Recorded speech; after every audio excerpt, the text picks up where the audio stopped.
can't hide there. I'm the dark in a dead stare. Panic mode when I switch gears. I move like ghosts, don't waste my time, get out my way. This life cutthroat, this life no joke. So don't look back, 'cause I'll be there in the smoke. Rising out the ashes, the phoenix, the burn in the rage. We'll hunt you right down to the end of your days. And I'll be right there at the top of the maze, while the rats in the sewer stay stuck in the days.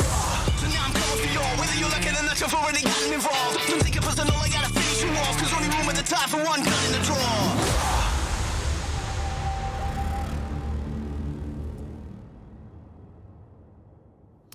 Hello and welcome to the Dota Pro Circuit. We are here with the Southeast Asian region with PGL.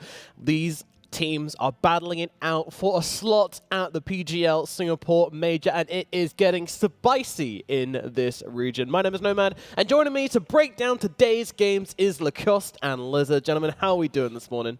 Doing great. Good. Yeah. You know, still need a couple more hours to wake up properly, but Dota is something that you know, can wake me up, keeps me up at night. So Especially the second one. Yeah, especially the SEA region in terms of waking you up, as well as they really like to shake things up. Talking about things that have been shaken up, let's have a look at the standings and how everything's looking right now. Neon Esports 3-0 up at the top. Meanwhile, Fnatic T1 chasing with the 2-1. Boom with the 2-2. Execration, TNC and Vice with the 1-2, and poor old 496 down with the 1-3. Obviously, a lot of upsets in this region. A couple of teams not where we expect them to be, but overall, this region is looking very, very close when it comes to skill. Any team can take any game off each other, and nothing is what we expect, is it, Lizard? It's a crazy volatile region right now. Any team, like you said, can win. Like at the same time that this DPC event is happening, there is some PNX league happening down there, and man, like Wise takes game off of Execration. Some upsets happen that you don't really see happening. Heroes that aren't picked anywhere on positions are picked. You have Pangos, safe lanes, bounty hunters, safe lanes, even though we have seen that before. However, didn't work out well. Yeah, it never did does. Not. No, it certainly did not.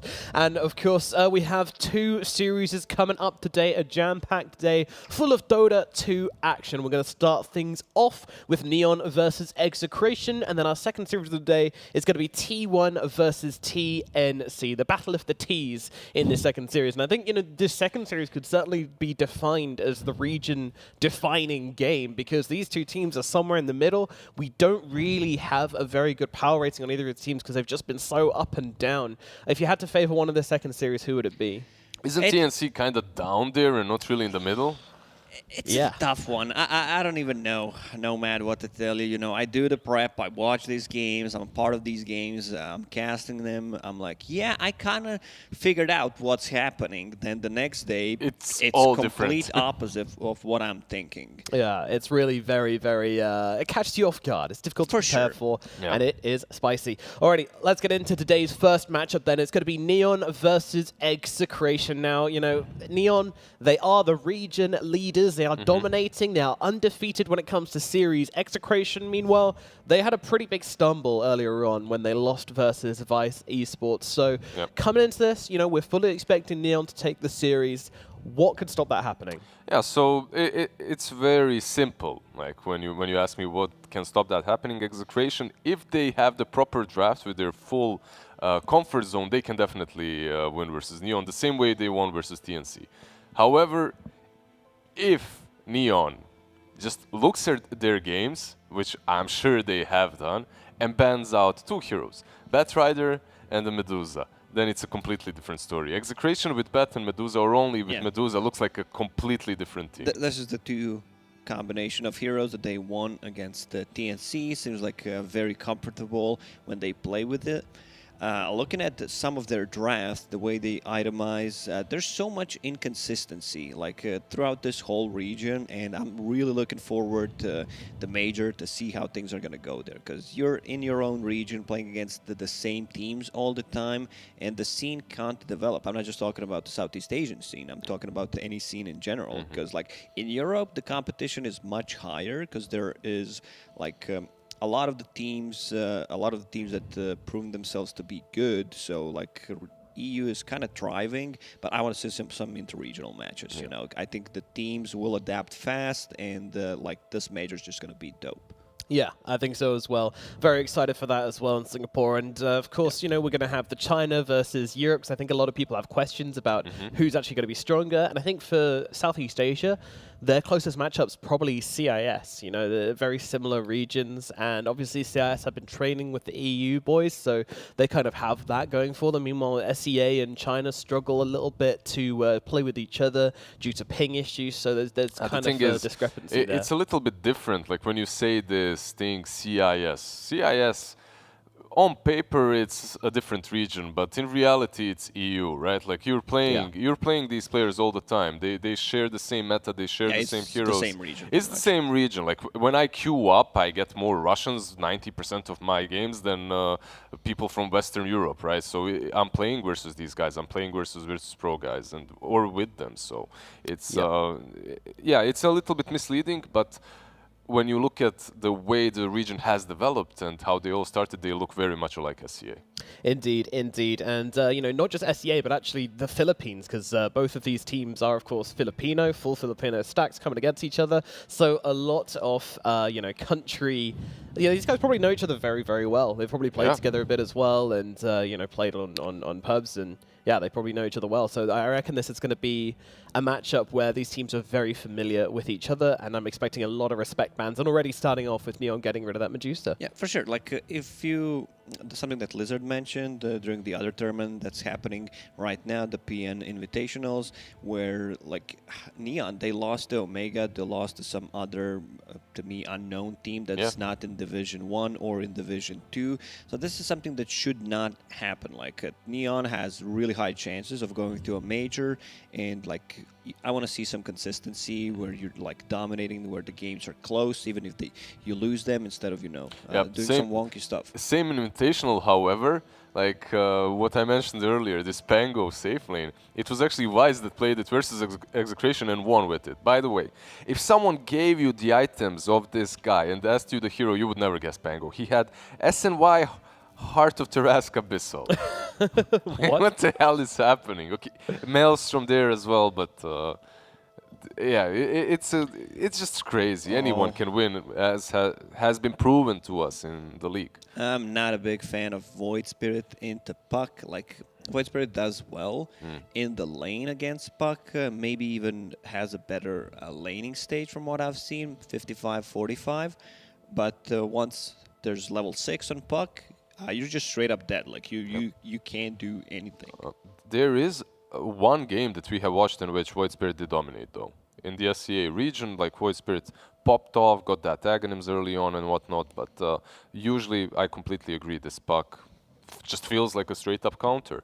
Nyx Assassin already looks solid. You have Nyx versus Puck, which is nice, also versus the Troll. Trolls... It's not about even the Battle Fury or the Maelstrom, right? Like, you can always carapace the Whirling Axes, which is pretty damn decent. Yeah, it's nice. And, like, if he has a Battle Fury, you can just gank him so easily. Carapace from the Invis onto Cleave on a Creep Wave. Just feels really nice. Break against the Troll. Nyx Assassin works well against Puck, even though, you know, he can phase shift out of the orb, but an easy setup for Nyx Assassin. Yeah. I love the... interesting Arc Warden ban from Neon Esports. I see this hero picked quite a bit in the region, perhaps not in this tournament, but in the other invitational that we talked about. Neon is the one that actually played it too, so interesting that they banned it out. All the games we've seen from Arc Warden, I don't want to be too negative, but seems like they don't utilize not even like 70% of the hero, in my opinion. No, where you're just do utilize is high ground defense, though. That's true. That's true. That's like, true. You know, he's just the one who's prolonging the games, but I feel most of these players who are playing Arc Warden are just too scared to join a team fight with the real hero. Every single time, it's just a clone while the real hero is farming on the opposite side of the map. Yeah, you need to really understand the hero's limits to make it work well. Yeah. If you don't understand the limits, you're going to be a burden that just defends high ground eventually, and that's it. The Alchemist ban, by the way, from you on Esports. All right, you ban out that Alchemist. Alchemist. That's the game that that's really the fell apart. Like this is something that I definitely did not expect when they Like, played did they against watch Vice. that game? Or, It was a rough one. It wasn't really Dota, was it? It was Yeah, something like else. that game from Execration shows a lot of their weaknesses where they didn't, understand when Alchemist. I'm talking about the game against the Vice, where Alchemist wants First to game. get the farm in the lane, dies multiple times instead of going to the jungle, and the game just quickly falls apart. yeah. Some of these heroes, like Arc Warden, like Alchemist, might be a little bit too complicated to execute, let's put it that way, or require a different Oh set yeah, of it's very hard to right-click strategies. creeps, get Battle Fury by a BKB, and right-click some It heroes did after. look hard. It did look hard for It them. certainly wasn't easy it's, for them. I mean, that Battle Fury never came in that game. So, yeah, Alchemist, Arc Warden, Meepo, these heroes, they require a different approach to the game, and you need to adapt your complete playstyle to it. Also, the draft needs to be different. So, I'd rather just see something standard, normal. This troll already looks solid, but knowing Neon Esports, this was their position 5 last time they played it. Yeah. So Still possibility. still things up. possible, yeah. We've seen Things some up. off-lane trolls on top of that, which And- did really well into certain matchups. I love Tusk. Shaman. Tusk, just in general, a saving hero against a Shaman, against the Nyx Assassin, feels really, really good. Everything they have on Neon could pretty much be flexed at any lane. Like you can have Tusk on the off lane, Tusk 5, even though I still feel like this hero needs some farm priority, so most likely that's 4, but the other 2 we don't know. What's interesting here is that 4 of the most statistically likely picks for these two teams against each other are still in the pool. Ember, Phoenix, Mars, Pango. None of them have been. Oh, Pango's Pango been is banned, banned actually, out. Yeah, Medusa as well is banned out. Like when you think about Yeah. statistics, you also have to realize that things change. things change because teams adapt and ban out the heroes that you played in the last series, right? Like this Yeah. Alchemist. This Alchemist wouldn't be banned out before, but they ban it out now because they thought, okay, we have this Puck troll. Alchemist, we can't really pressure him. Alchemist might be able to get his farm, but I really think they could have let it go after that performance from Execration. I wouldn't be too afraid of it. They follow up with an Abaddon. This is your substitution for the Oracle. Even though Oracle is still in the pool, that was also an option. Interesting that they I guess didn't they go for just that. wanted a hero that doesn't straight up die the Nyx Yep. Assassin and can still provide save. So now with the Tusk and Abaddon, you have like 2 saves that you can easily cycle. We see rise of the Shadow Shaman. I've seen some Lion being picked up in other regions, and all that is just to counter Puck. Like Puck is an insanely good hero. All the spirits are very popular, so you want to have that instant lockdown. And then again, Abaddon against the Shadow Shaman just feels Pretty really, really solid. good. Yeah. Overall, Abaddon on that position 5 does not feel bad when you're playing him. Like you're healing a lot, you're damaging a lot in the laning stage as well. Just test it out. I know he wasn't changed quite a bit, but feels all right at the Yeah, moment. feels playable. It's- Quite a nice answer to it's- the shackles of the shaman as well. It's like we have these rotations in metas in which meta shifts, and you have these shadow shamans or whatnot, like Lacosta said, and then suddenly a hero that wasn't even buffed becomes a little bit stronger because he counters the heroes that are buffed, right? That are in Yeah. the meta. So Looking at you, Omni Knight from last patch. exactly like Omni, like nothing changed to him. Yeah, he yeah. was trash tier and then became god tier. Yeah. Very, very interesting stuff in the meta. And we have a Morphling picked up by Execration. Does this look like a good Morphling game to you guys? One silence, he doesn't like to play into like Puck. Other than that, feels really good. So what are they banning? They're They banning banned, out Ricky. They're banning out 3-key and TA. Yeah. Like that's They- definitely They not. don't know. They don't They know don't know. what lane Puck's gonna go. One biggest issue that I have, like playing into troll matchups and just trying to punish troll in the laning stage, is I can't find a hero. I just don't know what you can pick into troll to say, yeah, man, this is gonna be great. Except some Timber Saws, like I've seen Timber Yep. Saw dominating the troll, but other than that, it just feels like troll is the strongest agility laner yeah, right now. He is extremely strong. Very difficult to deal with any melee offlane cores, like there isn't a single one, I believe, that can do that. But I think what you can look at is the late game potential of your core to core matchup, carry to carry matchup. Like we've seen a lot of arcs, Drow Rangers do extremely well. By the way, Execration banned out, like Lacoste said, TA and Ricky, because they don't know if this troll is maybe even offlane. You know, Could be a mid one. It's a possibility. Like they could really swap things around. Exactly. I think what is set in stone here is Tusk 4, Abaddon 5. Yeah. And I think it's kind of the best idea just to not assume and just ban out the best heroes possible, which you feel like counts your draft the hardest. Yeah, but that's easier said than done because you have a limited amount of bans, right? Yeah, so 2 bans over 3 lanes. Yeah. Kind of tricky. We need to get the research books out. Here is Execration go for their final pick of the game, and that will be the Tidehunter. All right. They know exactly what they're gonna pick. I like Dead Prophet a lot. We've seen some games yesterday where Dead Prophet or Rico played it just completely takes over. Tidehunter into Thrall. So that's a position for Puck, it looks like. Yeah, it's Offlane Troll. Yep. yeah. Scan on the puck. So it's a possibility, you know, just to swap things around, have a range hero that plays into Morphling, push him a bit more, and yeah. The troll will be safe lane, it looks like. Yeah, yeah, Sorry, not too my much on the bad. troll. And, Abaddon will be our position. No, Tusk is position 3. All right. Yes, position 3, that's play hard, playing tough. Like I did, it's insane. They never make it easy for us, do they? They never make it easy. Guys, what are your predictions for this game and your final thoughts? I'll go with Neon. I like just Dead Prophet into Tidehunter. Tidehunter's not having a game. You can't crack and Spirit Siphon. The ghosts just eat you alive. Silence plus 2 saves coming out from, not going to even call them supports, because this Tusk is position 3, what it seems like. But overall, I would say a better team fight coming out from Neon. A lot of saves. They can reset the fights, go in and out multiple times, which I really like. So I'll go with Neon. Okay. Yeah, I think the drafts are pretty close. Execration definitely have their power spikes with, let's say, an E-Blade on that Morphling. You get the Shadow Shaman to push in with the wards. Tidehunter with the Ravage is nice.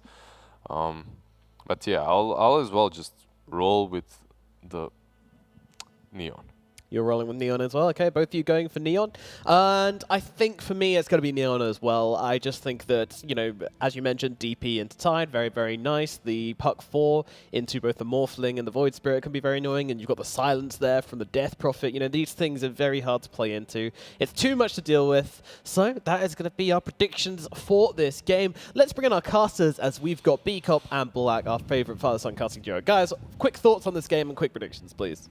Quick. You go for it. No, you first. Quick. All right. 10 seconds now. I had a crystal ball. I looked into it. 7. Showed me a lot of things. I had 5 seconds to play with. You know, it showed me who was going to win game 1, and that was going to be Neon. Perfect. Okay. Black? I was mowing the lawn, and the grass had the shape of Neon. So Don't steal his thing, Black. That's your son, you shameless, shameless man. Alrighty, we're going to throw it over to our casting duo, B-Cup and Black, for game number 1 of Neon Esports versus Execration. Enjoy. Thank you, sir. Thanks. Thanks, no man. You're trying to steal my shtick. I came up with it on the fly, dude. I couldn't help it, dude. I'm sorry. You can use it next time. Okay. All right, I'll use mowing a lawn next time. Yeah, mowing the lawn. It's pretty good, right? Even though we don't have lawns to mow. That's fine, though. Yeah. Because at home we do. Well, I live in an apartment. Well, I that's still don't have a lawn to mow. it's your problem. Yeah. I mean, don't get me wrong. I'd love I can. an unnamed brand tractor, or not tractor, but lawnmower, and get out there. And Those things are really high. I don't want the push one. I want one of those like ridiculous ones you see where you're sitting. And, Oh, like, the big thing? Yeah, Where yeah. like driving it? Yeah. Yeah, those are pretty pog too. So- Well, first but attempt here again. But of course, Neon does this every game. I don't think any team is ever going to fall. I mean, not ever, but rarely are going to fall don't prey know. to I this. think it's going to happen more than you think. It's weird, though, don't you think?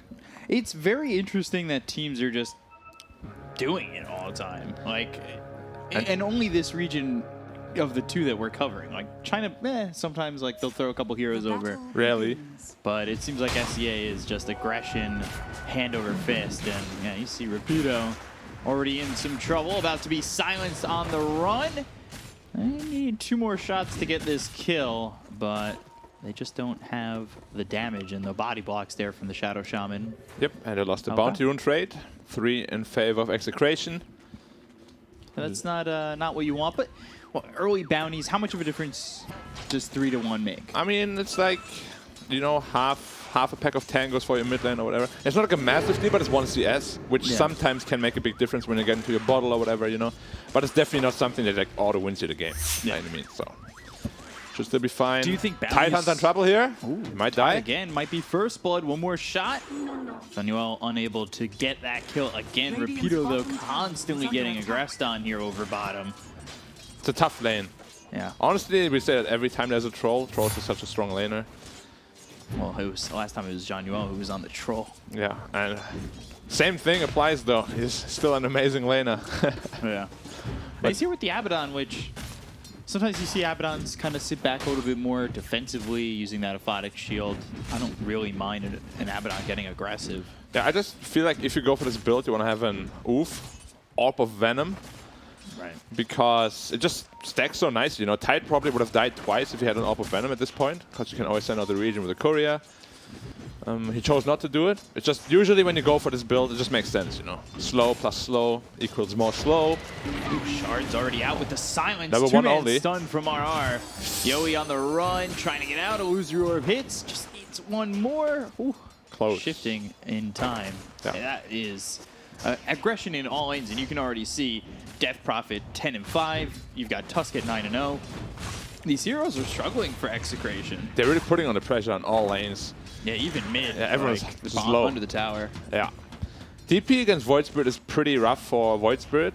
You can't really ever be the aggressor in a matchup. Just the Spirit Siphon is too strong. Crypt Swarm is very good. Your base damage is very good. Just overall, it's a tough matchup for Void Spirit.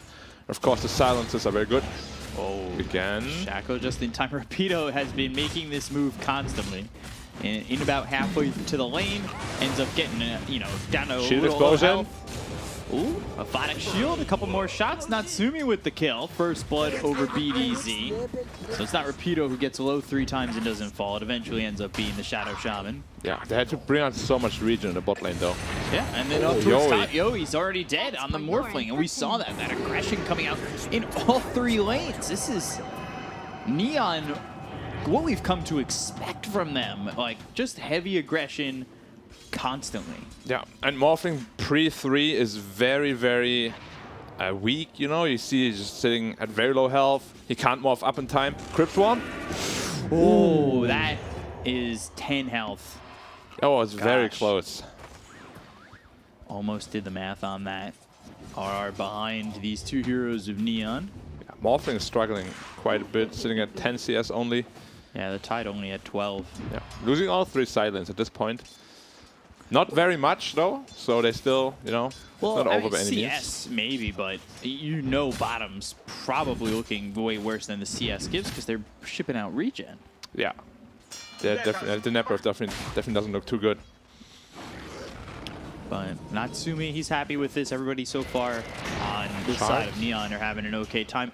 I want to talk about this off-lane Tusk. We usually see it in a 4 position. Somebody like Borax will play it. You'll see it just be heavy in rotations. In the 3, what are you getting out of this Tusk in the 3 position that's different? Hold that thought. Going after Ken. Out of mana. Yeah, in trouble. No dissimulate. Just needs a Crypt Swarm. There's the kill for Yopaj. And Neon still making it look really easy. So, back to the Tusk, like, what do you get differently from a 3 Tusk that you don't get from a 4? Okay, so I think the main reason why they put it as support this game is because Puck was the first pick, and it was heavily countered by both Nyx and Shadow Shaman. Right. So I think they just relegated it to pos 4, because Tusk, you can get a BKB, you can get Desolator, you can get a lot more done around the map. Whereas, like, you hard countered here, he does the same from position 4 that he does on position 3. You just get that blink algorithm at some point, you just use the coil, and your job's done. Because, like, the game is really not fun as a card Puck against Nyx and Shaman. Like, you get caught out once, you just die instantly. It's not worth it. Tusk is gonna have a lot more impact with items this game. Right. Gosh. Natsumi, Time Shackles. to fight this. Popping shield. Yeah. Not an easy fight to go into. The Aphotic Shield keeping Natsumi safe. He doesn't have a lot of mana to play with, but does have 7 stick charges. Rapido now moving in once again. Constantly this Tide trying to put some aggression on to Natsumi and Januel, but it's just not really being quite felt. Yeah, they have. I mean, both teams have shipped out so much region on the bot lane, and Mangos, and Tangos, and Healing Selves. Still sitting at a comfortable 1k gold lead in the early game, not bad at all. All lanes looking very good still. TP hitting level 6. Maybe there will be an Exorcism rotation. He's already moving top. Yeah, if you get this tower top, that really makes Morphling's game so difficult. And you're in I trouble. don't know what can he do here. They will have to nothing to rotate defend. the Void Spirit in, but I don't even know if he's strong enough to fight this DP at this point. He's very strong. Level 3 Spirit Siphon. It's going to be tough. With a siege creep, this is difficult to fight into. You can see that they're posturing, maybe thinking about it. Void Spirit is TPing. And they've got the TP in BDZ. He's near the tower. They've got the glyph. Oh, Void Spirit cancels his TP. Recognizing that they're leaving. Ish. Fake Who back. are they leaving? That's the question. Play hard coming over. Looking over at Yoey for a second. RR, he's right there, but they're still working on this tower. BDZ, Yoey, and RR trying to defend, but they really haven't put up much of a fight. Exorcism finally over. Shards, RR, two-man stun, illusory orb, but not enough to save him. Now they lost the Assassin's Nyx. now dead. Yeah, might just lose the tower anyways. Very interesting skill, but that he didn't skill any level in Carapace. Usually you have at least one of it. Especially against this lineup. Yeah. So they're just denying the tower. Okay. That makes it really, really difficult for the Morph to do anything really. They just need to pull back the lane now by pulling the neutral camp, control the lane, and Morphling, he can't really go jungle at this point either. Yeah. He's feeling very, very uncomfortable. This Void Spirit has a lot of work to do. And you can see where his game's at. They'll find Skem. Got the Ether Shock to get the kill. Play hard comes in to try and help out. Not much you can do with that Tusk at the moment. That's the first kill for Execration. You know, you look at the net worths, you see that Rapido's heavily struggling. You've seen how much gold he spent on regen, and Natsumi's just kind of taking over the lane. Yeah. Like, there's been no contest to this Troll just getting what he wants. Yeah, Troll is an incredibly hard laner to lane against, especially as a melee hero. Of course, he has his range form to work with. It's very hard to get into range for an Anchor Smash. It's just overall a tough lane. I was a little bit surprised when I picked a Tidehunter, because he doesn't really serve like a great purpose this game, I feel, because Radiant is going to have BKBs, and then Tide's game is going to be even harder, you know. You need to get the Blink Ravage off before they BKB. It's going to be a tough task. Does his game go from looking to get a Ravage to maybe picking up just more utility? That's the thing, against DP, whatever you do feels uncomfortable as Tide. If you tank up, the Spirit Siphon does even more. If you buy Blink first, these BKBs are gonna make you struggle. It's gonna be a tough Tide game no matter what. Play hard still just up here. Yep. Doing his thing. Still not level 6 because of the heavy aggression they put on. Well, you got Yopaj ready with another Exorcism. I want to see if they maybe converge over mid, try to take another tower. They probably want to wait until Tusk is level 6 and then rotate over together with the Abaddon probably. Just use Exorcism, start the fight. This time though, they have Ravage to fight back with. So Radiant has to be a little bit careful. Don't want to give a free Ravage. And what kind of build are you going for if you're Troll? Like, obviously, he's got the Battle Fury. Is it just standard Battle Fury? Are you looking at just Battle Fury BKB or Battle Fury Sanjin Yasha? It depends on how he's feeling this game. I would really love to see Saint Yasha this game. There's so many little stunts this game that are very annoying. The Saint Yasha makes a lot of sense, but you definitely need a BKB as well. So we might just see Battle Fury Yasha BKB and then complete into Saint Yasha, or Battle Fury BKB into then Saint Yasha. But either way, those three items are going to be core in this game. Yeah, it doesn't feel like an Axe kind of game, that's for sure. Yeah, too many stuns.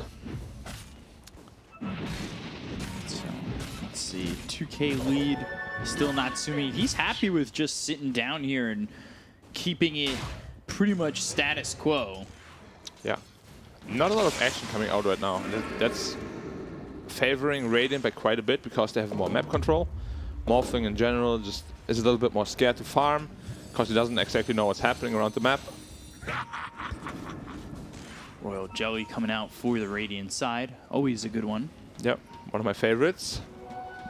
Dire's middle tower. I think every core is always happy about finding that. Every support who finds it is usually upset because he has to give it away. Yes. Unless you're like a tiny, you just snatch one real quick.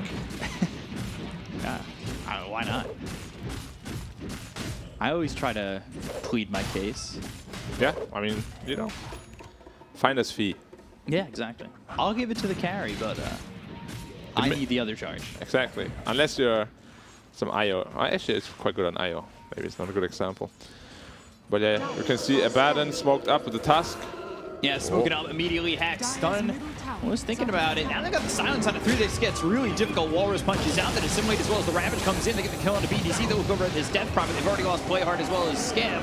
And it looks like this Yopaj Death Prophet's dead too. They committed to the Ravage. They committed to the Serpent Wards. Exorcism was popped before this fight was taken, so that's down pretty quickly. And with a fight like that, Execration pull their way back into the game pretty heavily. Who did you say would win? Neon. Wow, me too. Everybody. I think we all did. Damn. We know how to put the Caster's Curse on, though. Yeah, so the problem there is they're just 3 men running right into Ravage and Shaman Wards. Not really a great spot to what fight is this? either. Yeah, this is so weird. They're just running in all of them. They could just disengage if they wanted to. Very interesting decision making. There are, of course, no chance to get absolutely obliterated. Dream Coil never dropped. Like, Yeah, it was they a could have just brutal dropped fight. Coil and left. Yeah, or just silence them and leave. Yeah. There's many ways to do it, but they chose to just run in head first. Yeah. Of course, dwindling their lead. They still have a small lead, but it was a very good fight. Much needed for Execration. Now the Dream Coil comes in. They've got the Walrus Punch as well as the silence with the Illusionor, but a 2-man stun from RR might let Ken live. However, not a likely chance, and well, Ken ends up dead to Playhard. Yeah, out of mana, unfortunately. Yeah. No way to get out of there. Surprised he was that low mana to begin with. Like, just go back to base and heal if you're that low on mana. But pays the price for his greed and death. And some good stacks over in the triangle for the Dire. Yeah, not easy to farm though, unless the Titan goes there as well, because he doesn't have the Morbid Mask. Ooh. That's the best feeling. Yeah. Trusty Shovel Bounty. I usually get a Kobold. Same. I had this Kobold. I have the same luck with Trusty Shovel as the Flicker. I always go backwards towards the opposite team. Just like yesterday, we saw it. There was, yeah, he did it twice. He didn't think it would happen a second time. Yeah, Erica really in a bad spot. Look at that stack too. Just massive stacks from both sides. Yeah, I mean, the Radiant one is going to be much easier to farm because Battle Fury Troll actually just eats them alive, which he now also completed. A 13-minute Battle Fury coming into, what, 5 stack of Ancients? 4 stack of Ancients? I mean, he's loving life right now. You can see the net worth gap is just getting bigger and bigger. We have seen Trolls take over games like this so many times, where you just get this Battle Fury, the net worth lead just grows and grows and grows, and they never stop. So he's going to the St. Joshua first. He's feeling very comfortable, especially with the Abaddon. I guess you have ways to mitigate the Ravage, so you don't need the BKB right away. Yeah, if you have the Abaddon in a good spot, you can get the Aphotic Shield stun out. With the Aether Remnant, 2-man Dream Coil, Serpent Ward's committed with the Shackle, but there's the Snowball as well as the Walrus Punch. That'll stop the Shackle and keep the Puck alive, down to about a sliver of health, who eventually goes down to Rapido, who's in on Yopaj, who pops the Exorcism. Optimistic. Trying to TP. Yeah, very optimistic. Good kill there for Yopaj, a 2-for-1 trade. No Yules. And now looking over, Astral Step from Ken, and he goes the opposite direction, but they still have a lot of time in the Exorcism. They'll head towards mid. Easy mid. They're probably waiting for level 12 on DP, and then try to take a Roche fight, get the free Aegis, because Dire have a very hard time fighting into Exorcism unless Radiant really gives them this free 3-man Ravage. We saw it right there. They initiated on the Puck and the Tusk, but Abaddon just shields one. Puck very elusive anyways, Coils too, all the mobility gone.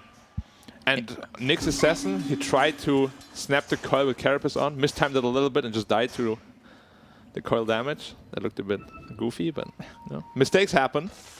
Trying to execute the math. Yeah. It's weird though, because I think a lot of people, they'll see that Puck die and be like, oh man, that's bad for Neon, but at the same time, like, sometimes you see these heroes are in core positions all the time, then they're in this like 4 or 5, and you're like, oh, Puck's dead, whatever. He's a support. Yeah, I can't believe they're trying to go Roche here. They still have Ravage and Dire. If they notice this... Ooh, snowball in with the Walrus Punch, RR is dead, so now they know Just that a free this is Roche. happening. Yeah, but it's a free Roche. Is it without the Nyx? Like, guess you could still come in and Ravage if you really felt like you can make a move. I mean, the Tides the Tidehunter ping. is, yeah, he's coming in, but I don't know if they're going to be in time. This is not the quickest of Roche attempts. I thought, like you said, they would wait for this. Well, they don't wait for it. They get it for free. Just delaying Ravage out. This might not be enough. Not in time for sure, but the wait for him in. The silence is out. They look over as Rapido taking a lot of damage from Natsumi. They get the kill out of this Tidehunter. They look over at BDZ, who has the shackle, but now he's dead. That's 2 down on the side of Execration as they look over at Yowie and take a third. More fleet drops. Nobody dead on the side of Neon. And they not only get the Aegis, but they get a +3 on that, and that is a great feeling for the Radiant side. Yeah, it might just be a 2k net worth swing here, but with this, they can take pretty much every outer tower and start choking out the enemy. This is like a massive win for Radiant. I can't believe they just got it for free without Exorcism. Yeah, that was Ravage here, but Abaddon doing a very good job at just popping his ult and shielding and healing the Tusk so he stays alive for a little bit longer. He doesn't even die, I believe. Nope, he doesn't even die. Abaddon doing a very good job there, using his spells very well. And I mean, they're just running in with 3 heroes. They're not ready at all. They're just kind of like, they're roshing, we need to do something. Ravage, no follow-up. Look pretty half-hearted. The only one who got low was Tusk. Yeah, and he just got shielded. Yeah. And that is... Neon, at least in the DPC, have been playing at another level. Yeah, Neon And they made a mistake over mid, but that's like... Honestly, if you think about the mistakes they've made so far in the DPC, that's like one of a handful. Yeah, but these mistakes are really costly. Like, when they make these mistakes, they're really big ones usually, because they're a team where the entire team is on the same page. You know, they do the same thing together. That's why whatever happened there turned out to be a disaster, because they don't like to ditch each other. You know, yeah, they always help each other. Go. You're always they do have like this save your friend syndrome. Yeah, but it's not even that. It's like they're just always kind of fighting together. Yeah, but that's a clear-cut communication. Like, you can see the chemistry it's with the good team. in most cases. It's double-edged in some, but mostly good. Yeah. And I was gonna say, but against these really top teams in SEA, you know, but they're the top team right now, so can't make that argument. But I'm still gonna say, if you make these mistakes against more seasoned teams, you know, like some of the better Chinese teams or European teams, you're gonna get punished heavily for that. Yeah, that's not gonna fly if you go to the major and you do something like something like that. Over mid earlier is a 3k goal swing like that. You're in trouble. Yeah, you can't hand these out for free. You know, you gotta make them work for it. Well, that's the thing. Like, especially if they get to a point where going to the major is pretty much solidified. Which, if they win this, it's pretty much solidified. Yeah. They can then maybe fall back on trying to play hard. That's a one hit. Destroying RR. Yep. They could potentially work on tightening those things up. They could and have to. Yeah. If you want to win the major, you can't allow these little things to happen. Even though they're little, you know, really experienced teams will abuse them. They're just gonna go high ground. Exorcism, Aegis. I don't know how they stop it. They have no Ravage yet. Yeah, no Ravage to work with. Like you said, they were going to try and take out all the outer towers. They still have a tier 1 and tier 2 bottom, but already going to the high ground, looking for the tier 3 mid. No glyph. Rapido, all he can do is watch. He doesn't have Ravage, and quite frankly, he really doesn't have a lot of farm. They're already down 5k. Ravage in 20. The Rex is gone. Melee Rax in trouble. Natsumi standing forward. He's got that Aegis, not really scared, fighting into the Exorcism. Yo, careful! Snowball, that's going to come through, and now he's just dead. So he's gone for 30. That means no Ravage for 30 unless he buys back once it's up. But even then, you've already lost the set of racks at 18 minutes into the game. Yeah, they can either choose to go back, do a fake back now, smoke back in, or just play it safe, wait for the DP to be up again, take the next side. I feel like people forgot how to play against DP. Yesterday in the China region we saw it also, where people just died to the Exorcism while chasing DP. Yeah, 3 people, and then the Ancients just came over and slapped the Death Prophet dead. Troll going in. Yeah, he's got an Aegis. He really doesn't need to be scared as long as the rest of the team's coming in, and that's exactly what they're doing. Playhard comes over, gets the kill on RR with the Walrus Punch. They drop down the Serpent Wards, but that's not going to lock around this Tusk. They get the kill on a BDZ. This might be the beginning of the end. If they fully team wipe them, you think Execration might think that they're too far behind to make anything happen. They've got the Blink Dagger now available on Playhard. So Rapido, yeah, he's got that Ravage, but he needs to watch out because a Blink, Walrus Punch into a Snowball, the lockdown control that they could have for this Tide might make sure that he never gets it off.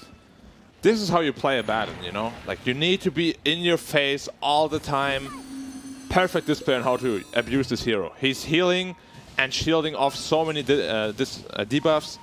Usually when we see it, you know, the game is very slow, but really, he's the strongest. Or Coil and Morph.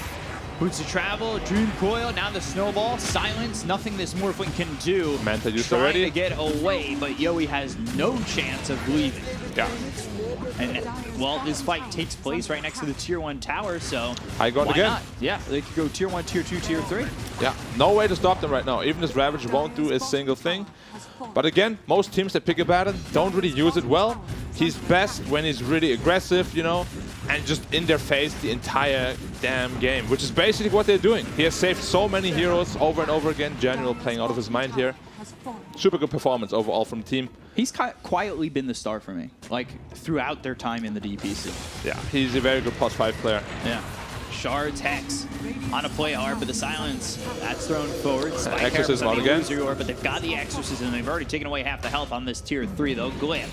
So they're trying to hold. They're trying to make sure that they can fight this 5v5 and maybe give it one last shot.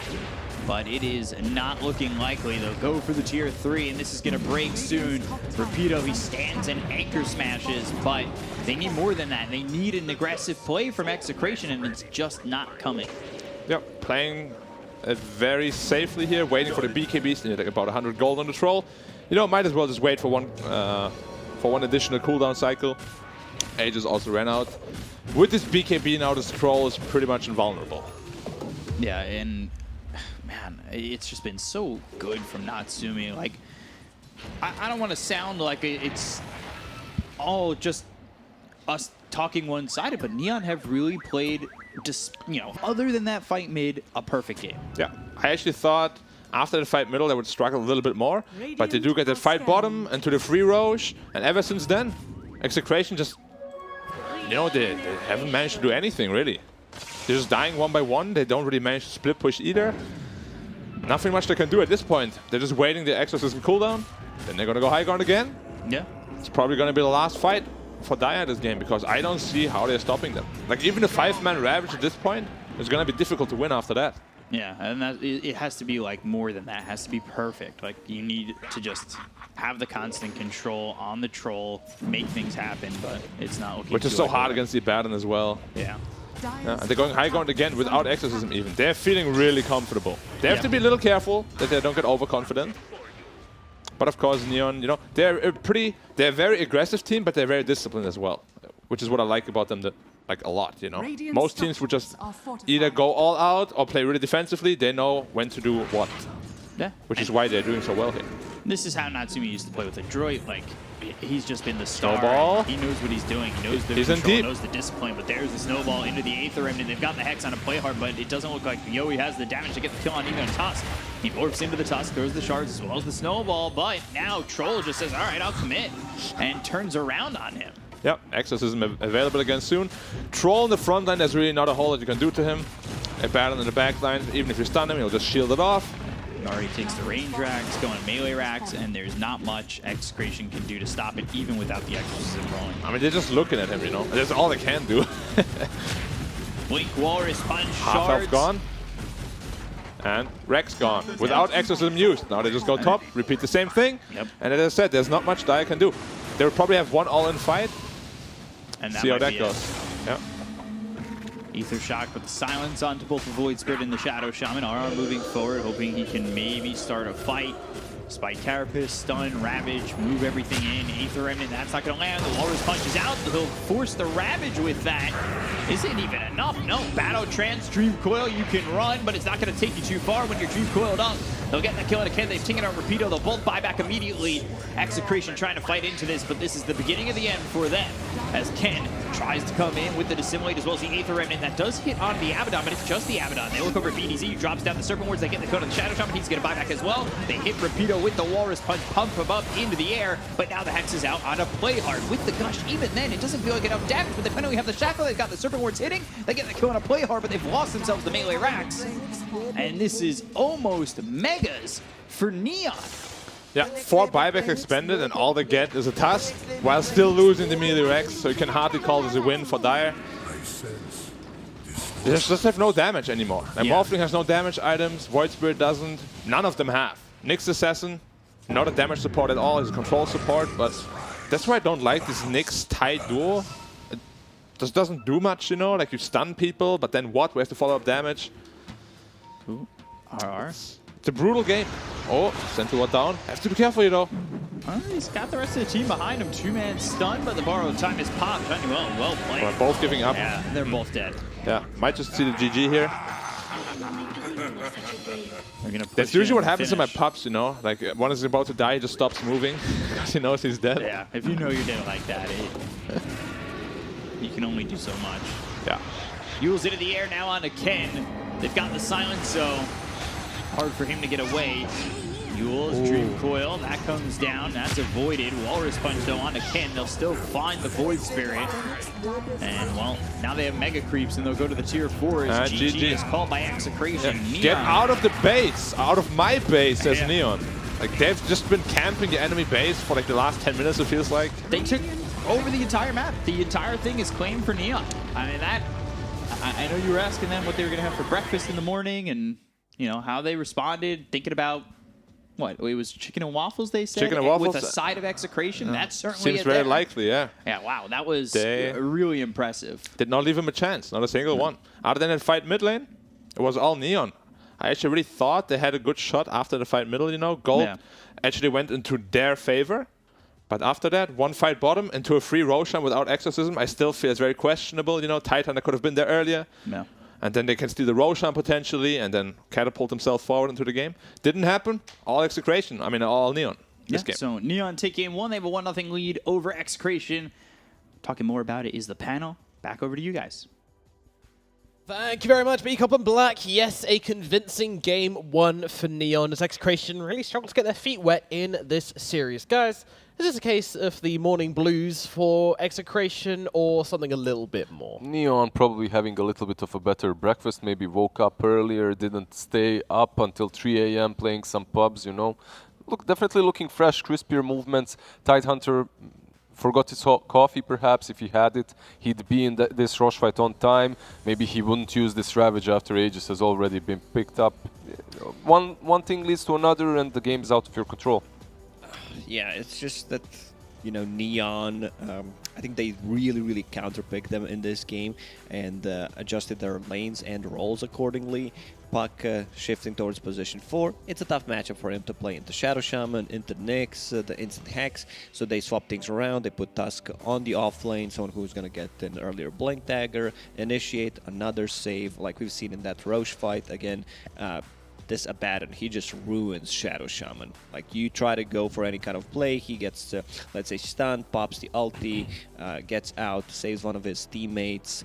Also, like, very questionable Roche attempt there from Neon. Like, this Very slow. should be punished. Like, you think you have enough damage, you know, Troll, I'll go in, you know, with all the attack speed and the tag team. It's still not enough damage. It was a Roche without the exorcism, but as we can see on the cameras, they are having fun. They're enjoying themselves. Seems like a pretty easy game for Neon. Yeah, I think you hit the nail on the head when you said about the Abaddon, like Yonwell with this Abaddon just owning. That's it. Like, he doesn't have to do a lot. He just needs to be there, and that's it. The enemy team feels useless. You can't initiate on anyone. You can't kill off anyone.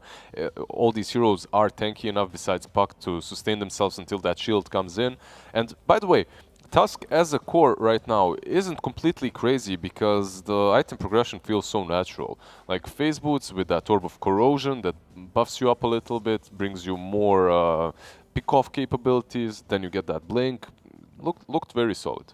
Yeah, it certainly did. It certainly did a lot of work in this game. What was stopping the Nyx assassin from really doing anything that game? I mean, he just didn't have a game, really. It's a tough one. I also saw Nyx Assassin not having a point in Carapace early on, which is a kind of a setup for your stun, possibly.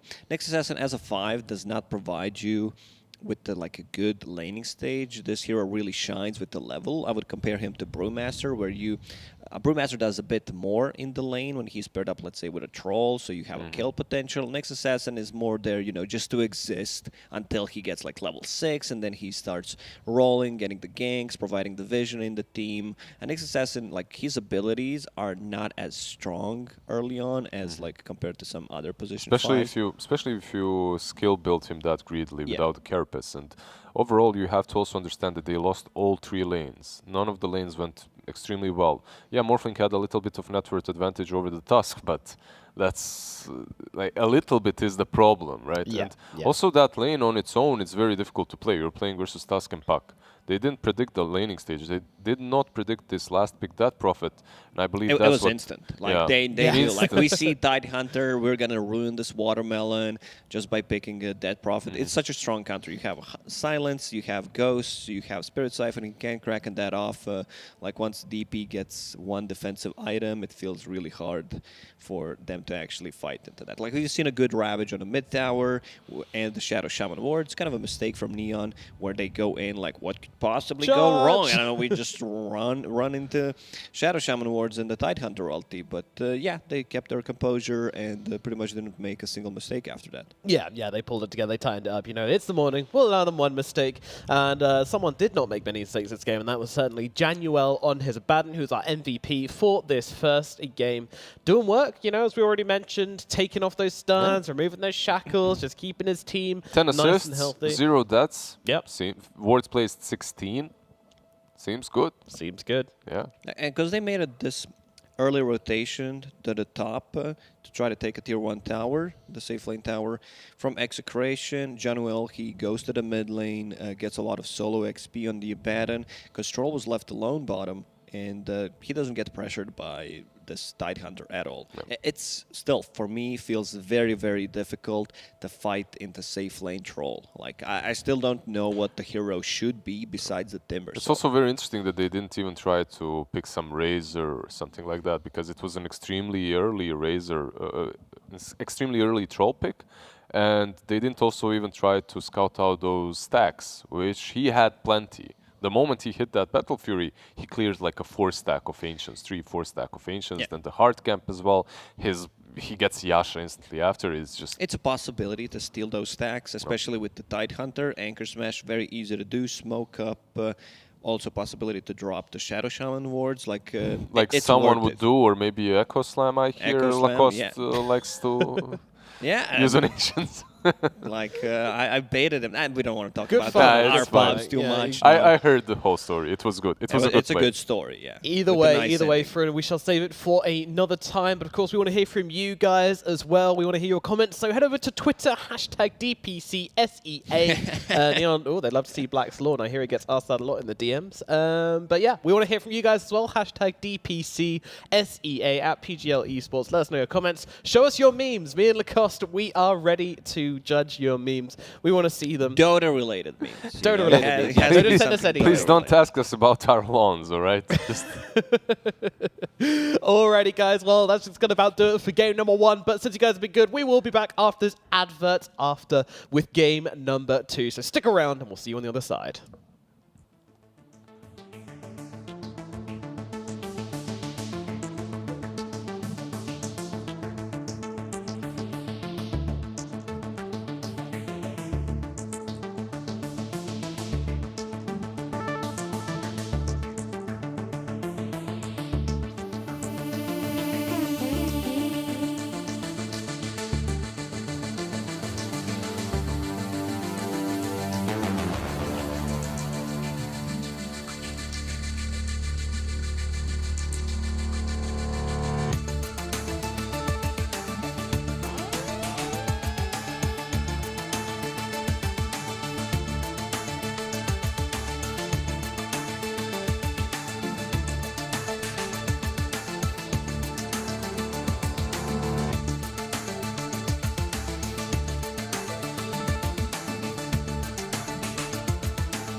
light on in your nightmare.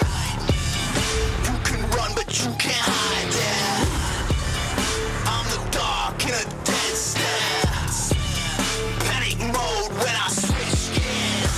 I move like ghosts, don't waste my time. Get out my way. This life cutthroat, this life no joke. So don't look back, 'cause I'll be there in the smoke. Rising out the ashes, the phoenix, the burn in the rage. We'll hunt you right down to the end of your days, and I'll be right there at the top of the maze while the rats in the sewer stay stuck in the days. So now I'm coming for you all, whether you like it or not, you've already gotten involved. Don't take it personal, I gotta finish you off, 'cause only room at the time for one gun in the drawer.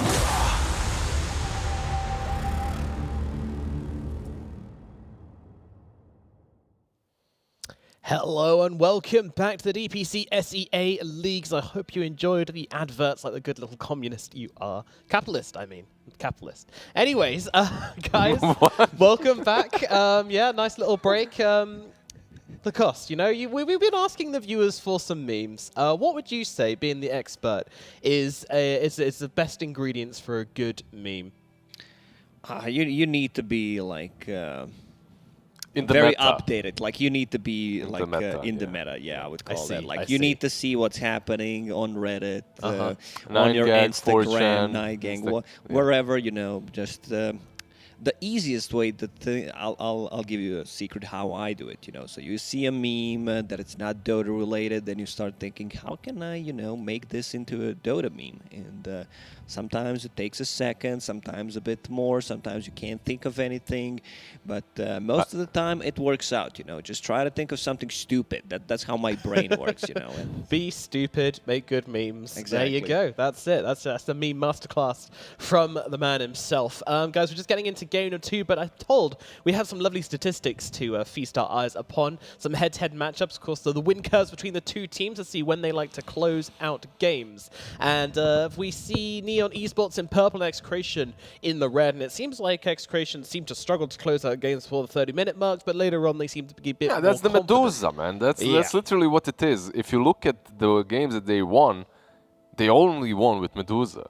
So that's it. Like They the won one game versus... Was that with Medusa as well? Yeah, that was also Oh, with okay. Medusa. They won there you one go then. versus Vice and 2 versus TNC. All the games All were Medusa. all Well- Medusa, and you don't end the games with Medusa early on. So Yeah, that explains that one. Meanwhile, Neon, they are just kind of across the board, all round, pretty good at Yeah. closing out games. I mean, you know, that's what happens when you don't lose a series. You've won a game in every minute of the game, more or less. And when you play different drafts constantly, you have some very high impact early game drafts. You have some late game drafts. Yeah, you have a very solid graph afterwards. You do indeed, and here's a head-to-head statistics as well. Some strengths and weaknesses, kill per minute. Execration has 0.69. I think that's strength. Like whenever Yeah. I say 6.9, that's like full strength. Kill Basically 100. participation also very close, 68%. You know, they know which numbers are cool. Do they have any 420s, 322s, nothing like no that? 420s, Sadly, no. Just we got one, you know, be happy about that. But generally speaking, you know, Neon looking a little bit tighter on the statistics because they have been winning more games. Therefore, that translates to higher GPMs and higher totals and Yep. definitely higher hero damage as well, as we've seen but them. it's very really close just- overall. Like when you look It at is, those yeah, numbers, yeah. it's not a huge difference. It Not a sure huge disparity. is. Right, game number 2 between these two teams. Execration, you know, they are licking their wounds from before when they fought against Vice. That was a huge upset, as they should not have lost that series. And now coming into this one, Yep. they're still limping, And unfortunately. Neon obviously bans out that Medusa in the first stage. Lizard, you're cheating. Like our producer guy tells us in ear Medusa is banned, and he just repeats it. You see it. It's on the. Yeah, I the know, I know, I can screen. see What's it, but cheating? like you're getting hints. It's unfair. What do you mean? You can Okay. also get hints with your eyes, Lacoste. All right. One hint that I want to give Execration is pick Bat Rider. It flies, it spits fire, throws napalm. Take that. It's really good on you. Can own Nyx it. Assassin gone. It feels Yeah. like Batrider doesn't have that many bad matchups. I wouldn't say he struggles against certain heroes in the mid lane, but a couple of matchups that he doesn't like to play into, where he can't die at the tower. That's a rider. Leshrac, Yeah. like Horse Storm rider. Spirit. Writing something.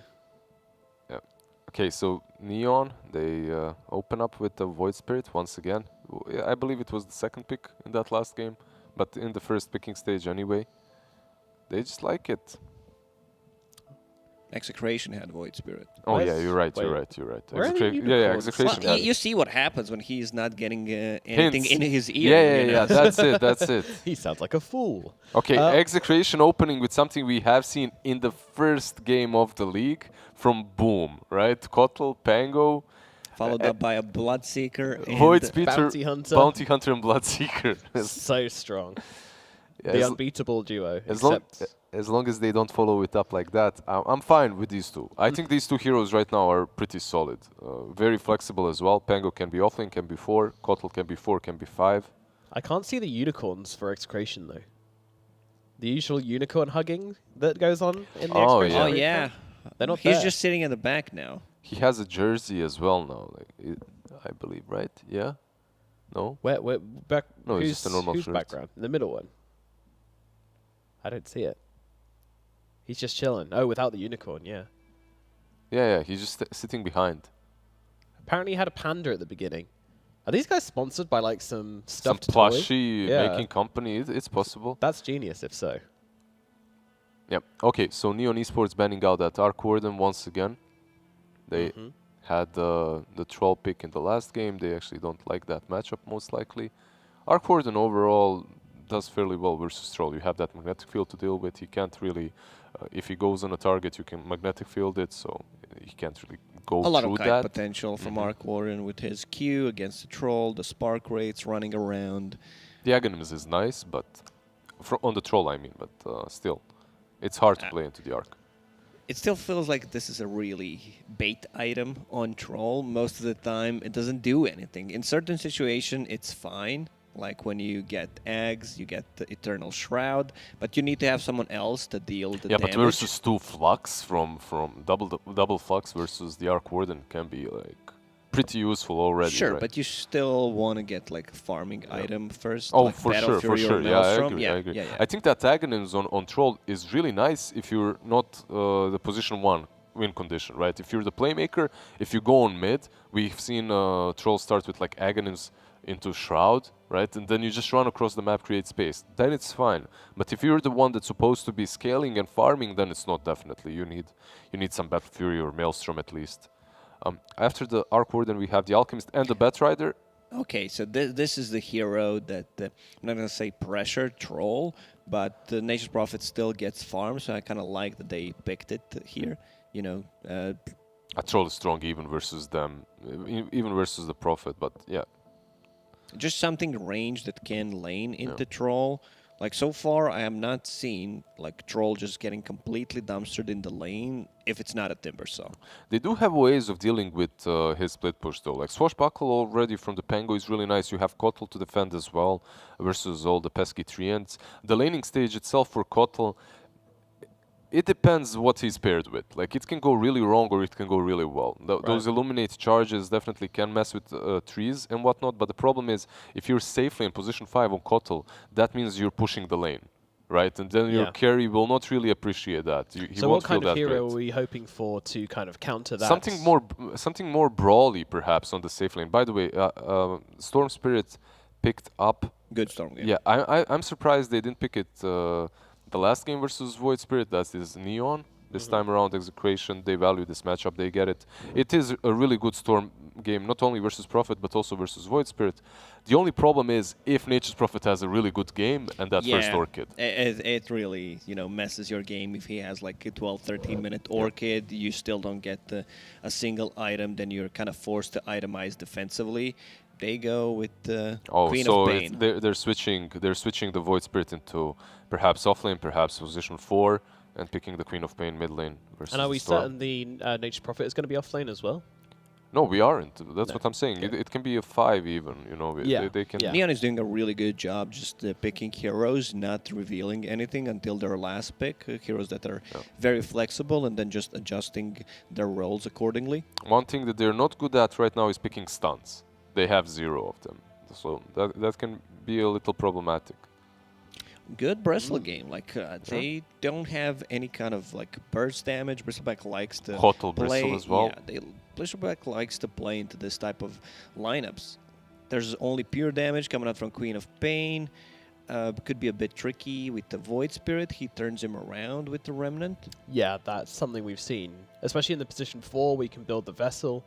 We've seen it do work against Bristlebacks previously. Yeah, and now they're just protecting him, right? You have this Kotl and Bristle, ban out the Timber Saw, perhaps. I don't know, like, can you even pick OD or something similar on OD's Neon? banned. It's banned out, yeah, first ban. Forgot all about it. Yeah, it looks like a solid... Like, Neon Esports, they try to mix things up and put this Void Spirit now, flex it, right? Move it away from mid lane so Quap can deal with Storm. But suddenly, this Bristle gives them an additional problem they don't really have an answer to. What about Viper? Like, I wouldn't mind seeing Viper. Their Okay. damage is also pretty static on Execration. The break mechanic feels good.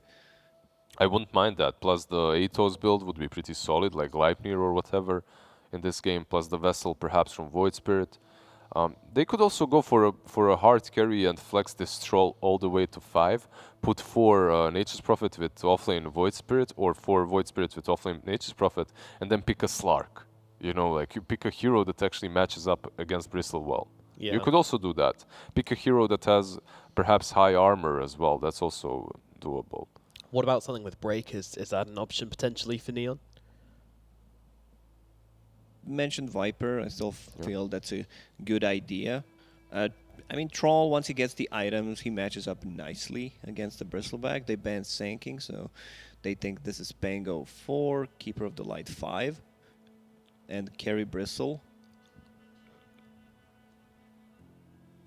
Yeah, I believe that's the case as well. We've seen Bristle mostly picked on safe lane. We have seen some Yeah. offlane Bristles Yeah. as well. Like, it did happen. All And right, in this if game, I see a Bristleback as a carry, I want to see Hairball. New shard upgrade. Yeah, we This didn't see it spell last we didn't is see it at all insane. so Very far, sad. yeah. By the way, Execration, they played versus Carry Pango and lost. So maybe they're inspired. Maybe it'll happen. And especially when True. you're paired up with Keeper of the Light, because it Yeah. also like lowers the cooldown on it. It's just a must-have shard. It's such a strong lane too. Kotl plus Bristleback. Not necessarily the lane that they're going to roll, but Yeah. it's really strong. That's the amazing thing with this draft from Execration is that this Coddle is still able to go to either lane. And they could just pick something that really floats their boat here. And they're going to go in for the Wind Ranger. Okay, opting for a bit of lockdown, a bit of damage. What do we think about this pick? I think there were perhaps better picks here. Like Yep. something a little bit more stable. If this is their offlane, this could be a position 4 as well, and then offlane Pango. I think that makes That's what I most would have sense. thought. Because this wind stands a chance of just getting blown up repeatedly as a pos 3 by all this magic damage. Yeah, It's gonna be that dumped makes out more from the sense, crop. but I would rather even have something that deals with the troll a little bit better on 4. You had the Wyvern option as well, and the Viper is picked like Okay, Lacoste there's said. our break. Yeah, I think they really had like Viper or the Slark option, and they went with the break. I like this. So it's offlane. offlane Viper and the Okay. Bristleback to put a bit more pressure on him in the laning stage, which I really like. Who's playing Wind Ranger? My eyes are PDZ. deceiving me. PDZ. So it's Okay. 4 Wind Ranger, it's offlane Pango, safe lane Bristle, position 5 Keeper of the Light. All right, break it down for me. No, Viper is gonna break it. Yeah, you got there. Who's gonna win, guys? I like give me a Viper straight dog. as the last pick. This is a good scaling lineup. Execration needs to snowball. Oh, Every there you single go. time I see Bristleback, it's like, yeah, he can do great things. I feel like teams are not utilizing Bristleback correctly, or if he's not having a good laning stage, which is a possibility here, just make some stacks for him. Like Keeper of the Light is the best hero in the game to make the stacks with, and he can easily recover. Yep. But still favoring Neon heavily here. Yep, favoring Neon as well. There are some things for Execration, like the Storm Spirit can, if he has a good game, like he can really dominate hard. The problem is he is in a matchup that can prove to be a little bit difficult for him. And like Lacoste said, Bristle, you need a good laning stage. Off of that good laning stage, you can snowball. I was ready to go for Execration, but these last two picks unfortunately just seem to have swung it in Neon's favor. So I will be going for Neon in this game as well, not betraying my lovely panel here.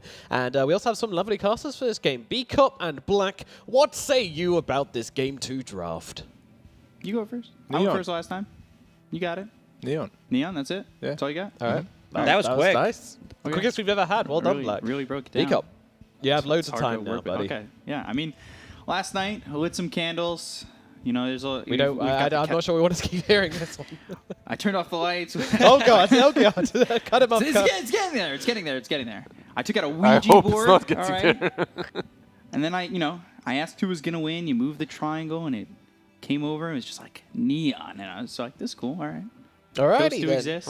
That's gonna be Stop, I 5 wasn't going where for you were Neon. going. Get your mind out of the gutter. Come on, man. The Cool curse story, bro. is on That's all I the. got. Can they beat the curse? That is a question. We're going to throw it over to Big on Black for game number 2 of Execration versus Neon Esports here in the DPC SEA region. Enjoy.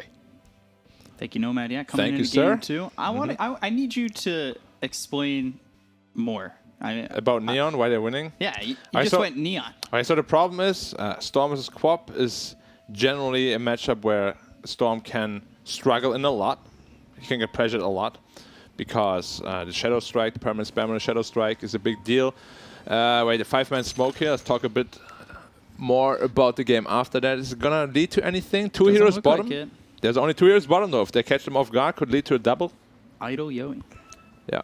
No, but like the Storm Quap matchup is quite difficult for Storm until level 6.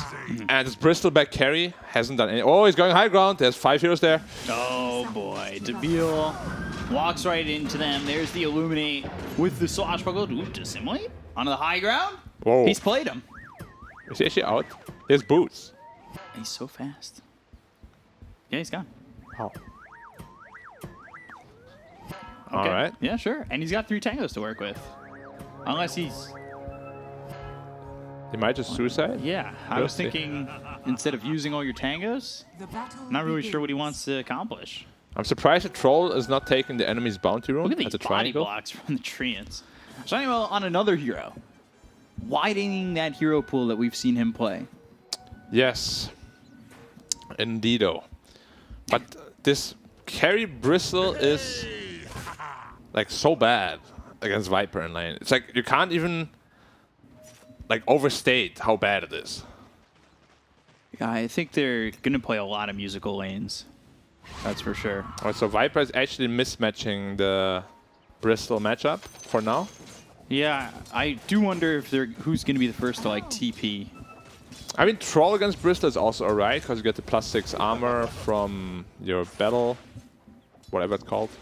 First spell.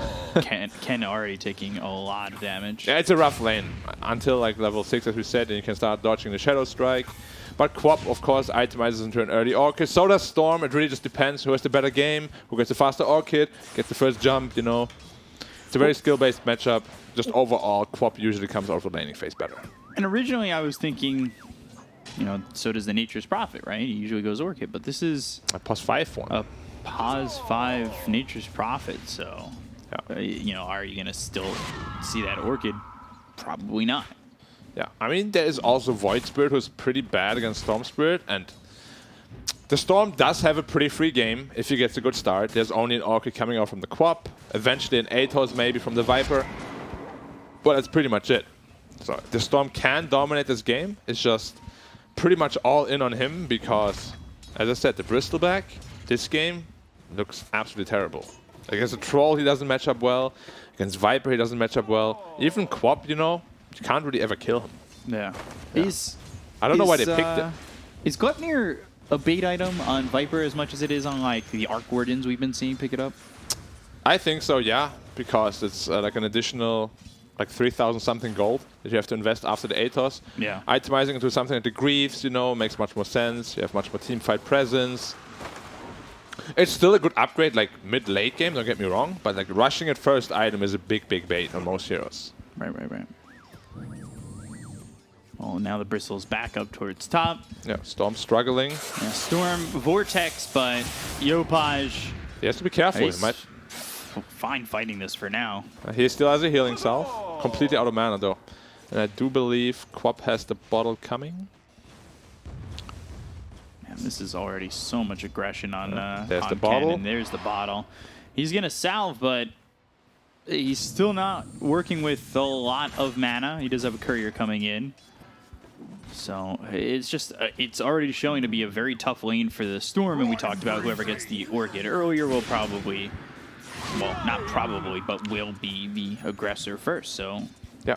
Ken, he's got to be really careful, not only how this lane's going, but how much he's spending on regen, and like how much it's going to hold him back. Yeah. Generally speaking, Storm does have the edge when it comes to initiation, of course, because he can initiate from much further away. Oh, Natsumi. one more Quill. Oh, is he in range? Yes, he is. Yoi gets first blood. That's over onto the Troll. Not much Tabio can do, and they just dove the tower. Yeah, that was without Goo even. He just Quill sprayed him. Yeah, many times. 2-1, and he's already getting the kill.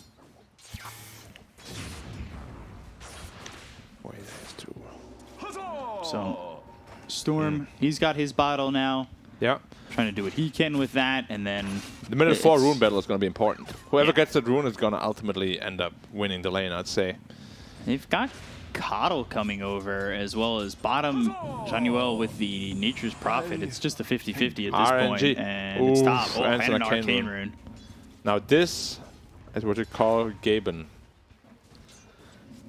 Yeah, that's the RNG. We see a lot of that recently. I feel like there's a lot of different RNG things here, but yeah, now with the Nature's Prophet out of the lane, Play Hard in trouble getting chased down. One more shot. Play Hard finished off by BDZ. Might get a return Rapido. Will with the Treants there, but the Courier goes down, and now BDZ, has he stayed too long? He's got win run, so no, he has. He's fine. Yeah, I mean, you know, if Quap gets this rune, he was already 11 CS ahead. Yeah. Storm is out of this game. Yeah, But because he does get the rune, because he does get the rune, he's gonna go more back to even. Oh, I don't careful know with if he sprays knows here. the Viper's coming. Aether Remnant, now the break, right clicks in. It's not a lot of damage. There's the Dissimilate. He's out of the break for now. They're fighting into the Quills, fighting his back, but they still get this kill onto Yoi, so that's a return. And with Playhard TPing top, I would have to assume that Yoi TP's bottom, but I think they just brought the Pango in bottom too, so I don't know if they even have that option. Yeah, he TP'd bottom, so is the Viper going to stay top? I think they're waiting for Bristle to TP back one more time and try to kill him once more. And he's just going to jungle until then. But he's walking towards bottom already on Bristle. Does not TP out. I like that quite a bit. So he can adjust the lanes if necessary. Quap, level 6 now. Storm, thanks to the Arcane Rune, farmed the jungle quite efficiently. Is also level 6 now. Yep. Now it's very easy to match up for him. Can dodge all the Shadow Strikes quite easily. And we'll have to see who does the first rotation. So Treads for Queen of Pain. Is that worth going Treads than the Orchid? Would you rather see Boots straight into the Orchid? I usually like brown Boots into Orchid in a matchup where it's important who gets it first, at least. Free Courier. Has been killed. To be losing that Courier to the Storm, who's already picking up the steam. Yep. Blocking the Ancients, but caught him doing so. They're probably just going to dewater for free. No mana on Storm, so Void Spirit should just be fine. Aether Remnant has Dissimilate if need be. Ken's still chasing. This is actually a lot of time spent looking for the Void Spirit. Swashbuckle, there's 2 heroes going for this kill. There's the Dissimilate, goes south.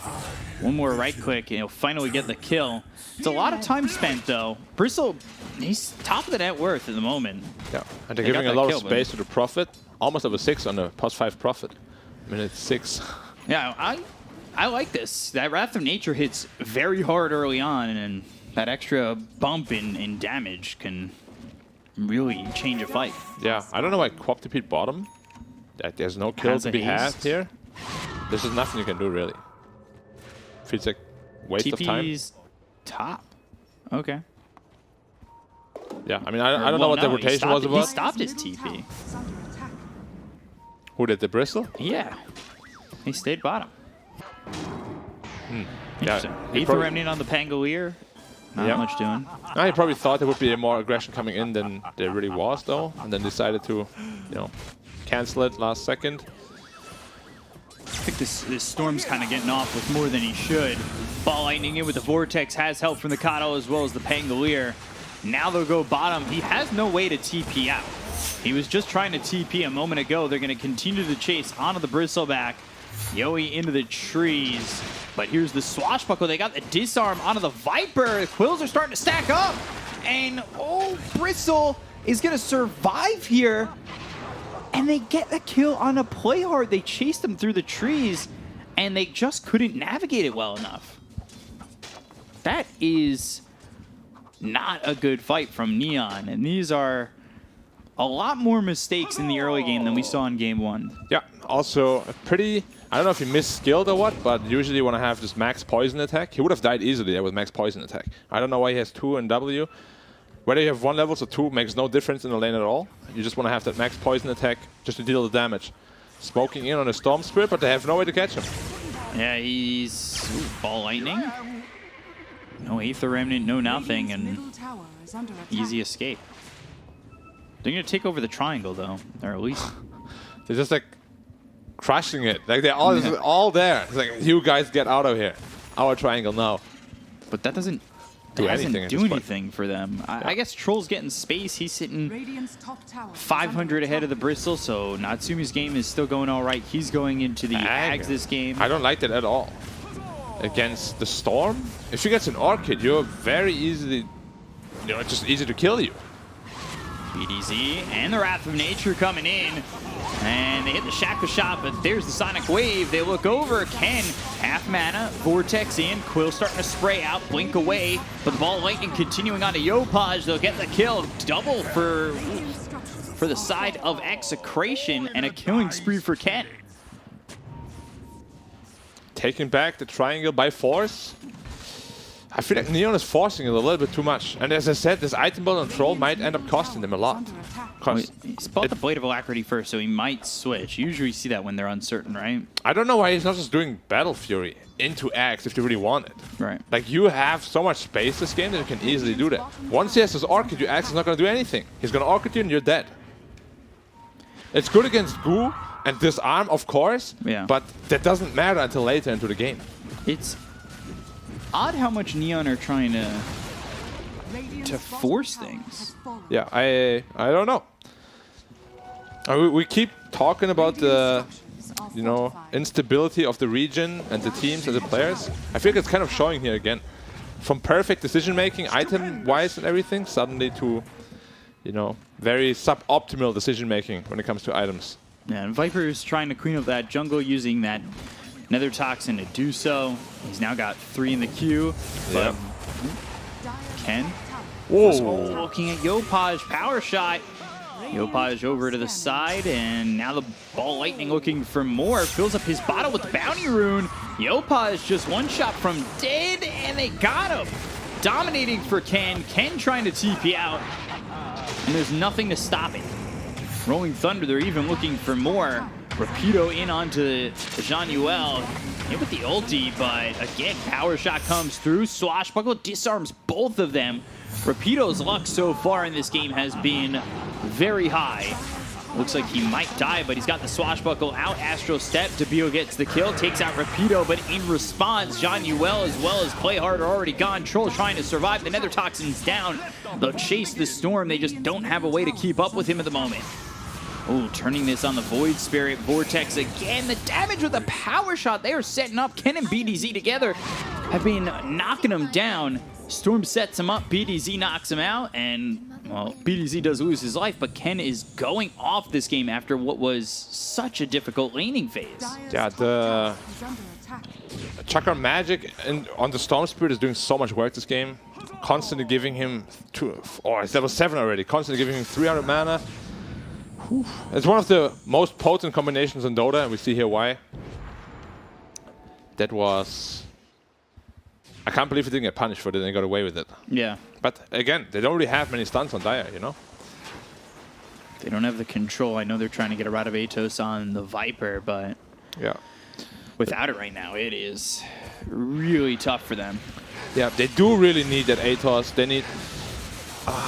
Storm Vortex on the again. Troll. Oh, Natsumi getting locked up, and There's a region room bottle. we talked about whoever gets away from this laning phase ahead will start dominating, and that's exactly what's happening. Dire's middle Yeah, tower and is he under has his Orchid and 300 gold. This Storm is absolutely demolishing them. So there's a region room bottled up. Bristol back, Dire's going middle into tower a Saint Yasha. It doesn't look good for Dire. Also, these troll items, as I said, I feel like won't do anything for them. So all the network from him kind of feels wasted as well. Quap Still 1.5k away from the Orchid while Storm already completed his. Now that the game looks like this, Quap is food to Storm. Yeah. They're all food to Storm. Whoever gets caught just dies. Not a single one of them can live. Dire are No one. scanning. There's that Orchid, and we talked about who gets that Orchid first. He even has And- threats on top of it. Yeah. He was having such a hard time in lane. That first Arcane rune really helped him get back into the game. Yeah.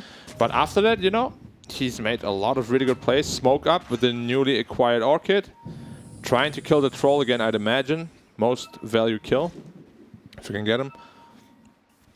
He's trying to get to that Ag still, but I guess they're just taking the profit for free. yeah, easy kill here. Vortex into the power shot. When you strip away his leaves, nature's Wow. profit is just plain gnarly. Yeah. Give more mana to the Storm as Coddle. Full mana again. Pops the regen rune. And ball lightning all the way over, looking for the Void Spirit. Yeah, that was optimistic. But it's okay, you have a Coddle. You can use as much mana as you want. He's like a walking fountain for you. With the Storm doing so well, it's opened up really the game for the Bristle too, because he wasn't exactly up there in terms of net worth either. Yeah. Another 5-man Smoky even. They want to invade the triangle, but I think Dire is reading it quite well. Or are they just luckily evading it because there's no Ancients to farm? Potentially the latter. Yeah, looks more like they're just being lucky. They're very split, so I don't think they're aware of the smoke. And Viper is the casualty. Viper gets caught, Shackle lands, play hard trying to survive. And there is just not much he can do. Yeah. Man, I don't know what's up with XCTN, man. Like, sometimes they play so well, other times they look like a novice team. Yeah. Yeah, like, whew. Like this game, they're really turning it up. Roll. Oh, just in time. It was like 0.1 seconds. And another kill onto this Prophet who, you know, was given that level 6 very quickly. He's also going for a Rod of Atos. Like, they're looking for that those lockdown answers, but they're coming out so slow. This Orchid's so slow from this Queen of Pain that when they get these answers, I don't think it'll even matter. Yeah. And the Troll did not choose to go for scaling either, so this is actually where they want to be the strongest, you know, but they're getting absolutely demolished. 5k gold ahead already. When the Storm gets a BKB, it's going to be almost impossible to deal with him. When I say almost, it's going to be impossible to deal with him, unless he really over jumps and has 0 mana or something like that. Which he won't, because he's got Coddle. Yep. Axe completed on Troll. He's going into Diffusal next.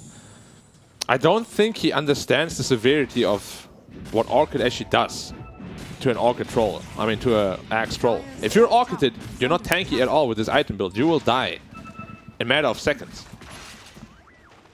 And we'll see if it comes into play or not, but it's a very risky item to go for. And he's also got the BKB queued, so we'll see which one he finishes first. Yeah. I'm very surprised he's going for the Diffusal Blade also. Like, he's not really going to like a hard carry build. They're going to need some serious damage, and he's not itemizing into that. And he just doesn't farm that well. Like, without the Battle Fury, Yeah. it's really slow. And they've got a ward on him. They know exactly where he is. Yeah. And again, he would have had the Battle Fury like 2-3 minutes ago already. He had a fantastic start. He has 7.6k net worth. I would love to hear his reasoning. We'll have to see if they can turn it around now that they have this Orchid on the Queen of Pain. Yeah, now they have a way to deal with Storm, who is rapidly closing in on his BKB though. Another 2,000 gold, that's done for him. Dire's middle tower Bristleback is under almost saying attack. Joshua completed. Not going for Eternal Shroud again. Oh, they're going in on the Troll. Yeah, they found him. They've got the silence, but already the TPs are in. Not sure it's going to matter. Rolling Thunder again. Swashbuckle. Battle Trance. That comes off. Looking over at Yoey. They've got him rooted, but there's the Blinding Light. The damage in onto the Bristleback with the Sonic Wave. He finally dies, but so does Natsumi. They've got the Storm low. One more shot. Down goes Ken. Rapido's in, looking for the rest. Play hard falls. Yopaj low. Rapido and BDC. Can they work together to get any of these kills? No, they can't. Yopaj blinks away. Januel and Debil, they end up surviving. They took out 2 massive heroes on Execration from Neon. Yeah, diving into the tower there, using a lot of their teamfight abilities, was a little bit too much. Troll survived with like 50 health, managed to activate ultimate, and beat down the Bristleback. Who again, I think if he had an Eternal Shroud, he would have easily lived there. turns around, gets rooted, Yeah. and then just ripped apart. And then Orchid on the Storm. Good usage of Orchid on him there. That's a godlike spree going to play hard. Yeah. Who is, of course, on the Viper. Not the most impactful hero. Troll bottom again. He has to be careful. They're all rotating in there. Yeah, and they got a regen. Ooh, they were close.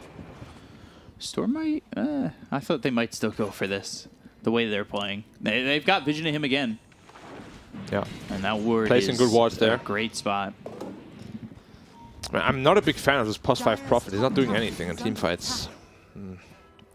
We'll have to see if we'll have some more merit later into the game. 3-man smoke bot lane.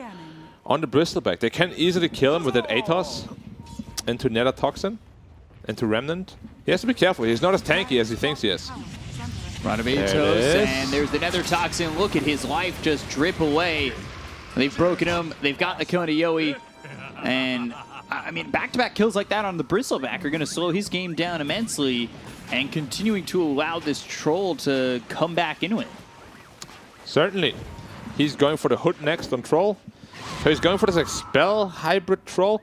When you already have a Quap and a Viper, you know, it's just overkill. You need some guy to dish out physical damage against that BKB. Where's your Bristleblade gonna come from? We've seen a couple of trolls like late into these games just barely do damage. Yeah. And with this item build, might be the same story again. Orchid onto the Storm, Ranavitos, and there's the kill. Nice. The Atos is actually on the BDZ. As they look over and they grab a second. That's going to Both Roche. Windrunner as well as the Storm, both dead. They think about going into Roche. Think about going for more. Multiple opportunities all over the map. And, oh, they found the Bristle again. He's out far, and now he's broken. He's not going to live here if he's not too careful. Another Ranavitos comes through. The Rolling Thunder is out. They've got good sprouts stopping the motions of Yoi to get the kill onto the Bristle. And they've got the Bristle and the Storm again. That's 3 deaths really back-to-back for Yoi, and RR falls afterwards. Ford gone on Execration. Full team wipe pretty much, other than Pangolin. Everybody died. Man, Neon is really outplaying Radiant here. They're catching them one by one. Perfect usage of the spells, and they're completely back into the game. 5k lead. Gone. Suddenly in favor of Neon a little bit. In seconds. Yeah. That was like, what, 2 minutes, right? Yeah, Bristle mid dead, Bristle bottom dead. Bristle Ancient dead. Yeah, and Bristle gone for a third time. 3 deaths in the matter of moments. Yeah, I can't believe you're not going for Hood-based item build on Bristle this game. It's all magic on Dire, or at least 80% of it is. You just see how he melts to spell damage. Yeah, 3 times in a row. Like, at least the Hood, you know, you don't want Eternal Shroud? Fine, but Hood is so necessary. Vanguard is much, much worse than Hood this game. Also a little bit more expensive. And he's paying the price for it dearly. He's had a really good game, but now that's over. Yeah.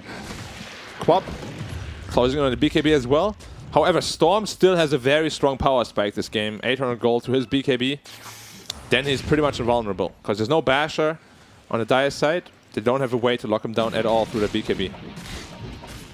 They're getting pretty tanky on Dire though. Mech finished up on Viper now. 250 additional health for everyone on Dire. Disc. Okay. I would much rather see Greaves finished rather than Aeon Disc. We'll see what he does.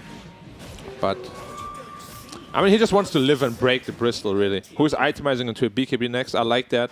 Dire has no damage through BKB. Good recognition there. Storm. Troll picks up a Shroud. Yeah. 20 gold to BKB for Storm.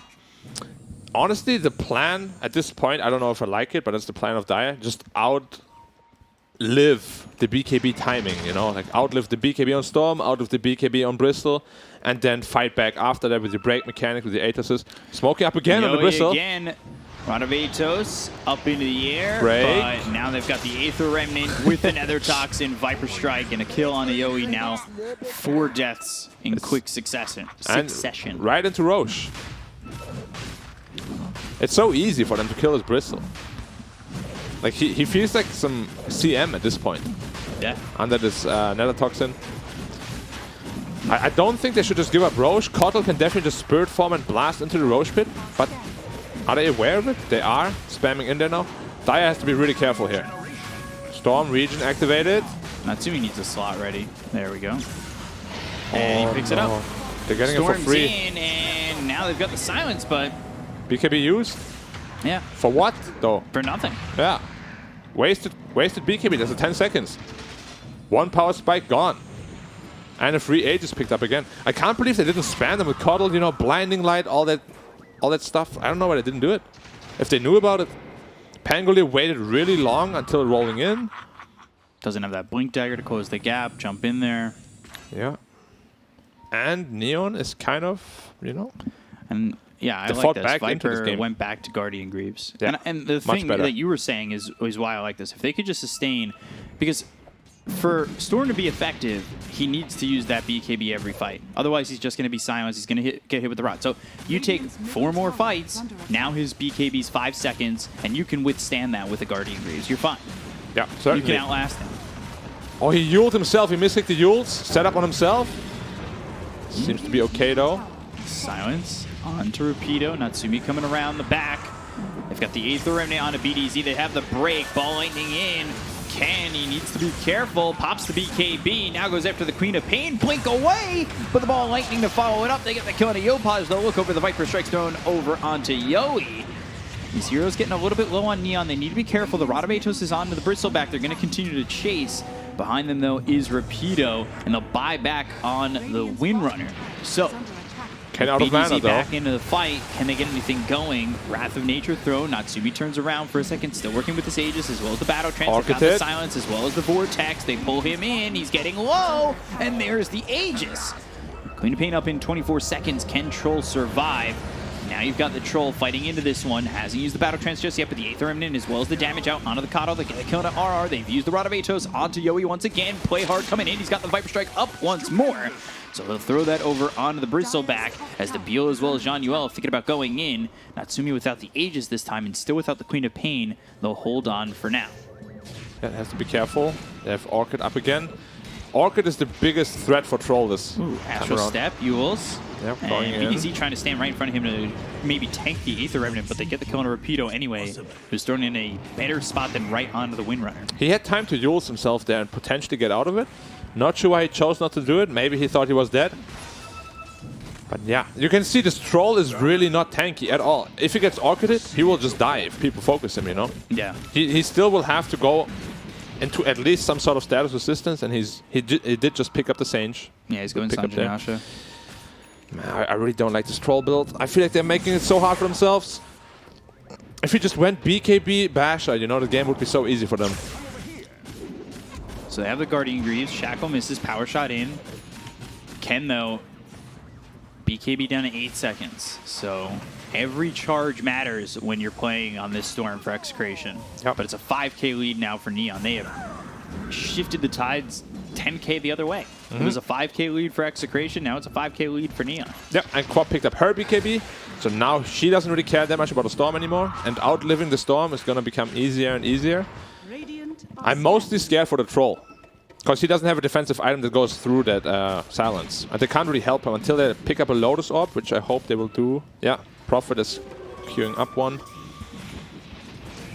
They're going to go for the tier 2 bottom. Yep. Got these creeps pushing in. We'll see if they want to defend it. They can definitely defend it if they get... Ball lightning Okay, as well then. as the Orchid. Jean-Yuel, can he help out in any way? Sonic Wave pushes him back, but they get the kill on Natsumi. I think it was to the tower at the end of the day, but it's not going to matter with BKB pop by Yopaj goes in onto Yowie, who's getting low. He's hit with the Shadow Strike, trying to run. Rapido right by him.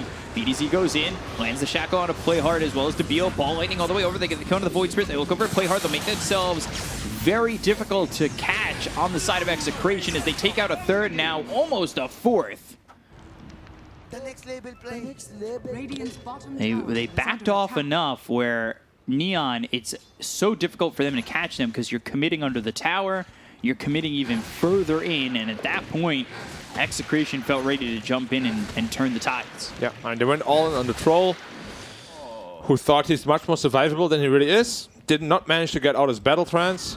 You can see it here again. He thinks he's very tanky. But again, that Orchid, you just have no counterplay. Never gets the wand off, Yeah. 19 charges, and then watch. The whole Radiant side they dip back under their tower, and Queen of Pain comes back in. So they've played aggressively. They're forward. Great shackle from BDZ. That connects Play Hard over onto Debil, and that just makes it so Radiant are confident enough to come back in. And the Storm is getting bigger and bigger, harder and harder to deal with. His BKB is 7 seconds, and that's one of the things that I think is very important, but at the same time, Natsumi needs to be able to play around it. And right now he's just getting blown up. He's actually going Kaya Sanj and then to the heart. Yeah, I mean, you know, if I keep talking about it, I'm gonna be flaming his item build the entire game. So I'll just focus on other heroes instead. Quap itemizing into Shiva's Guard, I liked it a lot. Reducing the heal and the HP region that the Bristleback gets. Itemizing into 2 Lotus Orbs on the Dire side to help the Troll out. Like that as well. 3 Lotus Orbs even. And it's really just, as I said, surviving is the name of the game. I just hope they don't run into damage issues later. Yeah. Troll, I mean, Bristleback also picked up his BKB now. We said how little damage I have through BKB. Perfect pickup for him. Itemizing into an AC and then probably a Bristleback after. Storm getting out of there, no problem. Has an illusion rune to work with as well against the Orchid. This game, I feel, even though they're 1k head net worth, I wouldn't say they're in a comfortable position at all. No. Like, they're trying to force down the bottom tower again. This time, Execration is not ready to defend it, but they can't get it before the minute 30 outpost. So I think, or can they? It's gonna be close. They need to be ready to take the outpost, but they're not. Or they're actually smoking over. Bristleback to be in the front. Yep. And you can see, they're so scared of fighting them. They just don't have items to fight them, honestly. They need to wait a little bit. Yeah. Ooh, Astral Step. They might have found him. Shackle. Shackle, though, on a Debil. They'll get the quick kill onto the Void Spirit. The BKB's been popped by the Queen of Pain. They're going to buy back on Debil. Now, Jonuel, he TP's in, but he's over by the cliff. The Ball Lightning out. Still with the BKB, though, taking a lot of damage. This Quap can't feel comfortable. Now, Ball Lightning in with BKB being popped by the Storm. Ken has an opportunity to kill off Yopaj and takes it. They go after the rest of the team as Playhard tries to TP away. The damage almost enough. They do kill the Nature's Prophet. They look over at the Troll. Triple kill for Ken. He is really getting out of control. It was an early BKB by the Queen of Pain. And then once that was over, Ken popped his own and went right on in. Yeah, and of course also has a double damage rune. He 4-hit the Quap. Easy prey for him. And he is starting to reach the unstoppable territory. 700 gold to Bloodstone. Then he pretty much has infinite mana to work with. Bristleback is also with that BKB pretty damn unkillable at this point. Yeah. Oh, he doesn't have BKB up right now though, but just walks it off. No problem at all. I expected much more there. He literally just walked out of it. I have a question on your thoughts on Viper Ag Shard. It's poison attacks, I think it's lower really armor. good. And would it be good enough here, especially if you're focusing on the Bristle? I think it's really good. It's just BKB dispels it. And it's pretty hard to get 9 stacks up twice. Yeah. You know, like hitting someone 18 times in a team fight is pretty damn tough. But generally, I think it's quite strong. It reduces the magic resistance by something like 80% or something. It's really good. But is it only good early, like when the other team doesn't have their BKBs and then it loses a lot of value? It does, because there's so many ways to dispel it. Lotus Orb, Manta Style, BKB, Flicker, you know, lots of items to dispel it.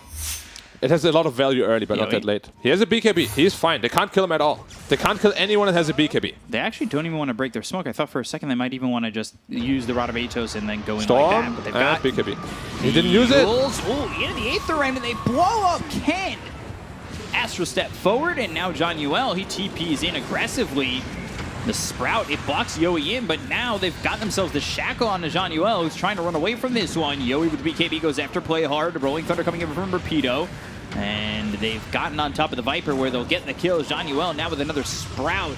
It actually hides him, but I don't think that's going to matter. They've got the Swashbuckle as well as the Shield Crush. They get the kill on Jonuel and take out BDZ as a trade. Both those heroes on the side of Execration don't have buyback. The 2 heroes on Neon do. Rapido trying to run away with the Swashbuckle up in 5 seconds again.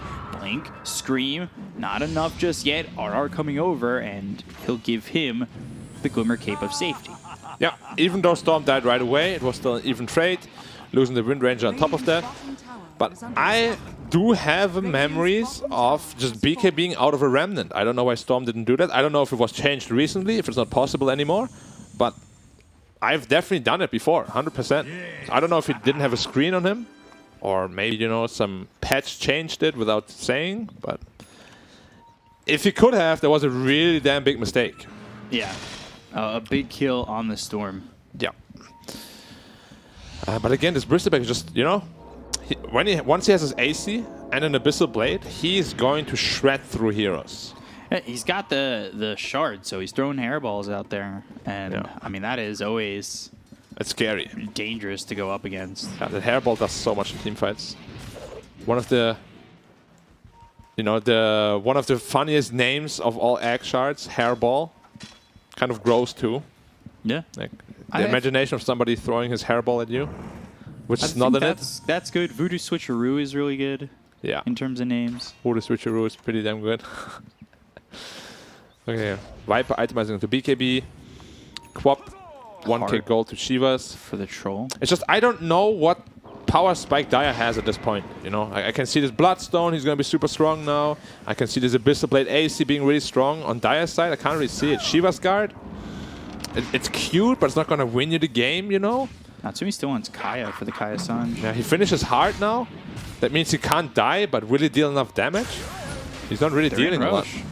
And that's a free Roche if they don't scan it. They're nearby, They should know. and now they've smoked, so they're probably coming in on this. Yeah, they should know. And Raiden has to be careful here. Natsumi leading the charge, and Whirling Axe is thrown in. Power shots out with BKB being popped by Ken. This is an early BKB from both Yowie and Ken. It's to commit for the Aegis. They've got it low. They'll get the Aegis. Actually, Dire gets the kill on it, so it's technically snatched. They've got themselves the Shackle onto the Viper as well as the Troll. Ken now without a BKB, but it's not going to matter with John Yoel. He hits the deck. He's got buyback. Might want to buy back and TP into the fight. Looking over at Yowie, though, down to about half health. Natsumi's still trying to fight into this one. He's got that heart. He's survivable, but you're fighting into a Bristleback who does have the cheats. So now, silenced, slowed, Aether Remnant with the Sonic Wave. Ken gets hit by that, but it's not going to be enough to save. They've got the Shackle once again on Natsumi, who's still got that Battle Trance. If he could just get it off, maybe to survive a little bit longer, but he's still just on the run. Execration keeping up with him. They've got the Dust as he is invis via the Glimmer Cape. There's the Swashbuckle once again. He gets the Battle Trance off. Ken comes in with the Electric Vortex, stopping him from doing anything. They've kited him off. They've got Johnny Wells dead again. He's dead without buyback, and they'll take out the Troll. Natsumi is gone for 85 seconds. Neon just falling apart at the seams in that fight, never getting anything done. That was not their fight. Nah, even, you know, the BKBs were used super early. They didn't have them available at the fight, during the fight, but they still lost General twice. They couldn't kill anyone. They just have no damage. And, you know, I feel bad repeating it, but this Troll item build is really losing in this game. I don't understand at all. BKB, Papa Yowie, Viper Strike, Rolling Thunder coming in. Yep. Roll up, turn the other way. Yopaj hit by that Rolling Thunder. Not much Yep, just in terms of a disengage kill, here. but they do hold the high ground. Yeah. Man.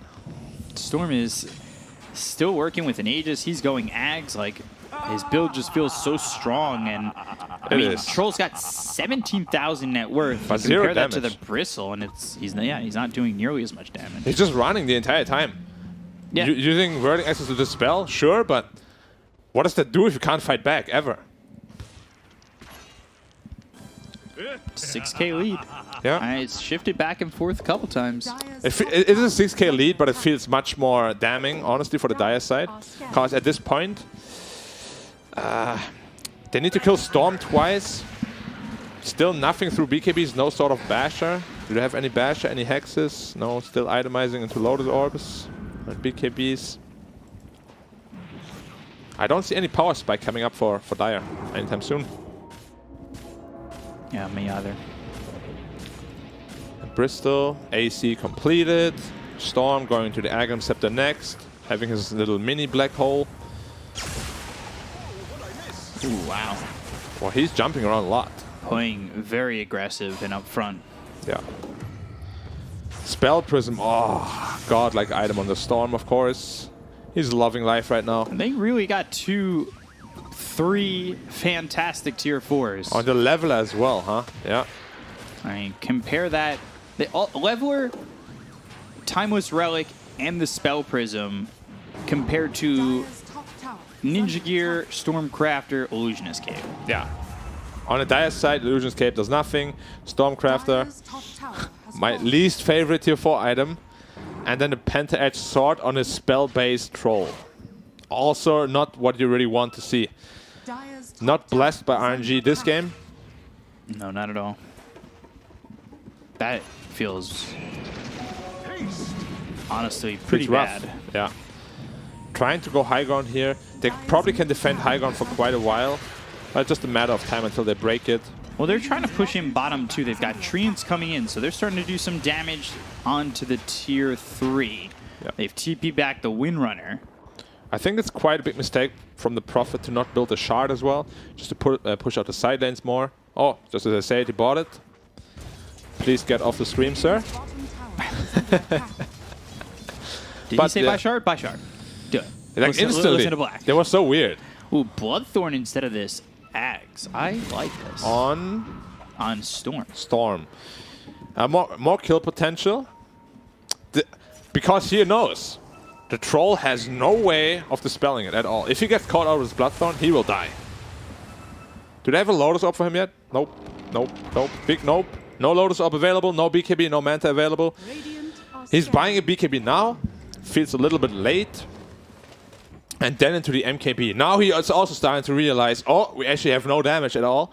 I gotta get some damage from somewhere, you know, but I don't know if they're given the time to farm it up. So weird where Neon are playing at the moment. Yeah, I mean, the map is just so small for them, you know, because they can't kill Ken, they can't kill Yowie. Initiation from Storm. I think they got the timing on it. Yeah, Nice. just a second before they'll get both. Yeah, A just ran out just now. Troll alone at the Ancients. Yeah, but they also find the Viper. They've got the Bloodthorn as well as the Vortex. Johnnyuel thinking about TPing in, but he thinks better of that. No He'll buyback. actually use this time to try and push out bottom. Yeah, no buyback, but the big Treants are pushing in bot lane. Ooh, Windrunner coming through. Oh, Debil check spotted, kill. and the Ball Lightning. They catch both. This is a problem. Debil, though, Spirit Vessel on him, now looks over at this Windrunner. Sonic Wave to get the kill on the BDZ. Swashbuckle, Astral Step, Debil trying to run, but the damage is there. Triple kill for Ken. Radiant's bottom All tower is over the under map. attack. But the big Treants are hitting the tier 3. They're hitting 50 damage. Wow, they're actually doing so much damage. Yeah, they really are. 458, 383, It might just fall over here. 295, 200, and bye-bye. Just from 2 big Treants. That is insane. Has fallen. Radiant's But how do they bottom defend the tower is mid-racks? under attack. And, That is the bigger problem. Now they're hitting the racks for free. The melee racks bottom. Yeah, but they're gonna regenerate up, of course. Yeah. Tier 3 goes down mid, Has fallen. and now it's time to get the melee racks as well. Yeah, not really a lot of counterplay here. Dire's middle barracks has And just disengage. He still has BKB available. I don't know how much you want to chase that. Yeah, it just feels so bad if like a single BKB makes you not be able to kill anyone, you know. Like usually when you're limited by that, it just feels really hard to play Dota if you can't kill anyone with just a BKB. Storm itemizing for a Hex next. Bloodthorn plus Hex combination. You can kill pretty much anyone on this map by yourself. Other than the troll, you'll need some teammates for that. Yeah. But everyone else just disappears in an instant. Smoke up again. Natsumi has to be careful here. Almost has his BKB though, 100 gold. General TPing in. Smoke is not breaking yet. Quap, bottom alone. Oh, Glimmer Cape, Dust. Oh, did he get in? No. He's been spotted, he's been shackled, and he's been killed. No buyback. Dire's bottom tower That is under is attack. not what they were hoping for, and Rapido's just coming bottom looking for Dire's bottom tower Yopaj, TP, and away. Yeah. This is the first time in my life, in this patch, that I've seen a Bristleback skill, the level 15 talent, 15 attack speed. It is so like underwhelming. Seems so underwhelming for a level 15 talent. It really is. I mean, they both do, really. 200 health is not that bad. But that seems like a level 10 talent for some heroes. Oh, initiation Remnant? of Storm. Maybe they can kill the Storm. BKB. Oh. He still has Bloodstone available too. Yeah, so Ken in on this. Silence, now the Abyssal used. Troll trying to survive. They've got the Nether Toxin down. Yopaj continuing to commit onto this Coddle. He backs away from the fight. BKB from the Viper. Rolling Thunder bounces Debile up into the air. He's got buyback. Might need to use it. Ball Lightning. They've caught Yopaj. They'll get the kill onto the Queen of Pain. Fine play hard. 3 gone. Now right on top of the Troll. They've hexed up Natsumi. They'll chase after him. Stunned, silenced, and nothing better to do but be dead. Yep. Arcane Rune on Storm. Roshan respawned just in time. Of course, Bloodthorn also very helpful for that. And it's dying so fast. That would have been massive if they were able to get the kill on the Ken. That fight probably starts to go their way. Yeah. It would have probably. I don't know if he purchased Hex pre that fight or not, but he might have had a buyback. I'm not entirely sure. I want to say he purchased it in the middle of that fight. In the middle of the fight. Okay, so he would have had a buyback. I'm not entirely certain. Okay, Cheese on Storm. Bottom. Aegis on Bristol. He's dealing a lot of damage. If he ever gets up to those 9 stacks on Warpath, he's hitting for a good 600 damage with the Abyssal Blade. Or the Treants again. That's a lot of Treants, guys. You gotta deal with that. Hello? They have a Coddle, so he's the best here. You have to kill those big Treants, my friend. Yes, now he notices too. And back to regen. Healable damage. Dire's top Yeah. tower has fallen. I would like it much more if he was hitting the range racks instead. Bristleback just knocking on the top racks. Not really a lot of counterplay to that. Dealing a lot of damage. Dire's And yeah, next objective is probably just push bottom all the way. More Treants. The Meteorix is really in trouble now. 500 health. TPing in the Pangolier. But Backdoor protection. Yep. And healing back up again. And more gold for the Radiant side via Treants. I can't believe that thing only gives us 19 gold. That big tree. Takes like an hour to kill and gives us 19 gold. Nice. The gold per hour is not worth it. Not worth it at all. So Troll has a BKB. Yeah, We but saw it in the previous fight, but Okay, he there's no doesn't really damage. have damage. He needs Yeah. this MKB. like BKB just makes no sense with his item Dire's build bottom even. tower is under attack. Atos, Atos, Bristle. Lotus Orb by the Coddle. Shiva's got Forward in. from Yopaj. And they're trying to go after this Coddle. They've got vision of him, Sonic Wave, Orchid Burn. They'll get the kill, but Rapido's in with a Rolling Thunder. They look over at Yopaj trying to get the kill onto the Queen of Pain. Troll, can he help out in any way, shape, or form? The blink away from Yopaj. He doesn't have BKB to work with, and now, actually, the Bristleback, he's low, loses the Aegis, but it costs them Yopaj as well as to be able to buy back on the Void Spirit. They don't have the Queen of Pain for 2 minutes. Can they control Yowie up enough? It doesn't look like it. I mean, they still have Ken to fight with. This is very difficult for Neon to feel comfortable going for. Although getting Coddle and taking the Aegis, maybe Execration.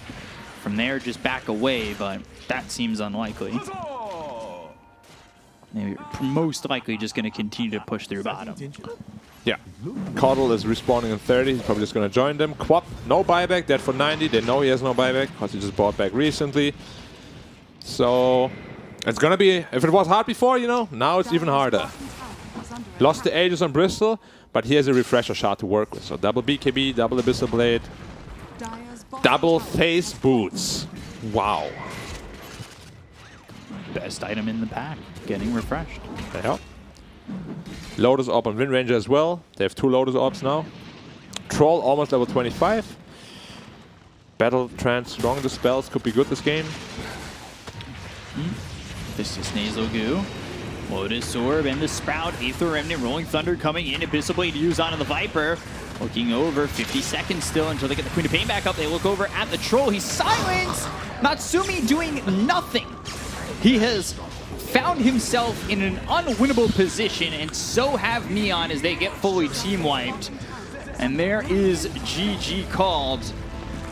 They do not get anything out of that last fight, and Execration just roll right through them. That was really impressive, and honestly, a game that's the exact opposite of the first game.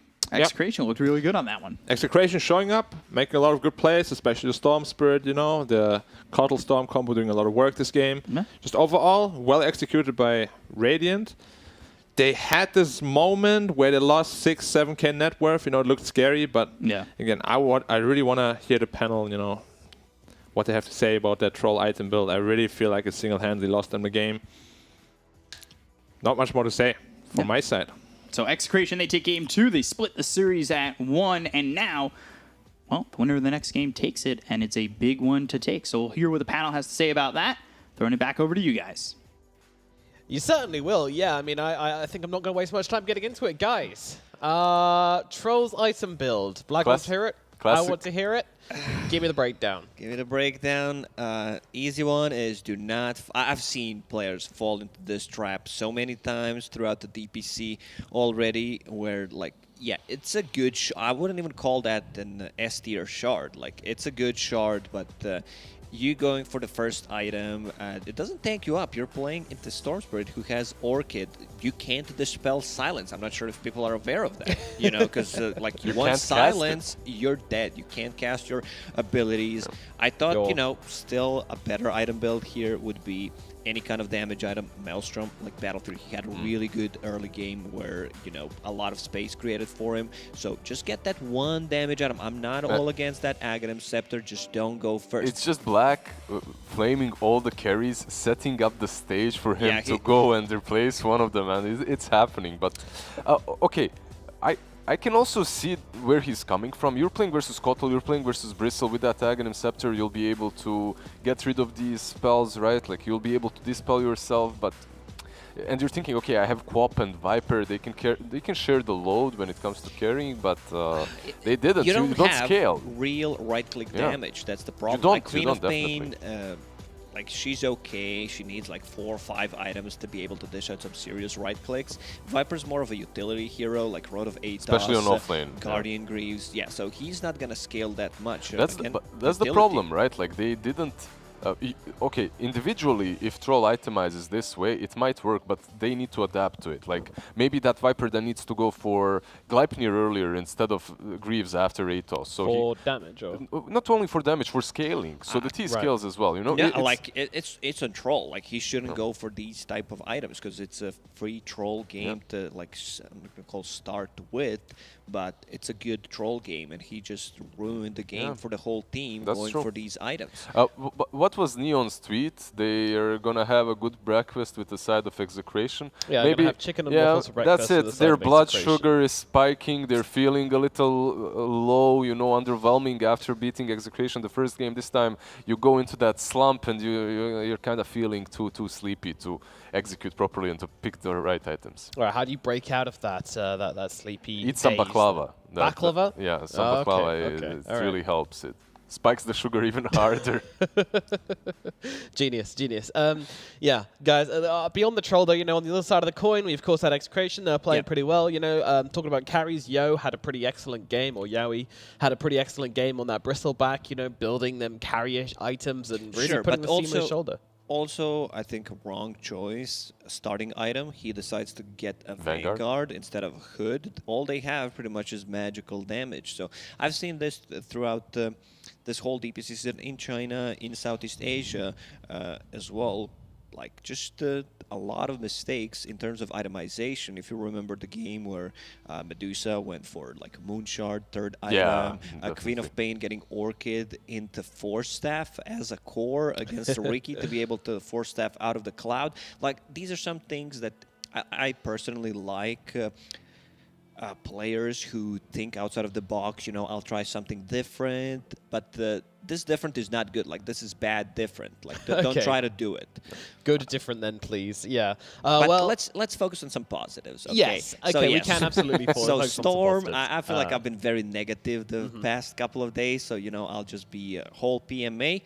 Storm Spirit, great game, great performance matchup. Storm Spirit against Queen of Pain, where Storm Spirit, you know, gets a bit earlier Orchid, and then, you know, Queen of Pain suffers. It's a skill matchup, so you need to be careful about that. Also, like, he gets the 4-minute rune. Yeah, but we have to, like, when we talk about Storm Spirit, we really have to notice that he's playing with Kotl. Sure.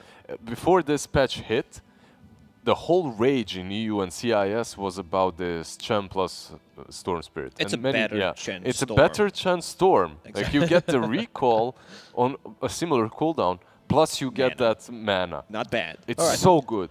Well, our MVP for this game is actually one of these heroes we didn't talk about, but did a hell of a lot of work in this matchman as BDZ on the Wind Ranger. Landing those shackles, being annoying, throwing in power shots. I love his real name, Don Carlo.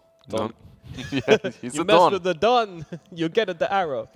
Yeah, he had decent impact in the game as well. 23 assists obviously was where he needed to be throughout the game. Landed those shackles. A couple of these teamfights were turned by the fact that he connects multiple heroes together. So 2 heroes, that is. Yeah, not he multiple. played with Storm You Spirit. can get 2. While Storm Spirit was snowballing at the early stages, just the electric vortex into power shot, he was always there to just dish out that extra damage that Storm Spirit needed to finish off a hero. Absolutely was, yeah. Just being that presence of damage, of lockdown, and generally of positivity within the team. Now we are going to throw it over to a short break. However, if you want to use that break time productively, then you guys could jump over to the 4K YouTube stream where you can see our faces in lovely high definition, ultra high definition, in fact. So jump over there if that's what you desire. Otherwise, enjoy these adverts and we'll see you very shortly.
Keep a light on in your nightmare. You can run, but you can't hide there. I'm the dark in a dead stare. Panic mode when I switch gears. I move like ghosts, don't waste my time. Get out my way. This life crossroad, this life no joke. So don't look back, 'cause I'll be there in the smoke. Rising out the ashes, the phoenix, the burn in the rage. We'll hunt you right down to the end of your days, and I'll be right there at the top of the maze while the rats in the sewer stay stuck in the day. So now I'm coming for you all, whether you like it or not, you've already gotten involved. Don't take it personal, I gotta finish you off, 'cause only room at the time for one gun in the drawer.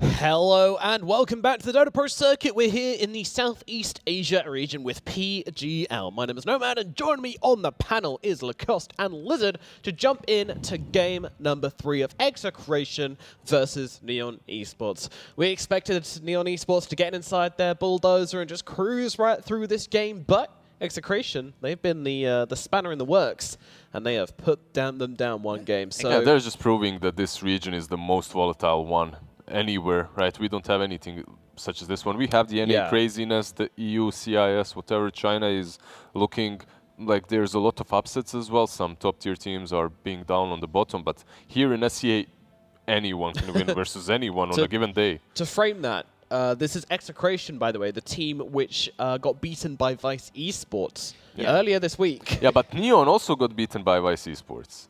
Oh, in the other league, yeah. Right. Well, so you really cannot know what to expect. Execration is like straight up 50-50. You flip a coin, you see what happens. Like, sure, I mean, they're going to show up, play some good Dota. Even though there's a couple of mistakes they made in the previous game. You know, the first Roche, where I think Roche could be contested with the power shot, with the Illuminate, the blinding light. So some of those decision-making can be improved. Still, you know, a completely different team to Game 1 and Game 2. Something that we've seen. Like, they beat TNC 2-0, and then they lose to And Wise. they looked so strong. I was thinking Execration, wow, versus Wow. TNC. Wow. Dominated them 2 games. That Cowboy Ken from the mid lane with the Batrider. Medusa. Medusa as well. The way they set up the fights, the perimeter around the triangle, the movements across the map. I'm like, damn, SCA is looking solid as hell if some Execration can defeat TNC in such a manner. And then they just lose everything else Do that afterwards. sound again? No, I think once is enough. Okay. Well, maybe we'll get it later, you know, if anyone really, if we see that troll build again, then maybe we'll get another one, maybe. Yeah.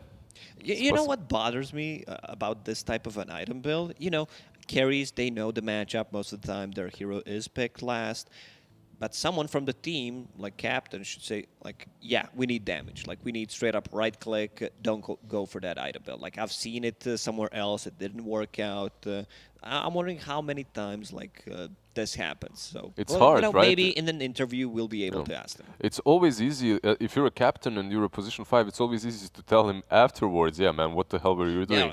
Hindsight, that's just yeah. that's toxic. That's what happens in pubs. Like no one ever says like, okay, let's do this. You know, let's smoke up. We need to stop. Everyone is like, why didn't we smoke? Exactly. Yeah. Like everyone's just being smart Pinging after. the sentries. This You know, is, when you this when is actually us. You know, we're being smart right now. we're actually You know, the most after the toxic. game. Yeah. Maybe we should Well, talk about I that. mean, to Back be to fair, you, Nomad. Yeah. Who prefaces the game with, I sure hope this troll doesn't go Ags Eternal Shroud. Like, no one expected him to go Ags Eternal Shroud. We maybe expected Ags at some point in the game, but... It's an expectation because it has been built a couple of times already. I And think it's it not only the worst worked game. once. Yeah, it's not the worst game for it. Like when you really think about it, the only question is how does it fit within the team, like for what you're going for.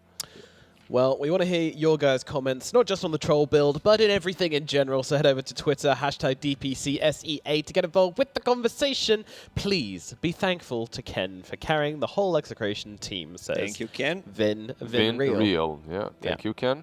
We're very thank you, thankful, Real Vin. I guess. Yeah, thank Or you, it- Ken. Yeah. Thank you, Ken.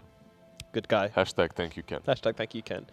Very grateful for Ken's presence in this Neon series. Esports, every single time, just banning out Medusa every single time. So Hold your horses, Lacoste. We I'm have a holding player up. comparison to get through Yopaj first. against Ken. Uh-huh. A lot of these mid players from Southeast Asia region are kind of looking really, really hot. Like both of these players, Mikoto, I said yesterday that he looks like the best Tier player 1, yeah. Very overall, handsome. Overall, looks player very in good. Southeast Asia. But I've been really impressed by their mid laners. Ken so is far. 17, by the way. He's one of the youngest players that I've seen recently join the scene. The new Virtus Pro squad, the Prodigy ones, they have a couple of they're like 18-year-olds, 18. 19, but Isn't Makoto like 17 as well, or is he a little older? I think he's a little bit older, yeah. Okay. A little bit. Anyway, we have ourselves a draft, and we are well into it. Yep. So this is draft number 3 of Execration versus Neon Esports, Oh, and we're going to start things off with a that's going Shaman. That's fast. such And an a early Timber. Timbersaw, man. First stage, Timbersaw. Okay, so let's talk about the bans a little bit. Nothing extraordinary here. OD did go through. And I think if you're Execration, you ban have to ban it. 100%. You do not want to have pure damage against a Timbersaw. It's just suicidal. Like, Smacks him. Yeah, this time around, oh, they ban. Okay. okay, one. There's Ursa and We're OD. not worried yet. We're not Yeah. worried yet. Okay. Let's see. Alchemist and Arcorden on the other uh. side. Execration, please. Tension in this room. Please. You could cut it with a Okay. knife. Okay, Good. another miss, another miss. All right. This is still fine. Look, these heroes got are another one. good versus Timber, but Yes. Timber can play the game against them. Versus OD, it feels like you cannot even play. It's very difficult.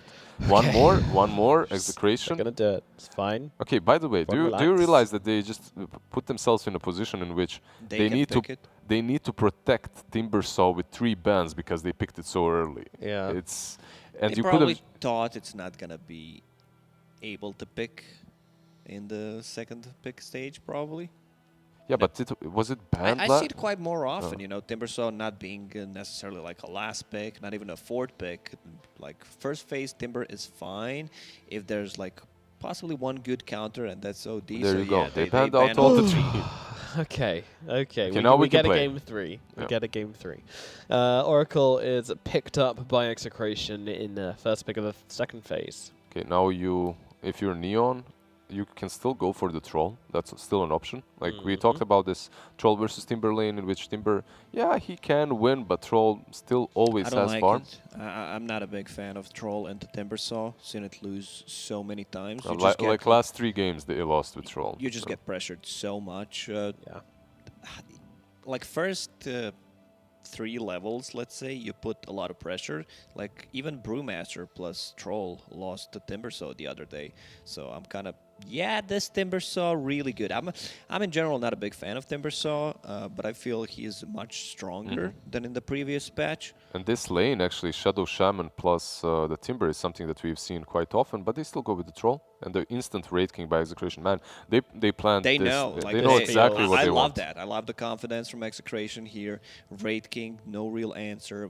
Troll could possibly build like a diffusal blade, but Doesn't really it want to. doesn't want to build that item.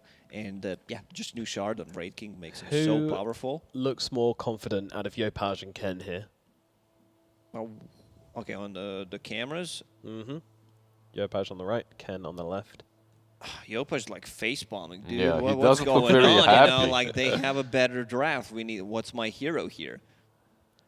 Yeah, I wouldn't call Ken confident here. You know, he's kind of a bit amped, bit nervous, bit amped, I would say. Wait, Batrider is still in the pool. Anticipation. Ooh. I mean, there is an Oracle, yeah, sure, but I think this is still a pretty solid bet game for either one of these two teams. You would get that bet versus the Timbersaw just on one hates side, playing yeah. into bet. And on the other side, it's also not the bad Batrider game. Like for Execration, Cowboy Ken once again strikes the comeback, the episode Cowboy 6. comeback. That's what we all want to see secretly. Neon taking their time. They're realizing the state they're in right now is not ideal. This, I mean, I think Neon might be thinking about getting a different carry and putting Troll on the off lane against the Yeah. Raid King. But I might be wrong. Like thinking about the off laners, there are really good ones left in the pool. Mars still available. Yeah, There's Ember also Spirit. like Tide Hunter. Like team fight from Neon Esports is Neon. non-existent. It's really weak. It's just Rolling Thunder pretty much. Neon actually ban out the Batrider, so they're the ones that obviously have picked up December. Yeah. And you can see what their lanes are going to be like. Ember plus Kotal is still an option for them, but most likely it will be Ember mid. And because of that, you want to secure him a little bit, you ban out the Batrider. Storm is still an option. yeah, and Quap. I mean, I don't see how you get rid of both these heroes on the side of Neon. I'm gonna say something stupid, but Yes. I say that quite a lot. I would love to see Necro for Execration if it's a mid Ember, possibly is.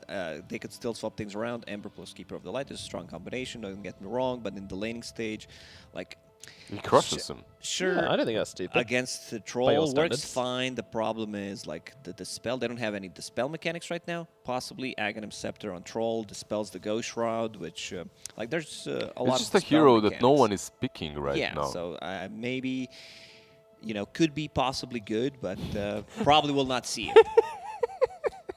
What are you laughing about? Lacoste took us on this whole journey around the world with Necro, then, and we like, came We're back going to on this a point. journey, but there's a travel ban, so yeah, we're not going anywhere. We went to the airport and then they stopped us. No, you can't. That's it. Go back. Isolate yourself for a couple of extra months until you're buffed up enough. I mean, Necro, right? What's his shard even? What does he do? It's like Stronger the mega Death death Pulse? pulse. Yeah. Yeah, it's really funny. It's good. It bounces once, I believe. I'm not Oh, sure. does it? I could be Okay. wrong. So it's a big boy and it chases you. Yeah, I don't It's see kind of Necro. funny I 'cause- don't think I've seen one Necro in the last 100 pubs that I've played. Maybe. No, he's just not picked It's at just all. not played. You know those clips where you see people running away from the death pulses? Like with the big death pulse, it's kind of like that. You know, you feel a bit like Indiana Jones trying to get away from that big boy because it does like double the damage or something. Trying to dodge it and whatnot, getting that extra movement speed. Yeah, like if teammate comes along and forced after you away at the last second, yeah. Okay. Storm banned out Yeah, there, so we're kind of expecting something like Quap or something along those lines for Execration. Who deals with the Timber Zone? That's my issue here. From Neon. I think on Neon, how you're looking at it is December maybe builds into a vessel, and then you at least have that. You still But, have Oracle to dispel yeah. things. Even he can buy a Lotus Orb. It's Is that There you go, Tusk. So they are keeping the Troll as the carry. They believe the matchup is winnable.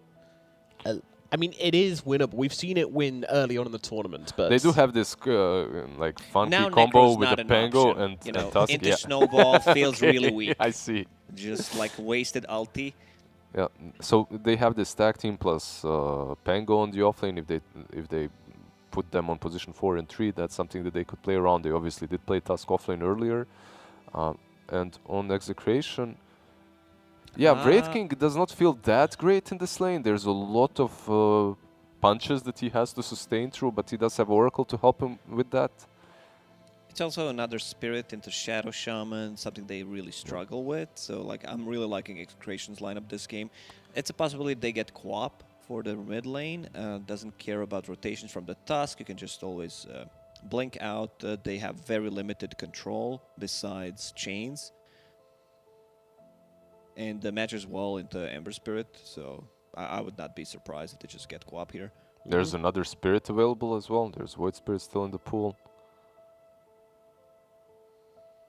There's a bunch of heroes that are still left in the pool that are on the mid lane that could scale and lane well against Ember Spirit, mainly because of all the bans that they used earlier. They go with the Void Spirit.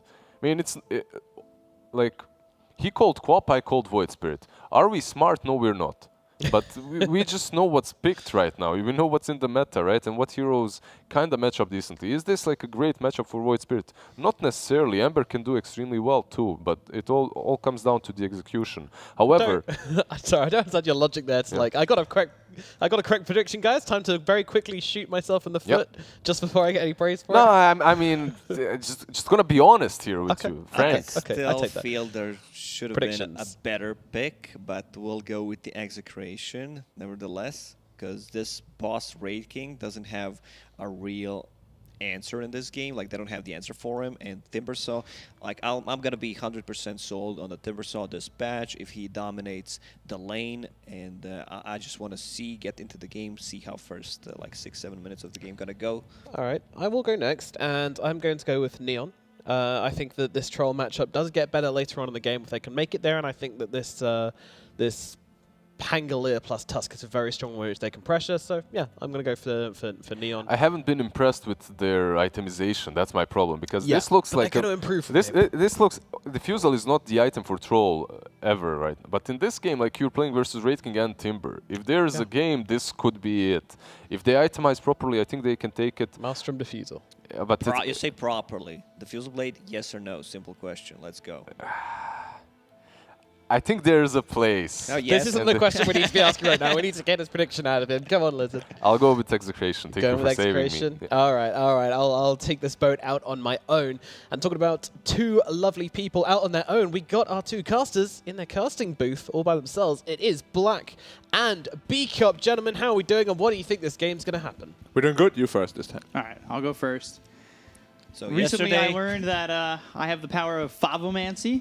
I ate a bowl of beans yesterday, and Favomancy is being able to tell the future through the power of beans. So I read my beans, and they said Execration's going to win. Alrighty, another one for Execration. Black, are you joining me with Neon, or is it going to be 4 for Execration? Any analytical reasoning behind that, or just It's not my job. straight up 50-50. Man, I just feel like it's a super free Wraith Speech. King game. Like, he's going to get 2 items and the game is pretty much over, I feel. So I got to go Alright. Execration as well. Execration. If they don't play like in game 1, if they play like in game 2. But who knows? Who what they will do. knows? Who knows? Yeah. But Execration for me. Alrighty, guys, we're going to leave you in the very capable hands of B-Cup and Black for game number 3, the grand finale of this best of 3 matchup between Execration and Neon. Take it away, boys. Like, you know, Matt, it is the grand finale, the grandest of them all of this series. So, game number 3, Execration, Neon, ready to go at it. And will this be the first time Neon come out of a series with a loss? It's possible. I mean, Neon, don't get me wrong, the game is not over or anything, you know. I just feel like this Wraith King should have relative free farm, and after that, there's not a lot of tools to deal with him. Yeah. So, as I said, I feel 2 or 3 items into the game, and it's just gonna be, you know, too much to deal with. I do think that Void Spirit last pick was questionable. I think there were better choices. But overall, the lineup seems more solid. The Troll should be having a rough time after a while. Level 3, level 4 as always against the Timbersaw. Yeah. And First blood, shards maybe. out onto BDZ. Illuminate actually misses. BDZ still running away. That means he lives. Shards, no tag team, but you say he lives, I say he dies. Zanuel, first blood over BDZ. trade. Tabeel traded, one more shot. There it is, RR with the kill. So Oracle gets a kill. That's always nice. You get him to a quick level 3, get that level 2 into the Purifying Flames. Yep. Always a fun time. But you said there's a better choice other than this Void Spirit. I kind of like the Void Spirit. Obviously, there's probably other choices that accomplish this, but that is more lockdown for the Troll. Kite him out, make his game very difficult. And even if Troll, Dire's top say, tower gets on is top under of someone, you attack. still have that Oracle. And I think there's going to be many opportunities here for RR to have plenty of saves. Definitely, definitely. I just feel like Quap would have made more sense to get on top of the Caudal. Yeah. Quap doesn't care about Tusk, Pango, or Troll really, or Caudal. Just the Ember Spirit. It's a pretty free Quap game. Don't get me wrong, Void Spirit can snowball. He can do a lot of work this game. It just feels more risky. We have not really seen a superb Timber game yet. Other than from JT, which Yeah. is in the China region, of course. Like, that's like But the yeah. only one between the 2 regions that I can think of that really had like a, you know, this hero's strong kind of moment. Yeah, I mean, JT is a Timber master. Yeah. We have yet to see, other than Ice, who's obviously left the region to play in America, who is a Timber master here. So far, we have seen none. They all kind of do well in the laning phase. After laning phase, they start to struggle. Seems like that's the peak. Yeah. It's not easy, as I said. You know, it sounds very easy, but hitting all your spells in every team fight is incredibly, incredibly difficult. Okay, Yeah, Void especially Spirit. the chakrams. Yeah. You know, you got to make sure you land everything, otherwise you do just feel like a sponge. Like, that's all you're there for. Yeah, which is not, you know, like the enemy might as well just ignore you if you're Yeah. like that. And we've seen, like, heroes get away where chakrams are missing or timber chains just aren't on the point. Like, it takes a lot of skill to play like Ice or JT. Yeah, I mean, the thing with the hero is it deals a ton of damage if you hit everything, so you can't just ignore it. But if you just miss a couple, it feels very underwhelming. But the pressure is already mounting here. Level 2 reactive armor already kicking in. Yeah, once he A gets lot of that, does he have to go damage. to level 3 on the reactive armor, or is he okay at level 2? Yeah, you always go level 3 because Always, right? then you can start tanking the tower. A lot of trouble here. Natsumi. Wow. Aether shot from BDC to get that kill onto the Troll. That's a big one to get, and I mean, a combination like Shadow Shaman as well as the Timber is very strong. You've got the hero with the second highest base damage in the Shadow Shaman. You've got Timber, who, of course, we already said is in level 2 of the reactive armor, so he's survivable, but also outputs quite a bit of damage himself. Yopaj trying to play aggressive on Ken. Yep. Cancel the Eventually bottle pops out. charge. Mid lane going a little bit of into Ember's favor, which it really always does. Flame Guard, you can't take it off as Void Spirit, so you Right. always find favorable trades as Ember. Not an easy matchup when you get checked. No, not easy at all. What do you have to do as a Void Spirit to overcome this matchup? I mean, you just have to start roaming. Level 6 is both. Heroes usually try to get some kills on the side lanes, you know, and they both have their merits, their strong points and weak points. But whoever gets like a better start when it comes to ganking is probably going to do better in the mid game. Right. Because both these heroes need those side lane kills eventually. Rune is bottom this time.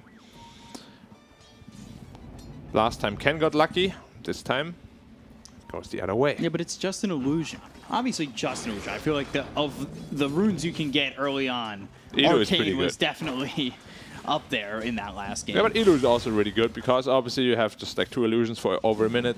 Oh, Korea. Courier gone. Dire's For free. courier has been killed. 200 gold going the way of Execration. It's that 40 times 5 math right there. Yeah. Ooh, they found Johnny Well. Again. He's trying to TP out. They've got the damage again with the Ether Shock finish. BDZ, that's his second one. And yeah, you can see the aggression and the success coming from Execration in this lane. Yeah. I feel like if Wraith King gets a Radiance and a Heaven's Halberd this game, most of the damage they have is physical. Right. And once you have this evasion plus the Radiance burn mischance, I feel this Troll can't really match up to you. We have seen it in other games as well, where Troll uses his ult to kill the Wraith King once, but then Wraith King comes back with all his abilities. Wraithfire Blast, Oh. Fortune's End with the Purifying Flames, play hard. It's in a bit of trouble, but the shards, Yowie in too deep. He ran into the tower. Oh dear. Big mistake. That is going to cost them both. Yeah, no way Oracle gets out of this. He'll turn around, try to get a kill on the play hard in return, but not happening. There was like a millisecond off the faults, or like the Purifying Flames. Yeah. I can't believe he just ran into the tower there on the Wraith King. We've seen mistakes like that from Yowie too. And that's going to cost him. It's very costly. There's a very easy Wraith King lane, but now it's going to become real hard because the Penguin's going to be 6 relatively soon. We'll see if Ken wants to come down bottom, but again, now look at the pressure that they're able to put on from Neon onto this Wraith King. It shouldn't be this way. He's only level 4 now. But top lane also, the Troll is taking a lot of harass. DD for the Void Spirit. Perfect rune for him as he also reaches level 6. Illuminate comes in from Januel. Yowie again in trouble. Fortune's End TP over though. Debil on the run. It's a long TP that eventually gets canceled.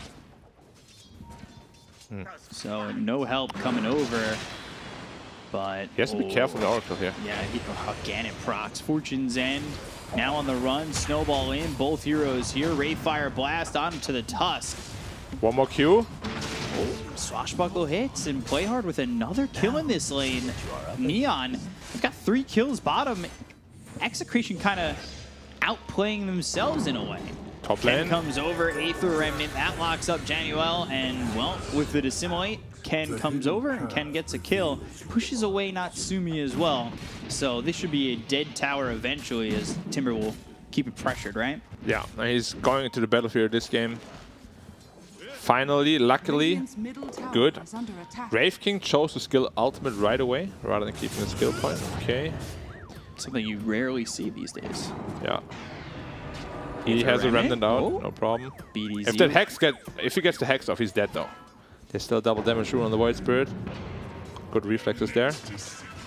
And they've left this Wraith King by himself. Obviously, he's got that reincarnation. That might have been why he procced it, knowing that his supports weren't going to be there anymore. Fortune's End, BDZ getting low, trying to get healed up. They've got the Shackle, Astral Step. Now with the Dissimulate right onto Yopaj.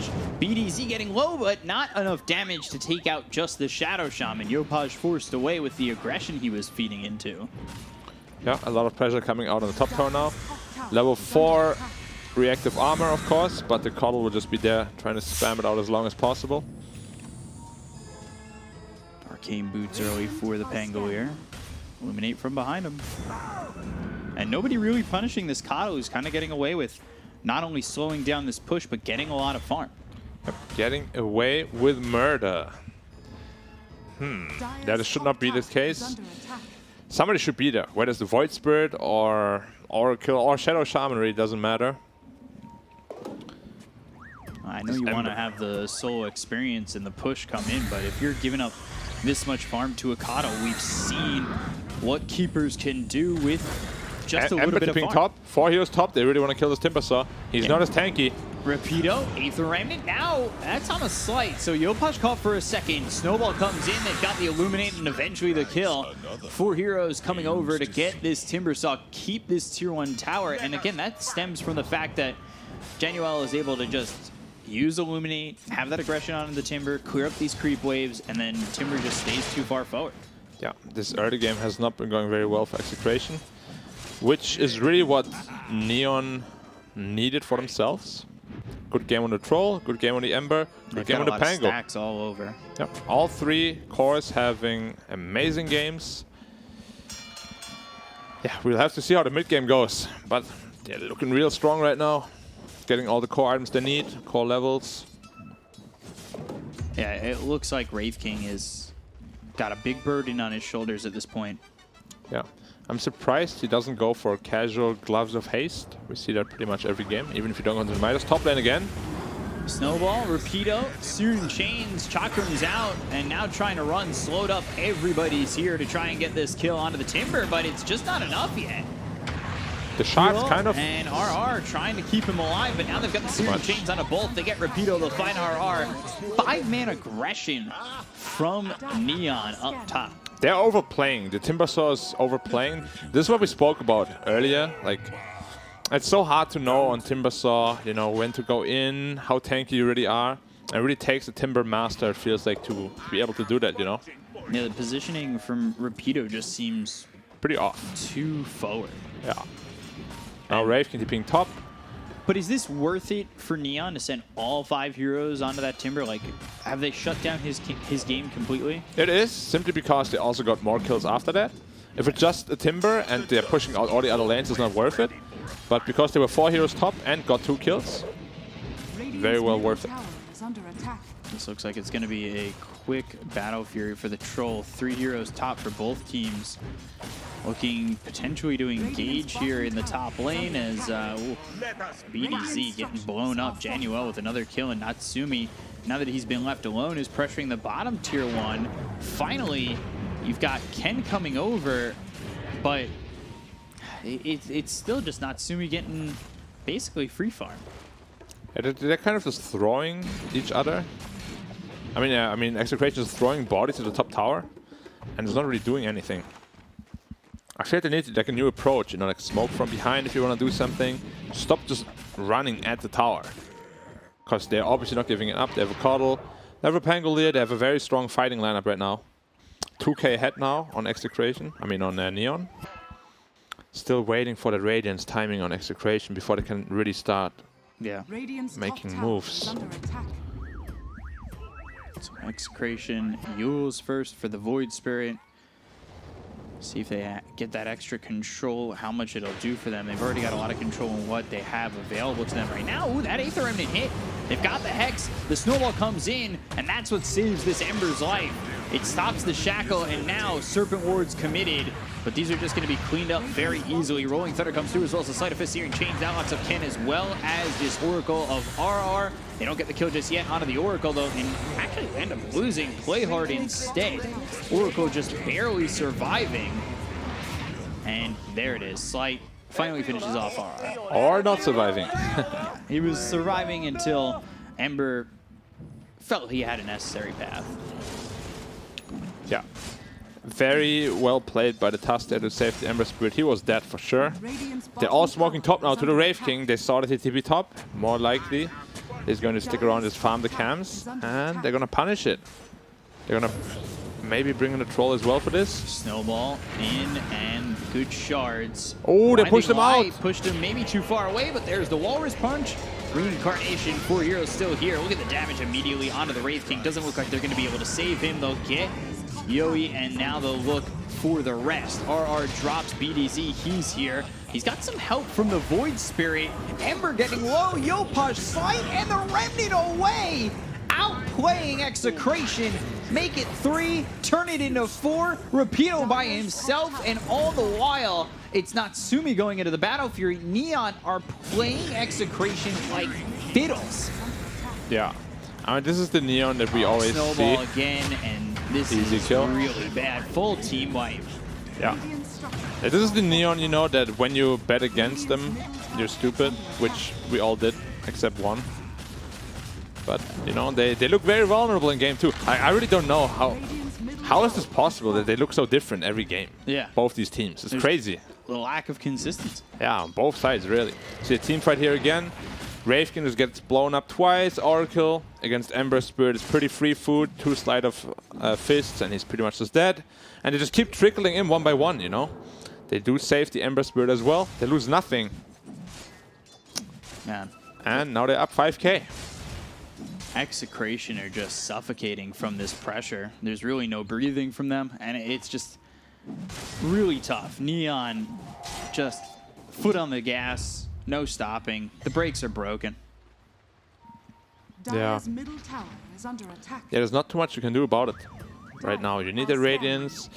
Void Spirit, as I said, he's quite weak until his first item. Rolling bottom again, no reincarnation. Yeah, just dead. down for 95 seconds. Wraith King just hasn't had enough time to get into anything. They've got the Serpent Wards down as well as the Hex. They'll go to the Shackle trying to get this kill onto the Ember, but too much damage onto BDZ.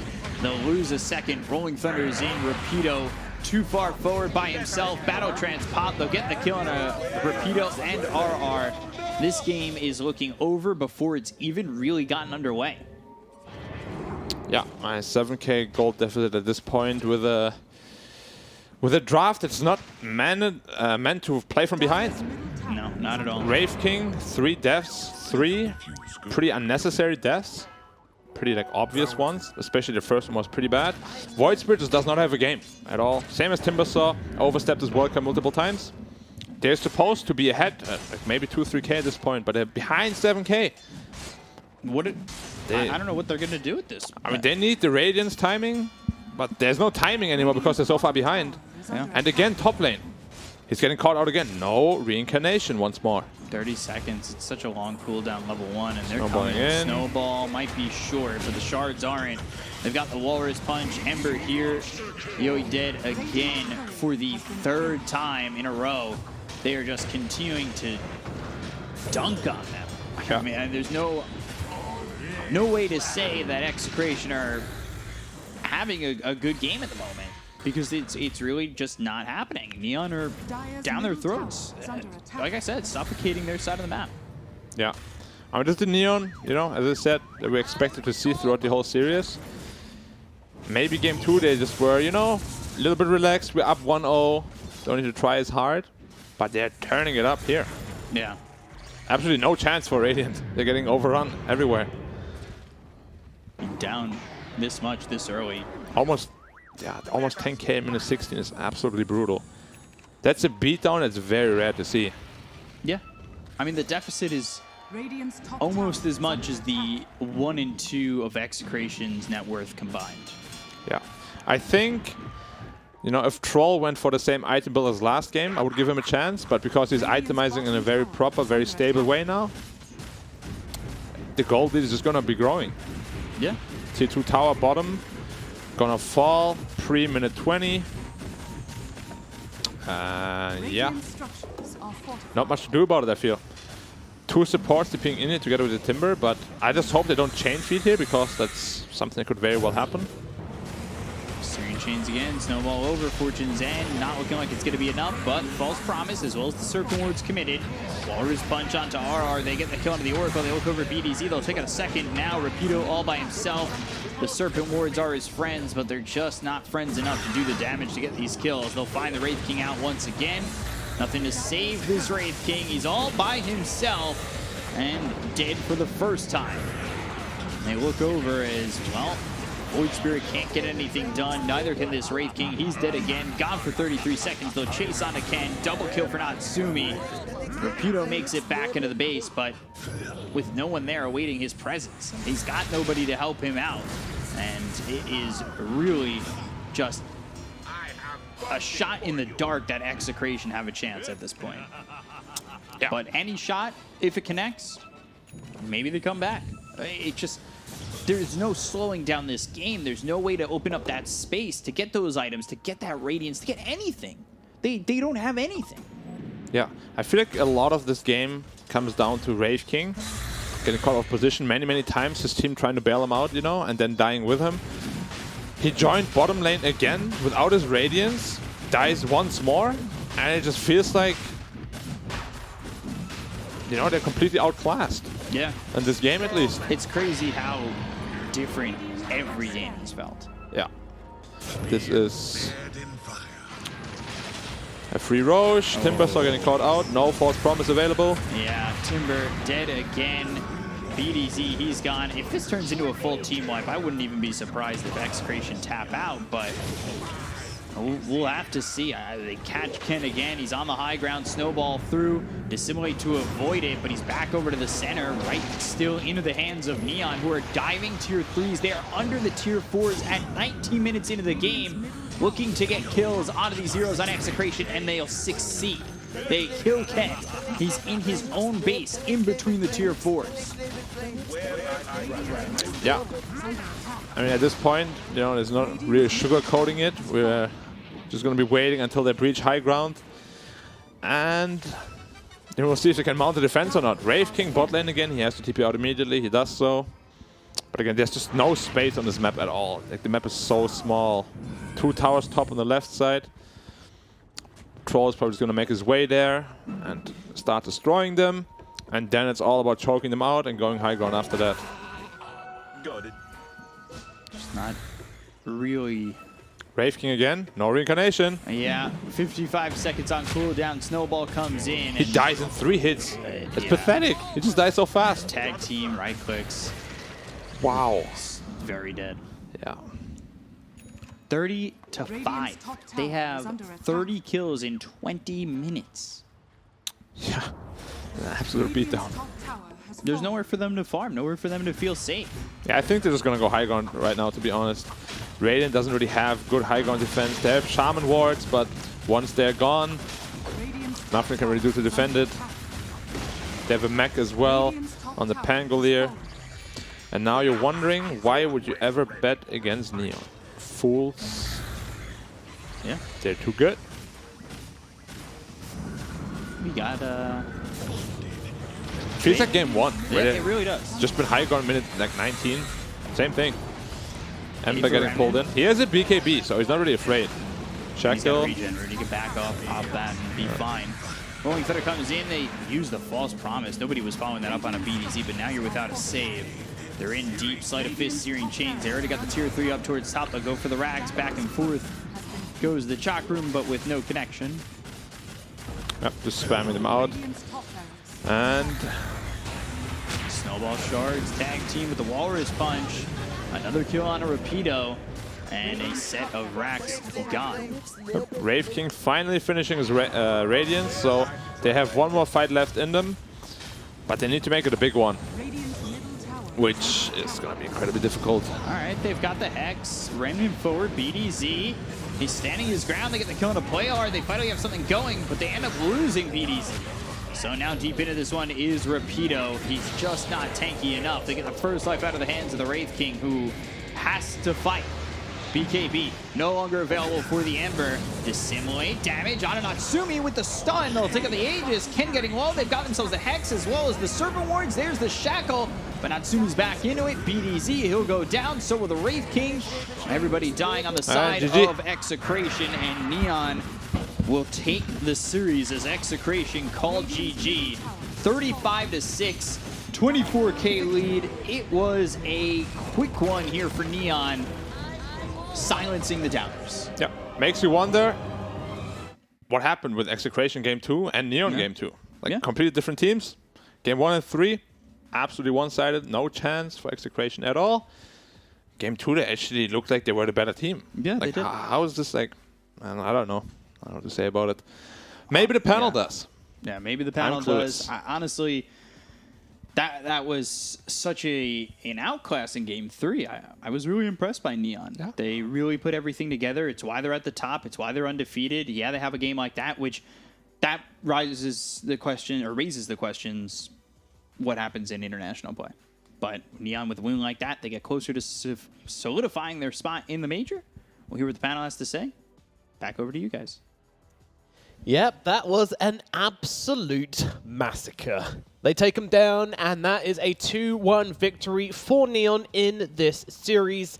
and they continue their winning spree. They have yet to drop a series, but Neon, you know, they're getting close. They did drop a singular game here. They've dropped games before, but so far so good as they keep this win spree going. Guys, what were your main thoughts about this third game? Good rotations, like they made all the right rotations early on, killing Timbersaw 2 times. Timbersaw a bit overextended. They brought 4 people once, 5 players for the second gank. You know, with the tag team, that's a ton of damage. Like Timbersaw might be tanky, but he's not that tanky. And also killing the Raid King once, then killing a Raid King twice. Like this fight here, Raid King a bit out of position. It's 13 minutes if I remember correctly. Oracle's still level 5, so that's something, you know. And he's the one who's TPing first, so he can't actually save him. There should be someone else TPing first instead of him because he's still level 5. Then Raid King gets caught once again.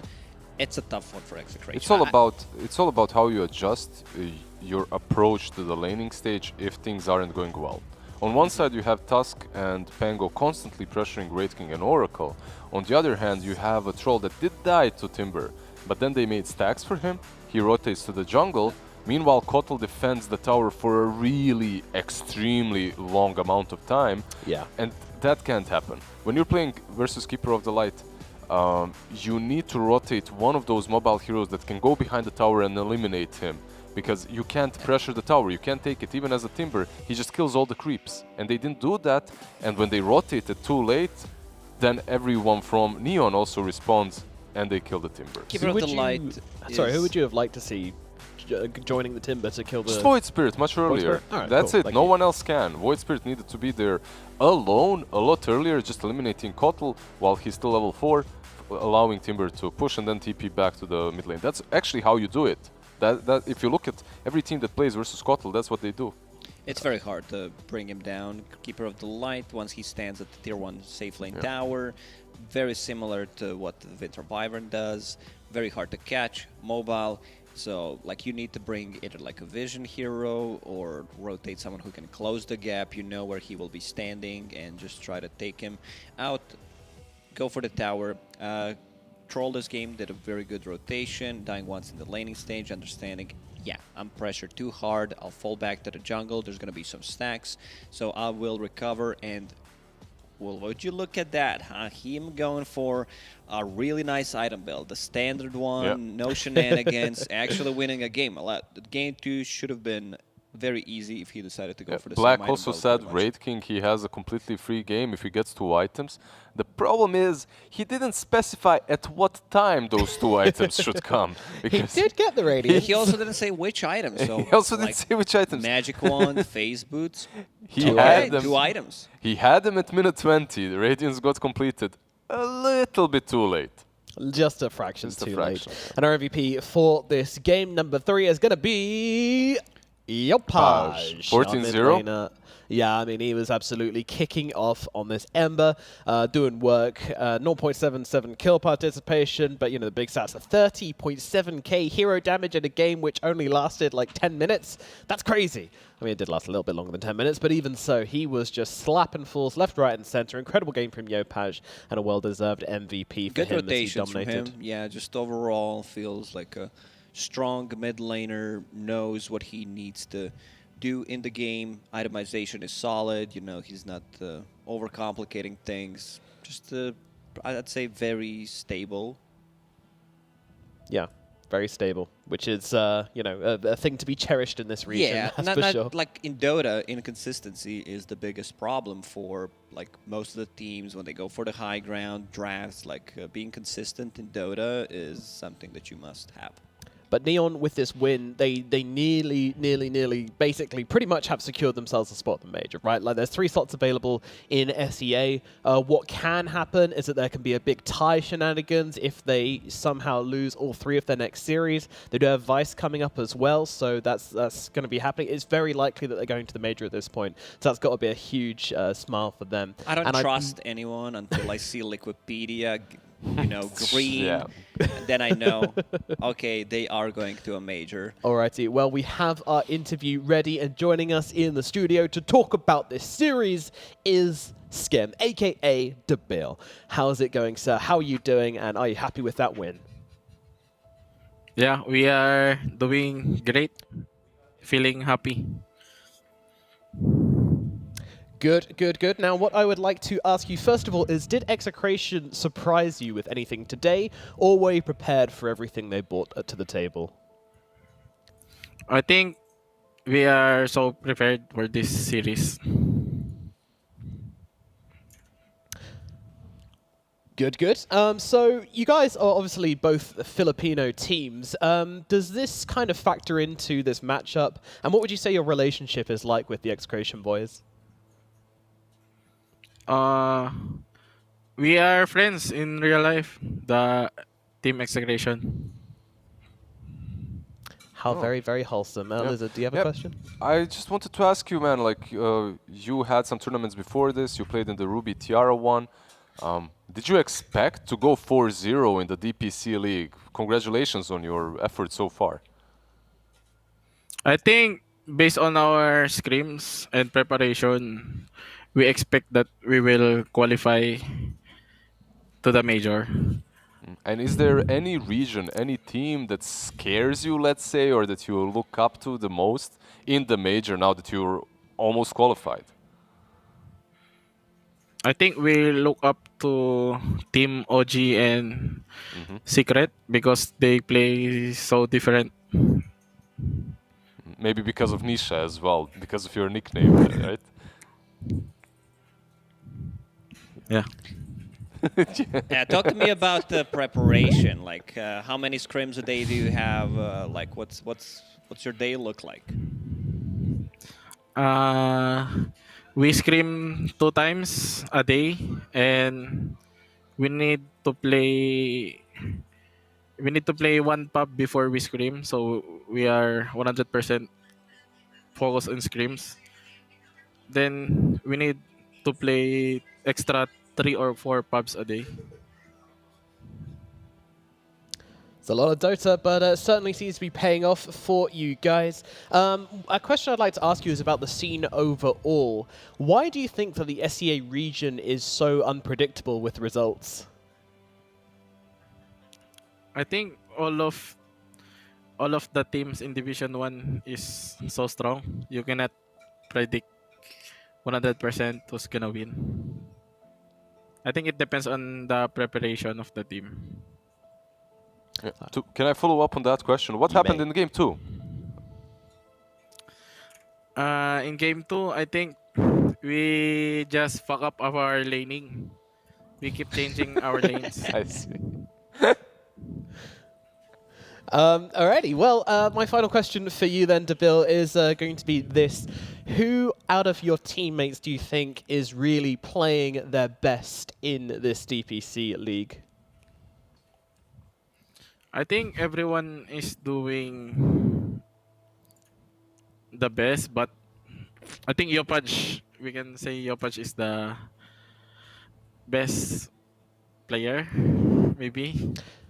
We certainly agreed with that. I mean, we've given him the MVP a couple of times, and you, of course, yourself have been playing very, very well. You know, remembering that Kotl fight as well, one of our favorite moments. Deville, thank you so much for coming to talk to us. Congratulations on your win, and we hope to see you soon. Bye-bye. Bye-bye, congrats. Deville, such a charismatic fellow, always there to give us the well-thought-through answers when we need them. Yeah, what happened in game 2? Lanes went badly, that's it.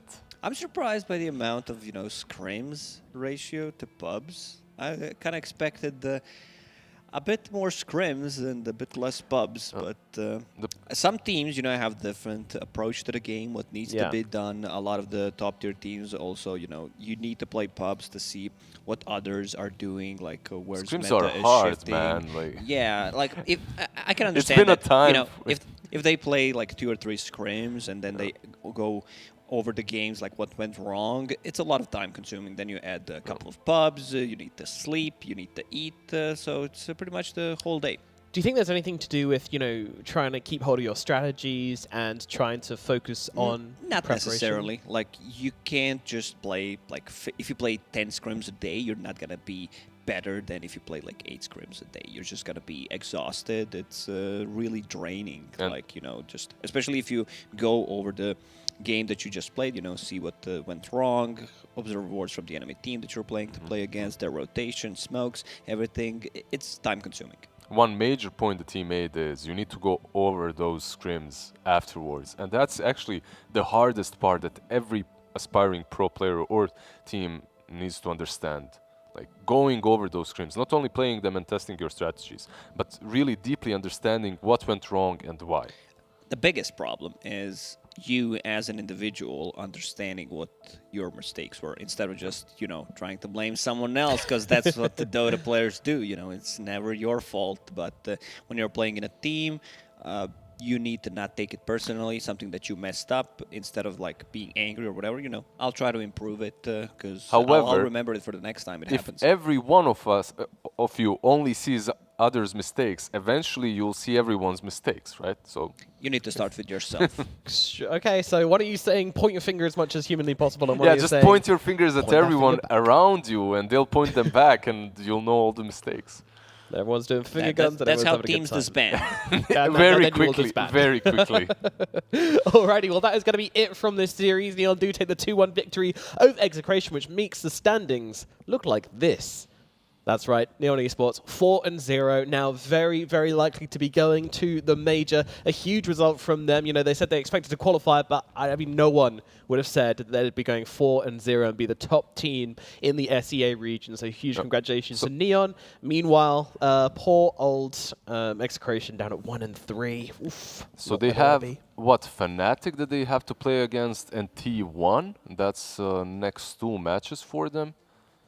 Vice Yes, and then Esports Vice. as well. So, yeah. Yeah, those are the next 3 matches. Not if they win easy just one of matches at those, all. then they're through. Yeah. No, shouldn't be, but a couple of these teams have been a bit shaky in their performance, and as we've said many, many times before, it's coming the catchphrase. You never know what happens when you get into the sea. Alrighty, guys, we are going to throw it over to a break, after which we shall be back with our next series of the day, so stick around and we'll see you for that one very shortly.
Poseidon in your nightmare. You can run, but you can't hide there. I'm the dark in a dead stare. Panic mode when I switch gears. I move like ghosts, don't waste my time. Get out my way. This life cutthroat, this life no joke. So don't look back, 'cause I'll be there in the smoke. Rising out the ashes, the phoenix, the burning, the rage. We'll hunt you right down to the end of your days, and I'll be right there at the top of the maze while the rats in the sewer stay stuck in the days. So now I'm coming for y'all, whether you're looking or not, you've already gotten involved. Don't take it personal, I gotta finish you off, 'cause only room at the time for one gun in the drawer.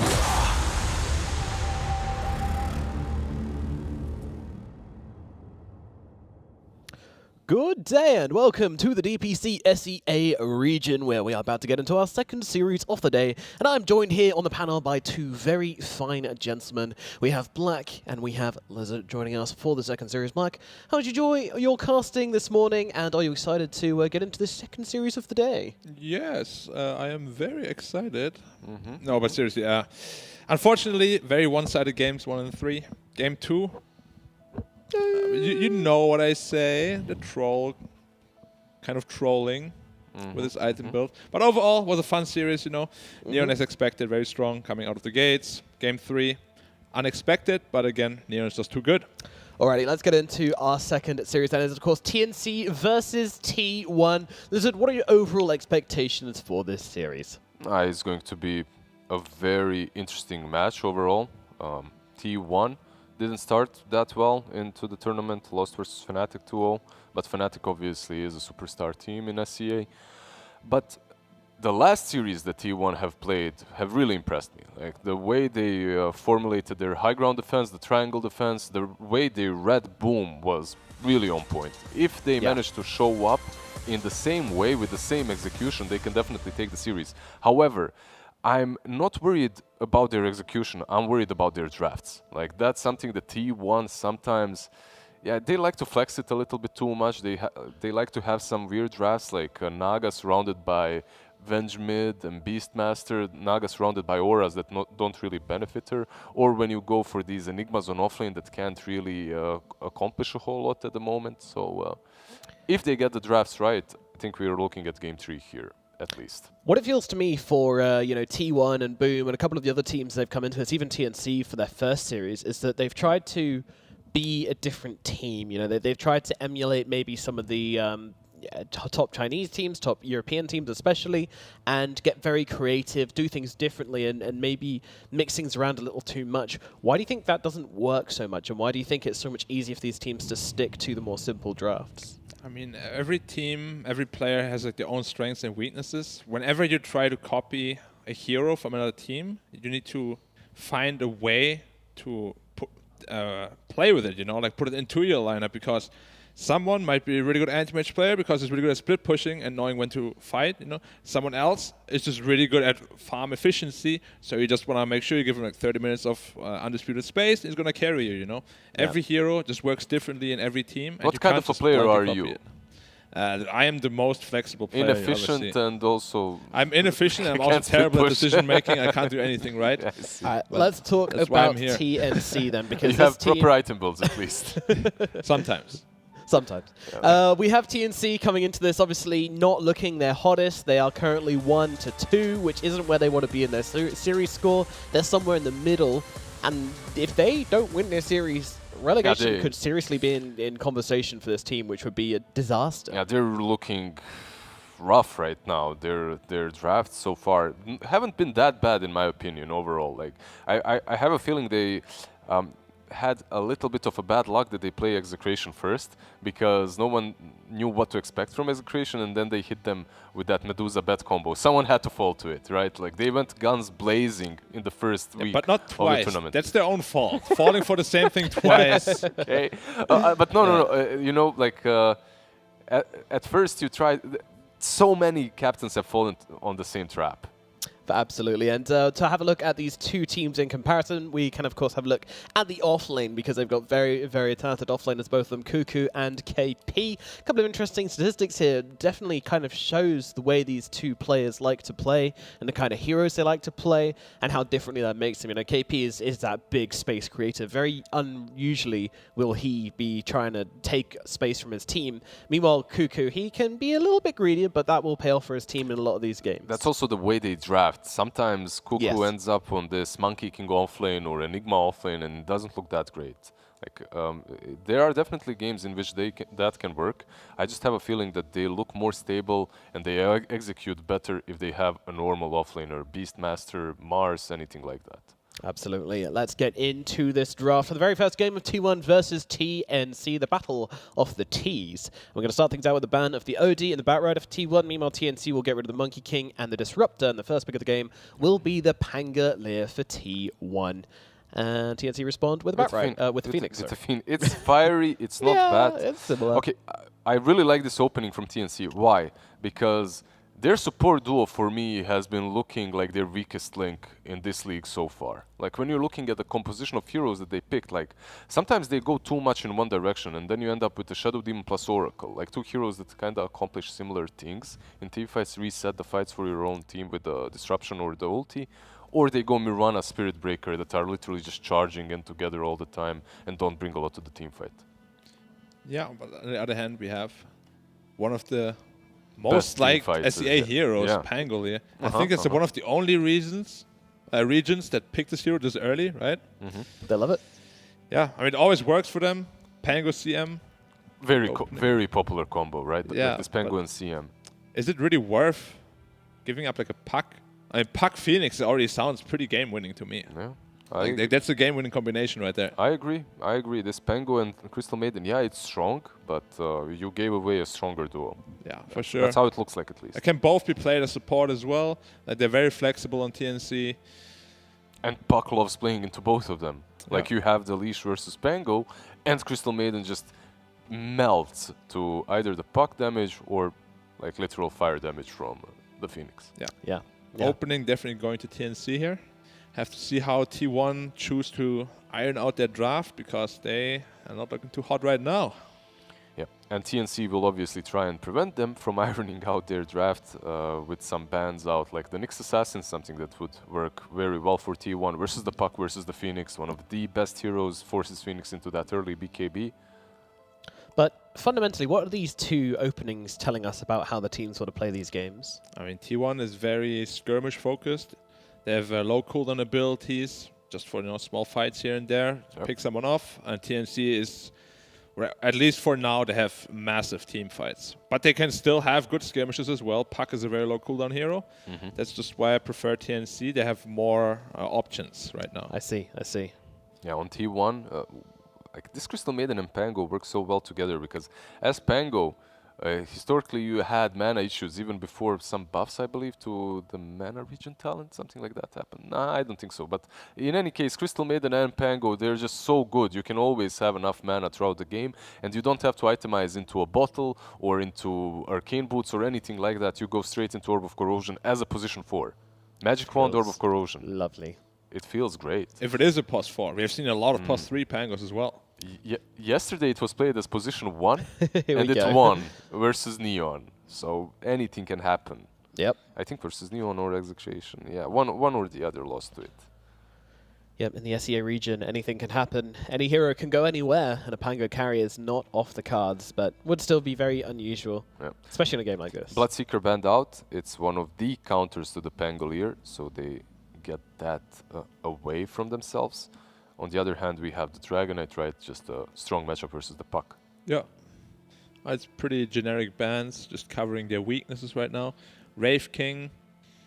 Wraith King is just a very popular hero this patch. Doesn't really counter Pango or CM too much, but it's just hard to pressure. And it's a hero that has a lot of strong item timings. And Crystal Maiden is actually pretty solid versus him. You have Frost Nova. Overall, like in the lane even. A lot of kiting. Yeah, a lot of kiting, a lot of slows. Pango plus Chris. Do you remember when CM was played offlane a lot? Yeah. Like, imagine Pango 4 CM offlane versus a Wraith King. Yeah, he would suffer so hard, but probably not going to happen. Yeah. Not gonna happen indeed, and he's not eating breadsticks today. No, I was about to say, our like boy nuts. Whitemon, you know, always eating, and but today we've taken a break from the breadsticks. We'll try and get an idea of what that is. We'll get. I think it's some sort of nuts. Think it's nuts. Is What that are you're your guessing? What are your favorite nuts? I like almonds Almonds? or Very macadamia classy. nuts. Wait, are cashews Wow. nuts? Yeah, They are, cashews are nuts, yeah. Cashews are. You like them? Pistachios and cashews. Those two Pistachios for are me. strong. Pistachios I are just strong. can't. That's Sunflower seeds are also pretty pog it. champ. They're pretty pog, yeah. Like every A seed, not a nut. Yeah, that's why I said seeds. It's like Okay, a okay, pog, fair yeah. enough. I'll forgive you. Thank you. It kind of falls into the same kind of Nuts and snack. seeds? Yeah. It's Yeah, similar, but there are it's in the differences. genre. It's Yeah. in the genre. And of course, here to explain all the differences is Nomad. Yes. Slavs have this like very bad idea about like, you know how you see a Slav squatting with a random beer in his hand, random drink Or in an his energy hand. drink. Usually he also has some Nuts. seeds that Oh, he's seeds. chewing on. Yeah. Oh, is that seeds? I do wonder. That's always it. Semechki they call it. that's the word. Special kind of Slavic seeds. Yeah. No, it's just sunflower Shaker. seeds. That's it. Yeah, shaker. I mean, they're getting everything that's popular right now. That's in the meta. You get that fissure that can mess up the Pango a little bit, but that shard right now looks pretty solid, man. Looks dope. Team fight capability here from TNC is damn scary. They have Echo, they have Phoenix Egg, they have Coil. Yeah, they're looking to brawl. TNC just want to take What's some up- team fights. What's up with the way T1 drafts? It looks so It looks weird. awkward, Yeah. weird. Yeah, the way they're opening like this Dead Prophet, you don't really see a strong. Wait. It is a puck middle though. Yeah, there's like DP has no save, no real reason to pick her here. I think it's gonna be an offlane DP more than likely. You think so? I don't think you just pick her that early and put her mid, right? That would make sense, but we'll Yeah, see. I That don't would be know, that like would make it DP plus Pango offlane, which does have a lot of brawling potential, but it can backfire very easily. Like, Yeah, if you make- start falling behind in that lane, there is absolutely no save for you. And then what are you laying against the puck? There's TA that owns puck, but TA into Phoenix and Beastmaster is rough. Feels very tricky. rough. Tricky. Yeah, like it's gonna be a rough draft for T1 already. They set them up in a way where they don't really have any pickoff. They have no stuns, and TNC has an abundance of stuns. They've got a whole basket full, and they are ready to empty that basket all over T1's head. And TNC, they have so many different options to proceed with this draft too. Like something that I wouldn't mind for them is a Morphling perhaps as well. PA Wow. PA. Okay. into the puck and Phoenix and Beast. And it's okay in Beast against Beast in the lane. Yeah, But I thought it wasn't too bad against Phoenix. Now that you keep the Phantom Strike attack speed. The when you laning, change the target, laning so- itself is kind of difficult, though, Right. right? Like Okay.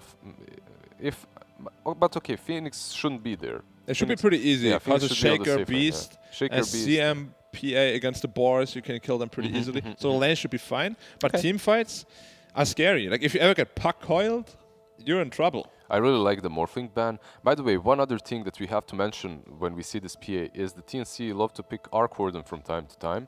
And PA is one of those heroes that gets on top of him very close and personal early on in the game before he's accumulated that extreme wealth and is considered a decent counter. So One thing which I heard a streamer, who I don't remember, and I'm not going to misquote, so I'm not going to say it, but one thing I heard somebody talking about was that PA forces these teamfight lineups to sometimes make mistakes because of her burst potential. She can just immediately force them to use ultimates on not the way you want to use them because of that burst potential, because you just have to get your spells out quickly or you're going to start losing heroes too quickly. This could be a factor in picking this game. you don't have the time to kite. Yeah. That's what she is. She has a lot of reach and she gets on top of you very early on easily. But if you get Beastmaster Rod, Then you die. you're in trouble. Unless you have like BKB, Deso, Battle Fury, which is like minute 25 or so. Or a save. I mean, a save just looks so good for T1 here. Like, they just can't fit in their draft, though. And no stuns still. Yeah, yeah. The lineup looks really like a pub lineup. It's You like could still run at you kind of thing. kind of crazily fit in some LC or Abaddon, right? Like versus You the mean for roar T1? versus the Yeah, puck. but then you still have no stuns. Like you do I need know. an LC Yeah. for the 4 stuns. I would like that, but And lane versus is the not roar easy. is decent versus puck. Versus Phoenix is also nice. What about like a nice lion? Give me some Roar. stunts, like a POS 4 lion or something. For But then you have T1? lion CM. It's Yeah. not great. These- Tusk maybe. I thought you talked about wanting the DP to go off lane, or are we over that now? I mean, with that draft, how it's shaping up, it's gonna get harder and harder to put her there. You could potentially pick like a. Clockwork. Not great versus Beast. Nah, it's actually bad. Pretty bad here. I was just thinking about the Shaker. He fixes that issue, but the other 3 heroes don't really care about him. Mid That's- Grimstroke maybe. Okay, interesting. Underlord. Okay, this is Against something. the puck. This is something that they've drafted before, right? Like Yeah. the last series that we watched, they had the Underlord with a really bad laning stage, but he recovered extremely well. Cuckoo was playing him, Yeah. and he brought a lot of utility to the team. You have a hero that deals well with the beast, summons and all the trash minions that he's sending your way, so you can clean up the trash at least. Yeah. So I still think it's DP offlane, Underlord middle. Matches up very well into the puck. 8 seconds left for TNC. They need a really hard carry here. Medusa. Medusa looks pretty damn good. Yeah. One Just little thing I'd Medusa. just like to say about the Underlord is that he's a brick wall hero you can put up Juggernaut. against them, so they can't go for any super high tempo lineup. But the Juggernaut now comes out for TNC. Do you like it? Is enough to win this draft over in your favor, guys. No, but this draft was already kind of in my favor on the side of TNC. And Juggernaut brings you that healing ward a little bit early on. You have the Sunray, you have the healing ward, you have all the beasts.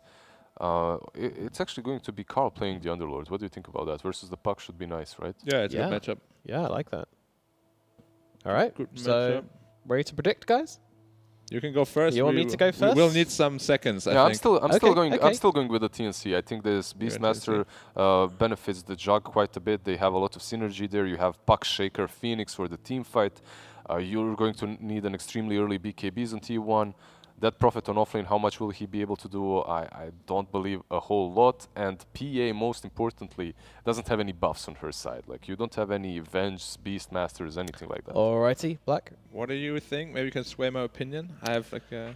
I think I'm going TNC as well. You guys made too many great points throughout this draft. They're in their favor. I do like this Underlord mid. I don't think it gives them enough to really control what they're going to be putting out. They just seem to have too many boxes ticked on the side of TNC, so I'm going to go with them as well.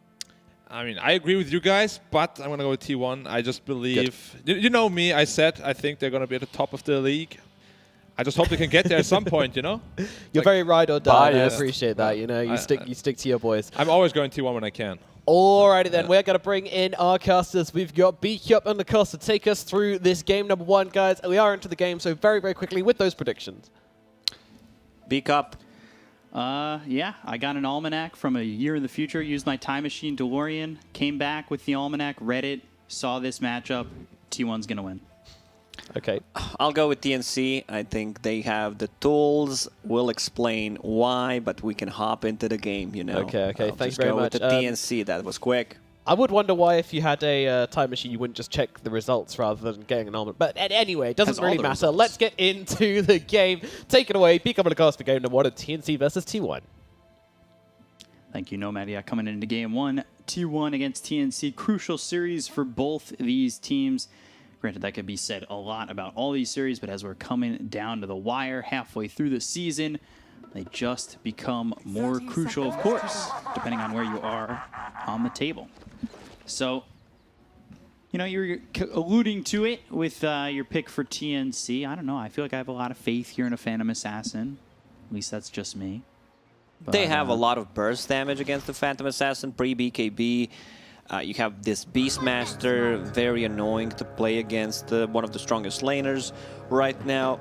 Just feels really good. Love his itemization on KP already. 3 branches, Magic Stick will eat 1 branch, and yeah, because Phantom Assassin will spam the dagger to be able to secure some of the last hits, and for the harassment, I see Crystal Maiden lane plus Phantom Assassin. I'm getting some flashbacks from the Virtus Pro squad, where I'm not going to say they invented it, but they kind of perfected it, where Maiden, she starts with Crystal Nova, spams on 2 heroes, a dagger, you pretty much have 100 move speed, so Shaker will take care of that. You know that lane is much closer to the tier 1 tower. Beastmaster will get far more efficiently there.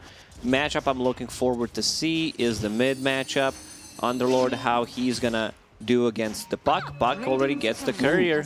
Yeah, good move there by Armel. Were you expecting it to be Underlord Puck coming into that final pick, or were you thinking maybe they would keep it as an off-lane Underlord and maybe throw the DP mid, or is it just the matchups are better this way for T1? Underlord on the off lane has a lot of bad matchups, like you have this Monkeys, you have Ursa, like Juggernaut +1 extra slow, just to be able to get on top of you. On the mid lane, he feels like a completely different hero, where like you don't get pressured as much, you get the levels. It's very hard to last hit into the Underlord.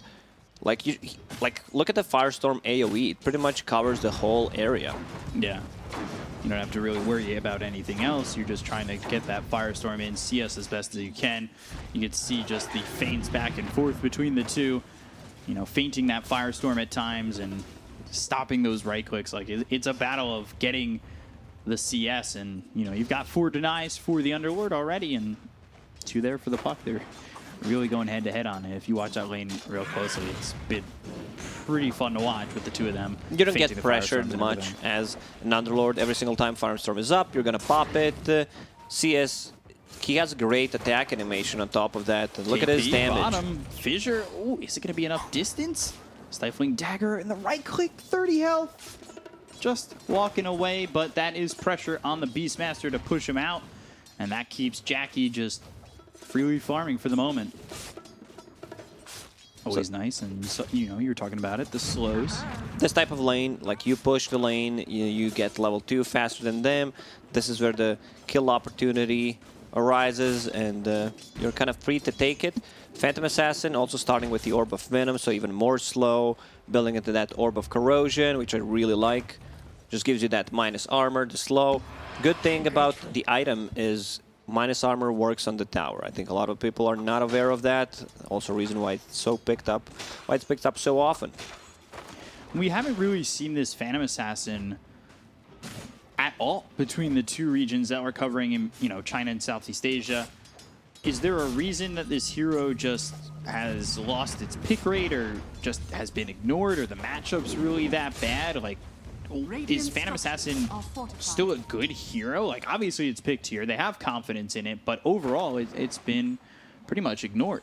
No bans, no picks before this. Yeah, I think this is the first one we've seen so far in Southeast Asia and China. Yeah. Seen it a couple of times in other regions.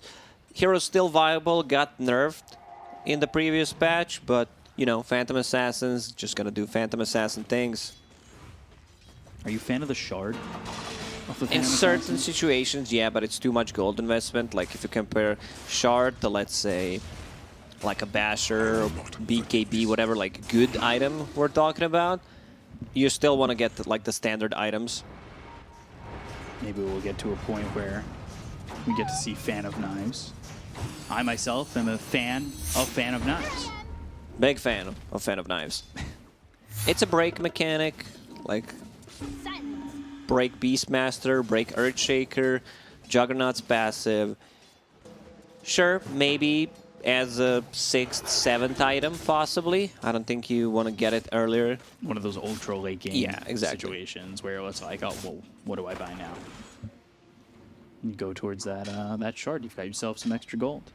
Gabby up towards top, trying to do what he can against Cuckoo and Zephyr, who have been putting the pressure on and, yeah, forcing the healing ward out. Zephyr thinking about going into the trees. Gabby can only just watch from a distance. Finally moves up a little bit, but now they've got the Stifling Dagger onto KP. He's on the run. Frostbite in. KP. Another dagger. This should be the first blood. And there it is for Whitemon. Now Crystal Maiden has Aura online. Like, this is the dream. Crystal Maiden's level 4, 5 minutes in, compared to, like, Earthshaker, who's level 2, about to be level 3. So, whole level difference. Carl decides to just TP out back to the mid lane. 2k gold lead for T1 already. Like, Juggernaut's getting pressured by the Dead Prophet. Underlord's doing extremely well in the mid lane. Like, you can't stop Underlord from farming. Yeah. Like, he's gonna drop that Firestorm. even if he's Fisher, pressured. bottom. All right, Going bottom for lane. Jackie. Armel's here, but Armel's only level 5. Do they really expect to catch him? They do have haste, but the Frostbite and the Crystal Nova. Armel ends up dead. Jackie's still on the run. Continuing to chase his KP. Now Whitemon under the tower, into the trees. They want TP. juking. Someone needs the TP. Somebody's got to come over. Jackie actually moves up forward. Is he? I think Okay. he possibly killed himself. Blink strike back to the range creep. Maybe, Okay. yeah, has some distance there. That is risky business and still has to deal with the board coming out. Blink Strike on cooldown, now needs to keep running 2 more seconds. Jackie, he came back and put himself in such a bad situation. Fissure hits Jackie. Oh, Whoa! dodges the axes. Like Beastmaster got the axes just so that they can get a kill, something that we usually don't see because it's a lot of mana consuming build. And now Crystal Maiden will use a salve on Phantom Assassin. Now they can start playing once again aggressively. They know Shaker has no mana. Yeah, they're So jumping KP, on this Beastmaster. TP, no mana. Already in trouble. You know, he used that mana throwing those axes, and now, well, he'll get the mana back, but that's because he's respawning in 20 seconds. This bottom lane is, not gonna say a disaster, but it's a rough one. So much slow. Phantom Assassin just hit level 6. Yeah. Also, what was that rotation from Armel? Like, he was 5, needed 2 or 3 CS of the shared experience to get the level 6. I guess that was the plan, you know, push the wave, kill the creep wave, so I'm 6, and then we're gonna get the kills. First coil. Dream Coil comes down. You've got 3 heroes up top. Do they even have the damage? Blade Fury, Icarus Dive, all onto the Death Prophet, who now starts to TP away just with a sliver of health. Oh Survives. man, Now they're the tips tipping on Armel. Second rotation, did not get anything out of that. And you could see these rotations are failing, and the net worths are growing for the Radiant side. Look at where the Underlord is compared to the Puck. 1,000 gold ahead. They're He's just gonna sitting go in. on Tim's on bottom if they catch a glimpse of him. The slow is insane. The corrosion. Crystal Nova is level 3, plus a Stifling Dagger. This is really tough so far for the side of TNC. Jackie's just having a free game. He's going into the Battle Fury. He's here by himself, bottom, and anytime anybody comes over, they usually pay for it. Meanwhile, Pit of Malice down, Illusory Orb over, picks up a haste. That'll help Armel leave if need be. So he'll be safe right now, but overall, it's just you know, still going the way of T1, up 3K. And this is Phantom Assassin who hasn't moved, who hasn't really had the feeling of needing to join fights, just can farm. Like, that's exactly what you want in this situation. This is what you want to have from your Phantom Assassin. Secure the laning stage, finds the Possessed Mask, so some extra damage, extra lifesteal. It's one of the best items you can farm on your carries most of the time, on top of Royal Jelly. Like, Morphling just loves this item. Thames should be in a lot of trouble, you know, if they decide to go on him. Crits are available. Fissure already used. Stifling Dagger. Maiden is From level Whitemon. 6. Oh What? my God. It's not even 9 minutes. Dream Coil used on the Crystal Maiden. They'll bring over the Beastmaster, who's not 6. No Primal Roar. Still staying inside the Dream Coil, but the right clicks come out onto the they gonna Beastmaster. tip Armel Whiteman again? survives for a second longer. That helps get the kill on a KP. They look over at Armel. One hit. I This goes expect horribly tips. from TNC. Tipping game from T1 is really on point here. Man, Armel can't catch a break. And now Every they're moving single top. time he makes a rotation, Dire's bottom he's tower just dead after. This is a free tier 1 tower. No way you try to defend this. You've got no Puck. You have no Beastmaster. T1 outplaying TNC right now. And Phantom Assassin, top of the net worth. Almost has that Battle Fury already. I mean, I wouldn't call that a Your two whole components Battle in, Fury, it's but over 50%. yeah, it's, we round up in the it's US. half. Chip Vest for the Dire. Ocean Heart for the Radiant. Chip West. My biggest concern is it doesn't give armor. Like, it's a vest, it should Primal give Roar. armor. And now they've got the Sun Ray, Omni Slash, everything used just to kill Cuckoo. Like, yeah, that gets you a kill, and I think you're happy with that. But at the same time, now, what do you have to fight for the next few minutes? Good question. Armel, once again, needs to be active. It's one of those games where your mid laner knows the side lanes are not going well, his lane is not going well, so there's a lot of pressure on him to try to do stuff. And sometimes when you're pressured like that, you make mistakes. Yeah, it is been a high pressure Radiant's situation. bottom tower is under attack. Jackie's still working with this lane, and now stifling dagger. Oh, the crits coming in. That's the RNG that we've been seeing, and well, Jackie just continues to farm. He gets a kill, he stays in his lane. Usually Phantom Assassin at this point would be in the jungle farming, because they're so far ahead and they have a good vision. Like, they can allow Phantom Assassin to be on the bottom lane and still farm jungle and the lane at the same time. Man, 2K ahead of the Jug. The Phantom Assassin's so far ahead of this Jug and doesn't even have Battle Fury yet. Jug's going into the Maelstrom, is almost one component into that. By the time he's got that Maelstrom, PA's got the Battle Fury.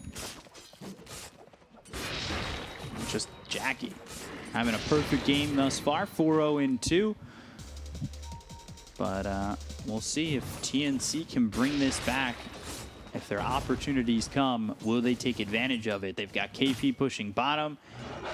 With the Necro Book as well as the Boars, is that enough to get themselves a tower? They've also Maiden brought in is the in a Jug. really good position to use it. Oh, yeah. Freezing Field, immediately the Primal Roar, but they've got the Pit of Malice that lands onto the Jug as well as the Beastmaster. Now Frostbite on to Gabby. KP on the run. He's dead first. Already used the Blade Fury. Dire's middle There's tower 3 is heroes under there on the attack. Dire side. Radiant, they don't need to pressure. They don't need to step too far. They've already got what they came for, and that's a kill on the Beastmaster as well as a defense on the Tier 1 tower. Keeping their towers alive is going to be crucial. You're playing into Juggernaut, Beastmaster, someone who wants to take your safe lane Tier 1 tower, control the jungle, but with Tier 1 tower still standing there. Ooh, Echo Slam, Fissure, and the kill quickly on Akuku. A lot of these kills are coming out on the Death Prophet. All these ultis have been used on the DP so far. Not a big fan of this Falcon Blade on that Prophet. What you want to have on the offlane DP is a bit more tanky build. It's a costly item, you know. Falcon Blade, it costs 1100. You know, you still get something from it, but it's a lot of investment. You're not a mid laner. Even like mid lane DPs don't get the item. It's more of a pub build, I would say. I would love to see like a Glimmer Cape possibly on the offlane Dead Prophet, or just a straight up Hood. And it doesn't feel like it gives you enough for a locked spot. And I say locked spot in, that's not building into anything else. Yeah, so he switches to Hood instead of going to Yule Scepter, because if you go Witchblade and a Yule Scepter, it's a lot of like intelligence, but not enough survivability. You're smart, but you know, one slap and all intelligence is gone. Yeah. That happens a lot. Also, I would love to one-bad see punch. 1 point in silence coming out from the Dead Prophet. That valuable silence could make a whole lot of difference. Yeah, it's a good silence at just level 1. The casual point could really... I don't think it's going to... I mean, it'll make the fights easier.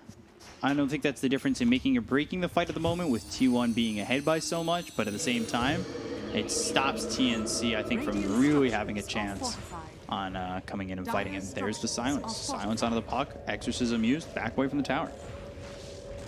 To be honest, I expected it to have it a bit early, like 3-1-3 build is fine. You're playing the offlane. You need that a bit of something else coming out from your offlane because you don't provide any stuns. Right.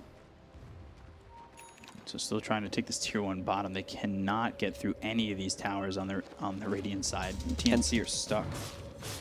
And Zephyr, I love position 4 Pangos. You get so much value from that Blink Dagger. Just Orb of Corrosion feels great on the hero, on top of the Blink Dagger, which allows you to land some good roars. Usually you kind of struggle against the Puck, against the Beastmaster. But the Blink Dagger, yeah, allows you to be more maneuverable in the fights. Maybe get the first jump. He's getting really close to it. We see how much that disrupts when you go into the Rolling Thunder. Bounties will only make him closer. He's been farming this bottom lane by himself for a long time already. Battle Fury finish for Jackie, going right into the Sanjin Yasha. Is this the item you want to see after the Battle Fury's finished?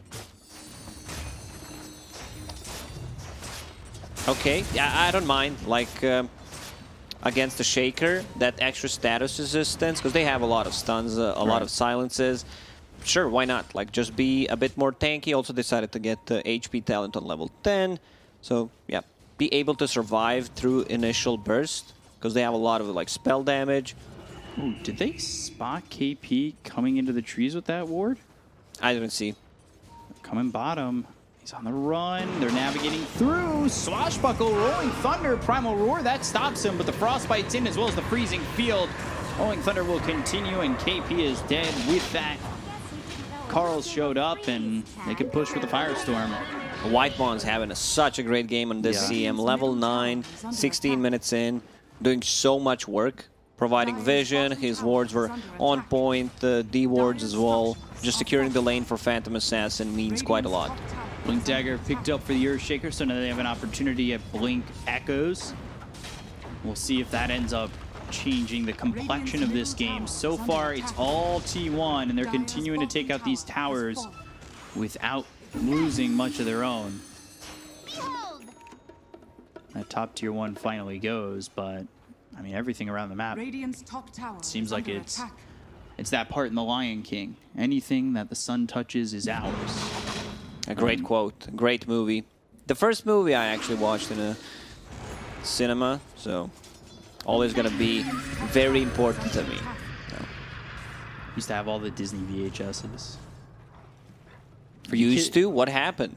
Well, You sold them? yeah, when we sold my house, we gave up all the VHSs. My brother had the whole like Disney collection, and we had like Bambi, Hercules, Lion King, everything. Just TP out, it's that easy. They have no abilities that go through Magic Immunity.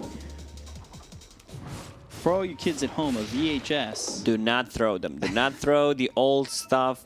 Just if you have a basement, put it in the basement, because one day you might get a lot of value. Not just, you know, money value, but you would love to see things that you owned when you were a kid. Yeah, I had to get rid of a lot of stuff. Now, if you want to get some money, could do that crypto thing. I know BTC's up to 40K right now. I can't afford that, though. Doge is the new big thing. It's the hot seller on the market. So, smoke up from TNC. It seems like one of those, I think you should, don't, but you should, right? You know, invest. I didn't say don't follow my advice. It's a mad world we live in, but yeah, let's focus on the game. Philly dropped for T1. Roll coming in, Rolling Thunder with the Blink Dagger, Yule's up into the air, Fissure. Not going to keep him out. Freezing Field dropped by Whitemon for that kill on Febby. 6K lead still for T1. And Exorcism popped, looking like they want to go for Roche. Get back in here, dude. Buyback from Febby. Double damage Underlord. Let's check his damage. 330, not too bad. 18 minutes in. Roche turning back and forth. He's getting kited right now. He's not happy about it. Zephyr over on the high ground, and Fissure Totem. Tim's in trouble. Stifling Dagger crits. And now the right clicks are in. They get the kill. The Omni Slash bounces. Whitemon unfortunately tanks that. They got the Dream Coil in. Tim still has Echo. Jackie's dead too. Gabby moving forward. They'll look over for Cuckoo and Carl. Zephyr over to the side, has Swashbuckle ready to throw. If they want to chase and turn this around, they need to keep the pressure on. Otherwise, they're giving up Roche, but the Fissure didn't block Cuckoo from getting on the high ground. Malice, now Blade Fury again, has that healing ward continuing to they need to get this Roche. Already used 2 buybacks. Healing ward running out. They're dropping low. 1 Firestorm should. Rolling Thunder with the Blink Dagger. They need to be careful about going for this. This could be a disaster. Yeah, there's the Rolling Thunder. Echo Slam comes in. That's going to hit onto Cuckoo. They've got the silence onto Carl. That keeps Underlord out from going for this. At the same time, Roche is low. Gabby and Armel are in. They'll take the Aegis. Gabby gets that one, and that is massive for TNC. A long, drawn-out fight that becomes victorious for TNC, with the prize being Roche. Cuckoo had Hood of Defiance ready, didn't even pop it that fight. Very interesting. So yeah, Roche attempt. If that was level 2 Death Prophet ulti, they would have been able to take it. Spirits go from 8 to 16, a bit of a difference that could potentially, you know, mean, I'm not going to say a game, but this is a big win for TNC. They used 2 buybacks. Juggernaut managed to pick up Aegis. And that really helps Gabby just feel comfortable farming. Maybe they want to fight. Once Echo Slam is back off cooldown. As well as the Omni Slash. I mean, the Omni was used so early in that fight. Took out Whitemon completely and holding that Echo that entire time until the opportunity came to throw it, and they get a kill onto the Death Prophet with it. Just pretty impressive by TNC to be so patient in a fight like that. 2 buybacks committed. You know, it's a lot of investment at this point, but yeah, they secured the Roche. Underlord has a full pipe, something that we don't see that often. Considering the cost change, it's a 1,500 gold of an investment just to get the recipe. Fissure over on the back of Cuckoo. They've got the Underlord nearby. TNC thinking about jumping in. Over from the side, Febby, now Dream Coil, that's down. Zephyr in trouble. Pit of Malice is in, but they're not locking up anybody. Now they find the Jug. Egg Fury, Primal Roar, Supernova, that goes off. They'll get the kill on the Cuckoo. They've taken out Zephyr. 2 heroes gone. Zephyr buys back. Dark Rift away. No, he stops it. Whitemon, Invis, but now the Sunray, Illusory Orb with the Waning Rift. They get the kill on the 3. Again, they've got Zephyr thinking about going into the Rolling Thunder, having that Blink Dagger to disrupt the fight of TNC, but they are pretty healthy at the moment. KP gets caught by Jackie. Looks like TNC, they will give up on this fight, but they already got 3, so they're happy with the exchange. One thing I noticed is T1 stopped tipping Armel, which means Armel is playing really well. Didn't die. So far, those 2 rotations kind of ended up with a death, so he managed to recover. Yeah. Boots of Travel, Veil, ton of magical damage already coming out from both Phoenix, Earthshaker as well. They have Echo Slam ready, and the Shaker getting closer to level 12, so I still feel they can try and go for a fight. Yeah, he's gonna have that Aegis shard is too. available. He's going for that shard, probably the best shard in the game right now.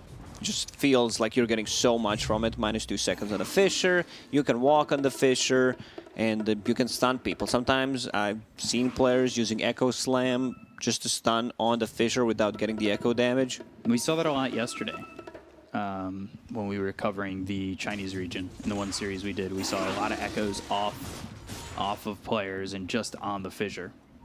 This SNY sounded like a great idea for T1, but without having a BKB, Phantom Assassin still needs to be very careful about joining fights or overextending, because yeah, that's gonna hurt. Still very vulnerable to any kind of magic damage burst, and they have done.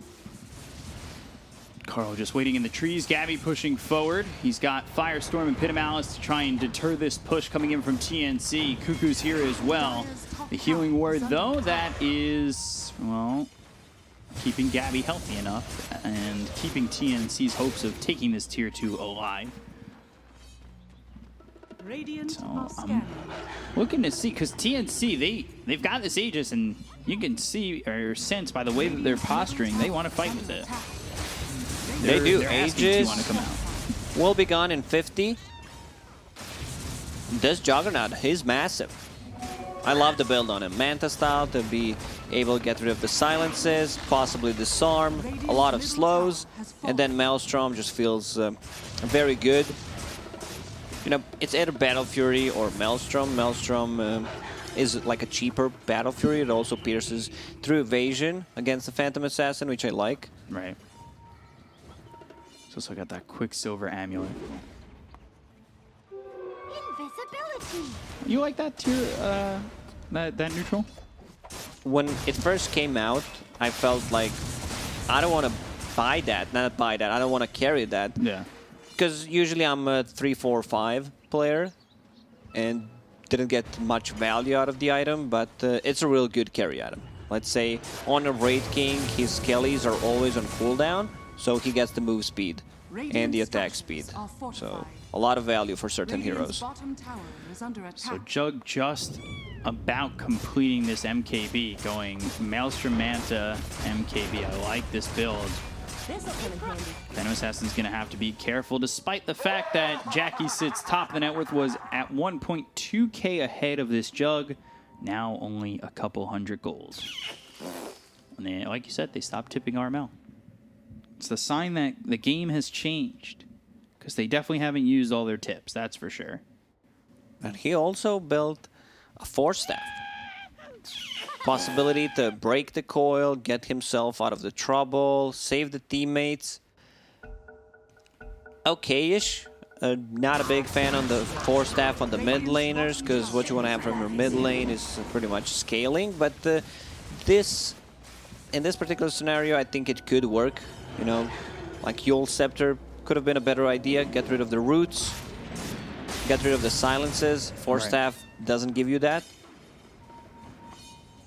Well, he's also building into the Ags, so... Ags is fine. Like, you want to have Ags. Great setup for Echo, Juggernaut, Omni Slash. I see Aghanim Scepter queued up on Jug, which means that they're going to be like a mini Slash as well. We can call it a Quickie or mini Slash. Swifter. Sure. Ooh, smoke. And Hidden Malice is down. That's already broken.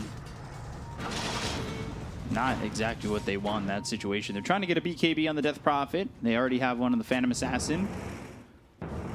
Going Thunder, thinking about going after Armel. Silence and the slow. 100 move speed. Has nothing doing right now. Blade Fury right on top. This Death Prophet in trouble. Dream Coil dropped right on top of the Underwood as well as the Death Prophet.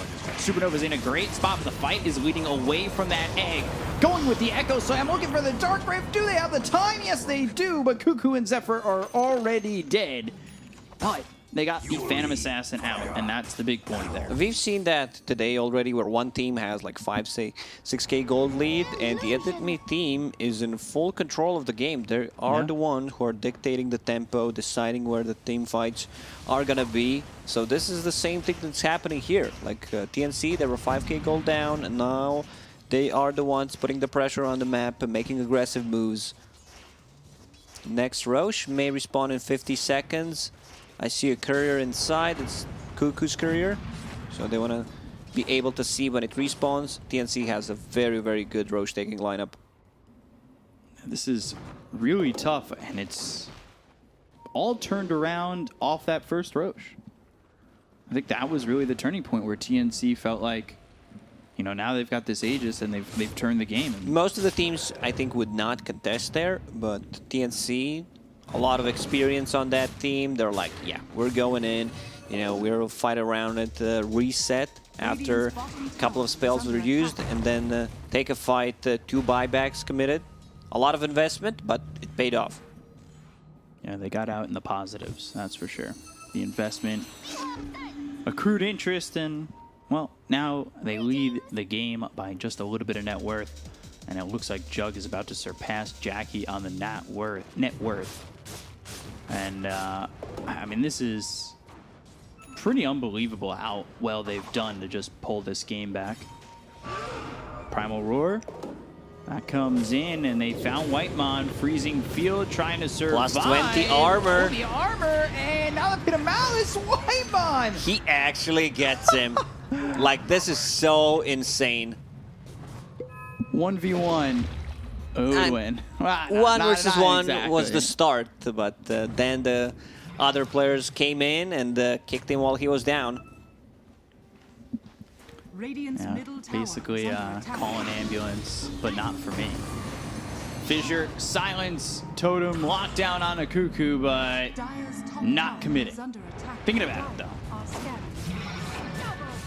Dire's structures Cliff are used by the fortified. Dire side as T1 pressure the top tier 2. They also dropped a ward on the high ground of the Radiant base. Not sure if anybody caught that on T1, but there is that vision. And Zephyr ends up dead to Armel. He has that shard, roll up, you know, being magic immune. Coil with the Ags is 8 seconds, so kind of tough to live. Also, there was a double damage on Puck, so something that also helps out quite a lot. Phantom Assassin did not go for Desolator this game. Like, you get kind of a budget Deso from Orb of Corrosion. Right. She has level 20 talent, -3 armor, was holding Radiant's the courier minus has armor been neutral killed. item as well. Orb of Destruction. But now she just wants more status resistance, which I'm a big fan here, against the silences, against the Earthshaker combo. If he gets a good jump, like with Echo, you still have enough time to actually pop a BKB, because status resistance should be around like 40%. Let me just check. Wait, what does it say? Radiant's bottom tower is 12%. It's not 12. Well, interesting. The numbers not quite lining up. Like SNY gives extra 25. Yeah, so I don't know. It's just bugged. Still in beta. Fissure out, Totem as well. Right onto the underword of Carl, who is bottom. Rest of the team, though, they're smoked in top. A prize. If they could get a pick off, Roche could be theirs. And we'll see. They've got the Basher finished on the Phantom Assassin, and they're looking to get that Abyssal. That would be potentially a game-changing item for the Phantom Assassin if he can get to it. But it looks like TNC, they're grouping up and ready to smoke. So they're going to move forward. TNC. Are they going to get... It looks like they're going to get here in time. They've got more than enough time. But Primal Roar, that's getting used onto Carl. Has buyback available and the Dark Rift. The pit. They've used the Dream Coil onto the Phantom Assassin. Icarus dive as well as the Supernova. But the egg right next to the Phantom Assassin. KP taking a lot of damage. So is Gabby. The egg's going to go off. Now the Omni Slash comes in. Big That's up to Omni. Jackie as well as Cuckoo. They get the triple kill. They'll take out both. And again, a fight near Roche. That goes well. Echo Slam used. Good force stab. Oh, is it enough? Gabby low on health, but has that healing ward. It gets killed. Now Carl. We have 4 heroes around him. Whitemon thinking about TPing out. Oh no, he stops Another the TP. buyback. He's gonna help Cuckoo. He buys back. Fissures walking across it, gets to the low ground, and again, focusing the attention on a Whitemon. Roshan gets the kill. He'll take that one. Cuckoo comes in. Whitemon buys back. They've got the silence onto the Earthshaker. They look over as the Pit of Malice locks him off. Down goes Tim's. That's 3 buybacks. But who's going to pick it up?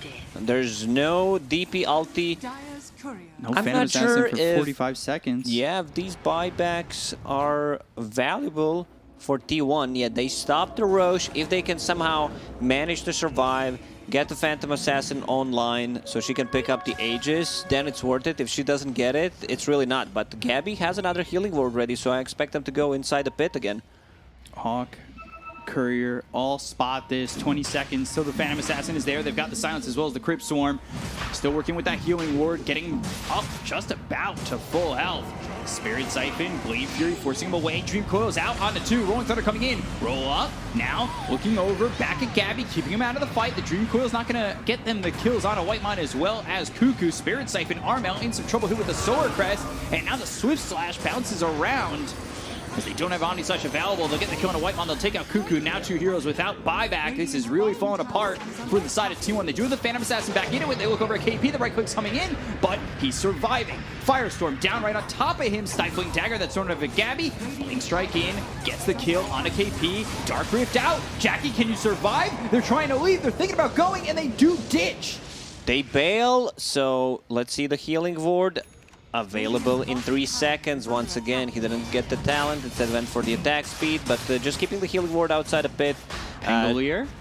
He needs to go. Like, you suicide for this. Oh, he's going for it. Roll up, trying to survive, bouncing around, buying some time. Swashbuckle, Swift Slash. There's the kill on a Zephyr. Whitemon's Courier's dead too. So is Roche. Aegis is picked up by Gabby.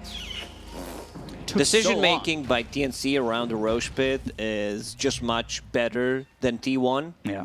Like, they understanding when they need to reset, get out, get back in, even after using a couple of buybacks. Tims was a bit hesitating with his buyback. Finally decides to use it. They secure a couple of kills. What is Phantom this? Assassin, A game of some after sort? having so much free time, like, you don't really feel she's delivering.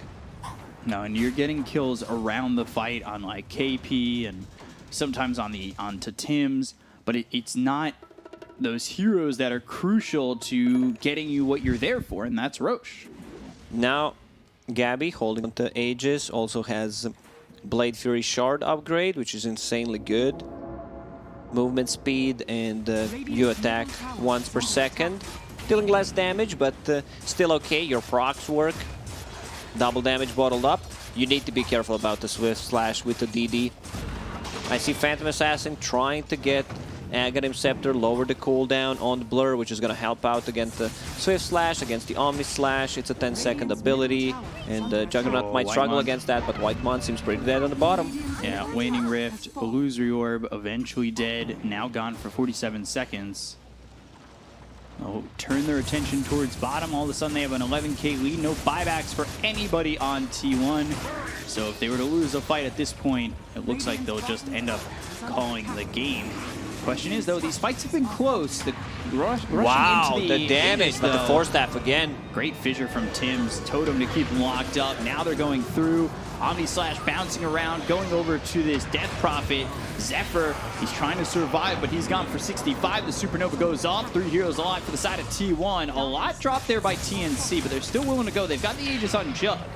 Great coordination by TNC. Armel makes space for Cheese. Puck puts it in his inventory instantly, uses it, replenishes mana and the HP. Quick Slash still ready with the double damage going on. They need to be careful, like it's a ton of damage. They need dispelled.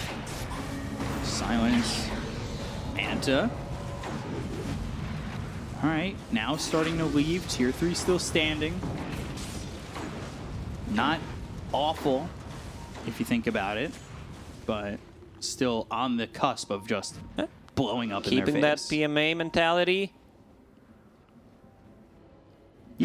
Have to find something positive. You know, it's a 10k gold lead. They still have Aegis. Man, Armel, after struggling in the early stages, managed to recover so well. He's almost farmed as Phantom Assassin right now. Didn't die for, I believe, it's like 25 minutes. Yeah. So 10k lead. Tim's fainting the fissure a few times. Now the Totem continuing to lock up this Underlord. And let's see. Can they go for this? They take the tier 3, and you can tell TNC, again, every time they've had this Aegis, obviously it's just twice. Every time they've had it, though, they've been wanting to make moves and stay postured forward, play the other side of the map.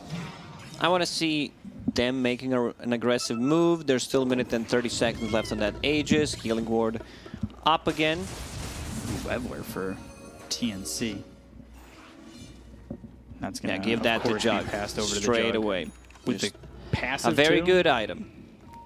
So Orb of Destruction, still keeping that in his backpack, you know, in case, let's say you're going for the Throne Rush, you want to have that, but yeah, just a spin, get some damage on the melee barracks, wait for it to be available again. 50 seconds until Aegis is reclaimed.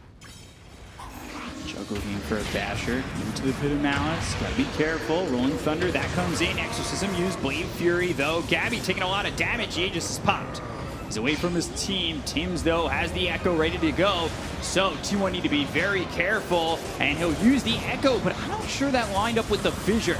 Now Omni Slash is bouncing around, and now they've got the Fissure onto a couple. They get the Cone to Cuckoo as well as the Totem of the Supernova goes off. Cuckoo, he's dead for 65, no buyback. I'm not sure the timing on it. I kind of lost track as I think the Fissure was melting as he used the Echo, trying to keep those heroes locked up. Might have been hit by something. I was just watching Gabby if he's going to be able to get out. So now he is in once again. Omni Slash, oh, Mini Slash is ready. That's just straight up dead. I mean, Whitemon, what did you think is going to happen? That extra armor is only in your ult, sir. Man, that is 40 seconds without the Crystal Maiden, but TNC, they back off. Right now, T1 live another day. At least for now. Things are definitely getting dangerous for them, though. Regen Rune for Armel. He'll pick that up. 4, 2, and 18 on this puck. And top lane, now Fissure coming in, Dream Coil used. Gabby dropping so low. Gabby on the run, Zephyr swashbuckle, the healing ward to the Manta. Now the Swift Slash takes out Zephyr. Jackie looking for a way to just kill off Gabby, but he just doesn't have the opportunity. Carl goes down to Armel, and Jug survives it all. I think he actually dodged the swashbuckle there. Maybe I'm wrong, maybe it didn't hit, but also healing ward. Perfect timing, you know, get them a bit of a extra HP. They have so much sustain, like healing ward, Phoenix, Sunray to keep him alive. Phoenix also finished the Eon Disc, so he's pretty safe against any kind of a jump. Eon Disc is fine, but you know, if you're in a range of Dagger from Phantom Assassin, it just might proc your Radiant's top tower is Eon under Disc attack. with one spell, which is something that you do not want to see. So Phantom Assassin queues up Divine Rapier. I love that. You're in a situation where, you know, it's not going well for you. You need to try to think how to come back into the game. At TNC right now, I don't think they like need to force too much. They should check if there's buyback available on the Underlord, which is not. 600 gold away from it. Man, attack speed on Juggernaut is insane with that leveler. Yeah. He's got Omni Slash available as well as the Swift Slash. He'll go to the Swift Slash to start. They'll get the Kuna Cuckoo. There's the Rolling Thunder. Sunray right on top of the Jug, keeping him alive. The sustain, you talked about it, and it's really helping keep this Jug healthy. But there's the Stifling Dagger as well as the Dream Coil coming down. Do they have the damage to get the kill on Academy? They do. They take another Jug with the BKB being popped here by the Phantom Assassin. They got themselves one. Go to the Freezing Field, but Armel, Stifling Dagger, phase shifted, and, well, they lose Jug. He doesn't have buyback. This is why I said they need to just poke, see what's going to happen, because Juggernaut still dies. There's a ton of minus armor coming out from Phantom Assassin talent, Orb of Corrosion, Pangolier, Orb of Destruction. That's like AoE minus armor combined with the Swashbuckle. Let's see when the Roche is going to spawn. If it's a long spawn, it benefits TNC much more. If it's a quick one, T1 might have an opportunity to set up at the pit. Timeless Relic for Radiant Earthshaker are scanning. or Penta Timeless Edge Relic Sword for too. Puck. I think you give it to Puck if you don't find a better item. So, you know, that Dream Coil is going to last for ages. Silences. Also, Lincoln Sphere finished on Armel. Armel just having a perfect game after a bad start. Yeah, and that is Penta Edge Sword for the Phantom Assassin, a long Roche. That is not going to be available for T1 to take if it had come up quickly and TNC were down the Jug. They're down the Jug for another 23 seconds. 4,400 gold for the Phantom Assassin with the Divine Rapier, trying to make something happen to get gold from nothing. Trying to become an alchemist in a way. Trying to make gold from nothing. You need equivalent exchange. So, we'll see. Maybe a Divine Rapier. Yeah, Turn you it. sell Orb of Corrosion, you buy that Sacred Relic, and just be ready for the next fight. They don't know when the Roche is going to spawn. They're not as smart as us. And all the guys observing from the in-game, we have the technology, they don't. The $6 billion man. We have the technology. We can rebuild him. TNC. Rebuilding after a deficit and working on putting it all together to put a staple on this game. And well, they're up 15K. You're 1,000 gold away from the Divine Rapier for Jackie. He's trying to farm top while TNC are A wrapping good from smoke. behind. Nice wraparound. Carl, Spider Legs, now silenced. He spotted them. Surprised he didn't go for a coil there. Underlord is the one who can bail them out. With the Juggernaut, I still feel they have enough damage to take down one hero. Could sell the Orb of Corrosion, get closer to the Divine Rapier. Radiant's Buy it bottom out and maybe barracks try to are fight under right attack. there. It's high risk, but you need to be high risk at this point. Now pushing in over mid is Gabby. So the Uber is home, but not everybody came with it. Dire's courier has been killed. Whitemon takes the outpost. Blink. Oh, And the Dream Jackie might Coil. get caught. He should be very careful. The Divine Rapier is done. Just TP's back to base. Like, this one could have backfired so easily. He survives that. I can't believe it. Like, if he dies there, that's just, you know, game throwing. The game ends. You lose a Rapier. You don't have a buyback without PA. There's not enough damage. Roche will respawn in 2 seconds. There's a courier from Crystal Maiden. Not Smoke healthy, from but T1. doing the job, scouting things out. The battle of the couriers inside the pit. Radiant's courier has Now been they know where killed. Tim's is. And silence. think stopping that stifling dagger on Radiant's Tim's. courier. They need to be very careful. Again, they're fighting into everything. They'll go to the Rolling Thunder with the Blink, but the Blade Fury already started. A couple shots. Abyssal Blade, Gabby getting low. Can he survive? Peter Mouse is there. There's He the gets the Swift Omni Slash. off. I believe the Omni is used, and they get the kill on Armel. They end up losing Cuckoo. The Swashbuckle comes in. They get the kill on the Gabby. They're not going to have a jump for 99 seconds. KP over to the side. He needs to leave. Somehow T1, they get Gabby, and well, without a jug, this is feeling like, well, TNC have to concede a Roche. It's not somehow, it's Divine Rapier combined with Coup de Grace. There's no buybacks on 2 cores, so, I mean, there's buyback available on Puck, but Jug doesn't have it, so I don't think you commit here. So that's Cheese, Aegis, and Refresher. Obviously, they can see them doing it. They've got Earthshaker's Courier in. They evacuate from the pit for a second. 60 seconds without the jug. They need to get this done. This is a big moment for T1 to try and get back into this game. And TNC are not even coming over. They're not going to risk any lives. They're letting T1 have it. That's Refresher. That's Aegis. All with the cheese ready to go for T1. Now you have a Divine Rapier, and it's not as scary to hold with an Aegis as well. Yeah, they only lost melee barracks on the bottom. Well, let's see those crits. 2.6k. Not too bad, not too bad. Could be more. I've seen better. I've seen around 6,000, I believe, in one of the secret games. Phantom Assassin back to the Ags potentially. Yeah, that Ags with the Divine Rapier, refreshing cooldown on a Phantom Strike. That's just brutal. Oy. So we'll see what Phantom Assassin can get done in terms of getting to that Ags. Do you go Ags and replace something, or are you going to buy out an Ags Blessing? I don't think you really have the space for it. If you can farm the gold, sure. If you can't, I still would prefer holding Aghanim's Scepter and removing the power threads, because you get a kill, your abilities refresh. With the Phantom Strike cast range, you are able to maneuver in and out of the fights anyway, so you're not that boots dependent as a hero. Well, deforestation from Zephyr with the Rolling Thunder, trying to spot someone.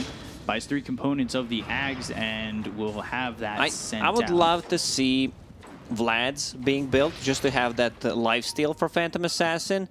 It's kind of a lot considering how much damage she deals. So either a Pangolier or if Crystal Maiden can somehow manage to actually farm it. Tinker Ward plays. I don't think TNC wants to defend this tier 2 tower bottom anyway.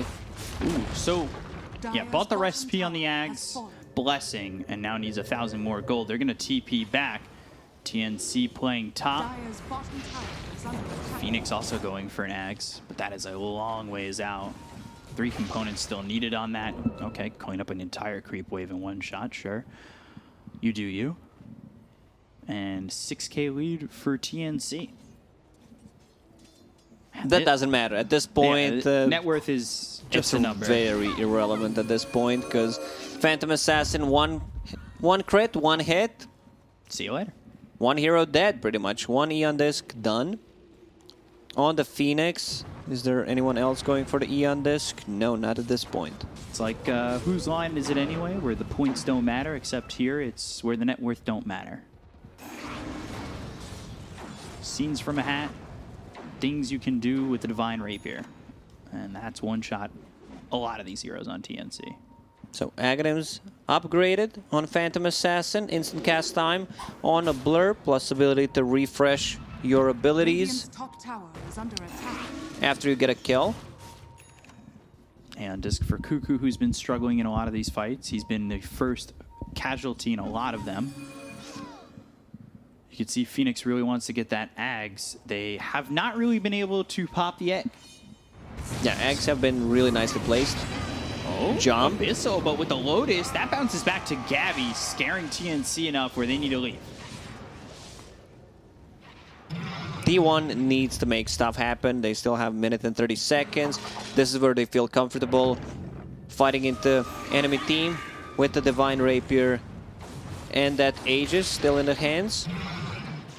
Ooh, Wind Waker being built for the Underlord. Abyssal I for love the that item. Pangolier. Like, this item is very expensive, but we've seen yesterday in Chinese region, like Wind Waker being built. We've seen Shard on Batrider saving and pretty much turning the game around. These saving For those who abilities. don't know, Shard on Batrider allows you to target allies, 20-second cooldown, and also gives 80% damage reduction on the allies that you used it on. Well, the least important part of that one. Yeah, like I saved it for the 80%. last part. Oh, no damage, you say? Sure. TNC setting up here nearby. Rolling Thunder, that started as well as the Exorcism. They're going to want to fight into this, but they're kind of far behind. They need to close the gap. Blade Fury used by Gabby. Dream Coil is out. That's going to stop this Pangolier in his tracks. They use Exorcism. They use Rolling Thunder. And they don't get anything yet. Aeon just popped. And now the Abyssal Blade to follow it up. The Lotus Orb, the silence is there. And they'll get the kill on to Febby, taking out this Phoenix, making sure that they can slow down that Ags on the Bird. And, well, they've also got no Phoenix for 120 seconds. Aegis is reclaimed, so Phantom Assassin holding on to a cheese right now. Where's that refresher? They had a refresher as well. Okay, Pango's still holding it. They can give that to that Prophet possibly, have another Exorcism. Middle tower is under attack. We were just observing this one super creep that has killed Arax and is now going for a shrine that used to Dire's be. middle tower has fallen. Oh, he's going ham. Let's go. I think he's got it. Predictions in the chat? Yes, no. 1 for yes, 2 for no. How many hits does he need? He needs like 20 hits. How many hits does it take to get to the center of a Tootsie Roll Tootsie Pop? And I think it's going to be about 6 more. 2, 3, 4. He got it. All right, he's got it. Could get another one. All right, the tower's there. Enough of this. Surprised they did not use Underlord ulti to gank that creep. He caused a lot of trouble. He took 2 buildings. Just letting a super melee creep. How lazy do you is like that? You name a building, just a building in Dota? Yeah. Just build it. Pretty sure we could think of something better, right?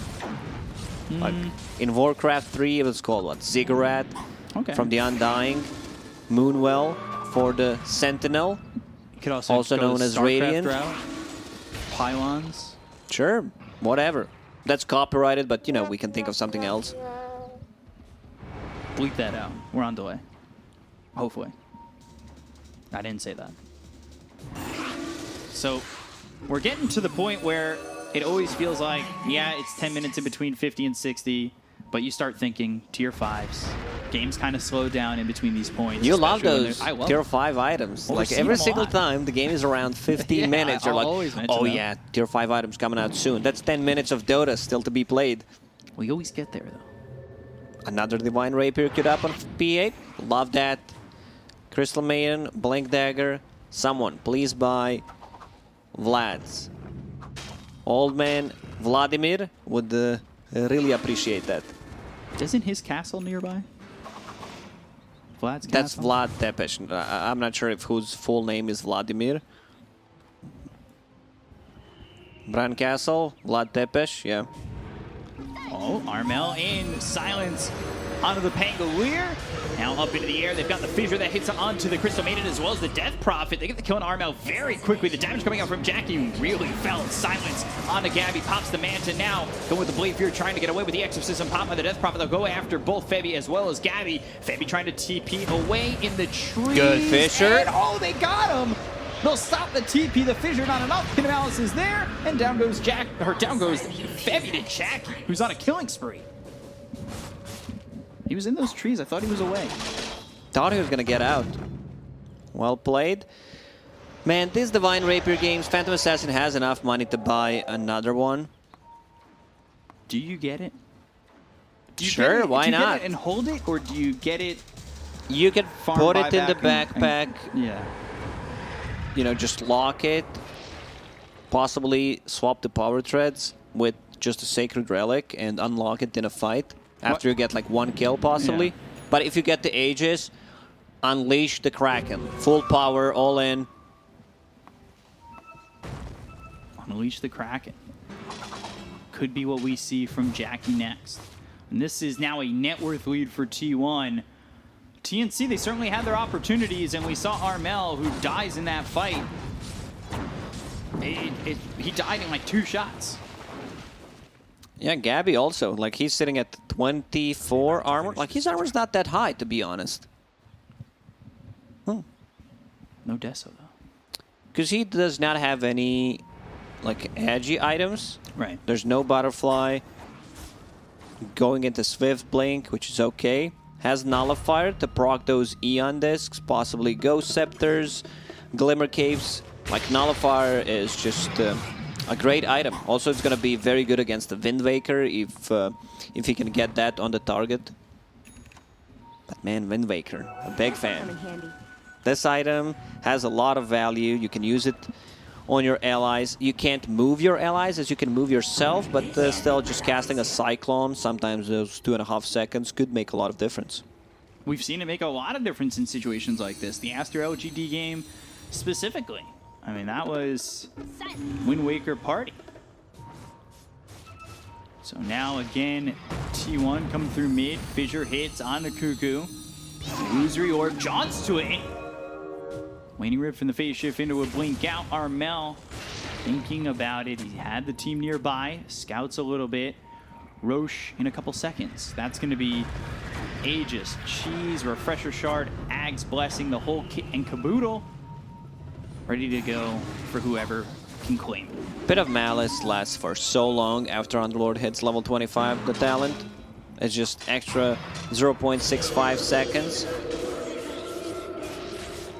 Roche Not going as down fast. very quickly. Yeah, not as slow anymore. Dream Coil is out. Primal War is going to be used on a Cuckoo. They're going to look over as they've got the freezing field coming down from White on the damage onto Good Fissure actually blocking them all. Supernova, and now the Totem. Cuckoo's gone. Aegis into the hands of Jackie. They'll buy back on the Death Pump. They'll look over at Whitemon, who's really low, trying to get out of the fight, trying to survive, maneuver his way. But there are the axes. They'll get the cone of the Crystal Maiden. They'll buy back on Cuckoo. They haven't lost anything just yet on the side of TNC, but Armel on the run. One more shot with the Spirit Siphon. Cuckoo gets Jackie's the kill not on attacking Armel. anything. And Like, now Jackie's Carl. a slug. He's slower than the Underlord. Doesn't have boots at the moment. Like, just jump like he sees. Like, he popped the BKB inside the pit. I think he could have swapped, like, either SNY or Power Treads in, just to have a bit more Dire's move turret speed. has been killed. Good Fissure. I want to see that fight again, because I'm pretty sure he should be able to have any kind of vision to jump on something, anything. Yeah, just never really jumps here. Pit of Malice locks up Armel. He silenced Fissures. Echo Slam from He outside Echo the Slammed. pit. Okay, so that's why I was like, yeah, he had time to actually use it, but Echo Slam, great Fissure from Tims. Yeah, and on top of that, Underlord, he gets the Ags. Blessing picks that up. 11,000 gold here, and this pop using that Exorcism, trying to push in 9K lead for T1. TNC, they've got Armel with buyback ready. The question is he going to end up using it or hold it? Do they just concede at least the tier 3, maybe a set of racks, wait for the Exorcism to end? They've got the Fissure, the Totem, that's Oh, out my of the two. finest creation, says Ice Frog. You don't even have to stand on the Fissure. Like, that's the most beautiful part. Like, you can just stand wherever they get near the Fissure. Octarine Core, Timeless Relic, pretty much. Always available. Yeah, and he is level 25. Jackie going in.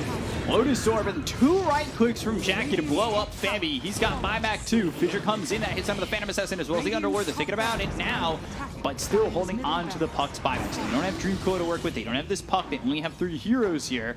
The lockdown, though, everybody was up, could have led to something more. They have to be careful about Earthshaker. Has that Timeless Relic, so 25% debuff duration, longer stuns, and he hit level 25, so minus 1.5 seconds on Enchant Totem, which brings it down to 2.6. Oh, KP, he's out far. Jackie spots him. They're Dark Rifting in, and that's why they get a kill onto the Beastmaster. Down again, has buyback. Everybody but the Jugs got it. You can actually use Fissure, Totem, Echo Slam, Totem, Fissure into Totem again. So you can lock them down for a very, very long time. Jeez. Dire's Lincoln's top for is Cuckoo. under attack. 13,000 gold on Phantom Assassin. Junko comes out as well as the Fissure. That's going to land on the Death Prophet as well as the Phantom Assassin. Wind Waker, you can see that Cyclone bringing him back Primal Roar is used, as well as the Omni Slash bouncing around. It's only hitting onto the Underworld. Now goes back over to Cuckoo. They get the kill onto this Death Prophet. Blade Fury right on top of Jackie with the BKB pop. He's trying to get the damage up with the fissure. Hits onto 3 of these heroes as well. He's stunning the whole team. They got the stun on the entire side of T1. The internet buybacks available on the Crystal Maiden or the Death Prophet. They get the kill into the Underworld. 2 sets, that's 3 gone to the side of T1. Jackie trying to fight his way through this. Dark Rift in. Jackie trying to survive. Now he's going to run. Lincoln's pop. Lotus Orb on him. Blade Fury as well. Another Jackie Fisher. cycloned up into the air. They get the kill into Zephyr. They'll take out Jackie. He's gone. Drops the Divine Rapier. That gets picked up. Carlwell back. He Dark Rifted in. Oh, you're not getting anywhere. And he is stunned up. Killed off. See you later. And gone you are. As you bought All right, back into I'm this, calling and it you're right now. out of it. Earthshaker shard upgrade is the most broken thing in Dota right now. Man, the amount of work that Tim's did with that Timeless Relic, level 25 talent, he's just stunning the whole team on the Fisher. Like, What? it's actually insane. Totem, Omni bounces back over to the Underworld somehow from Another such a Fisher is distance. available. Then he uses a totem, stuns everyone. Totem again, and then Echo. Like, it just doesn't stop. Fissure again, just Totem. Oh my god. Like, Fisher duration is 8 seconds, 9.8 second cooldown. It's just insane. Like, you have less than 2 seconds downtime on the Fisher, and you can keep stunning people. Jug picks up the Divine Rapier.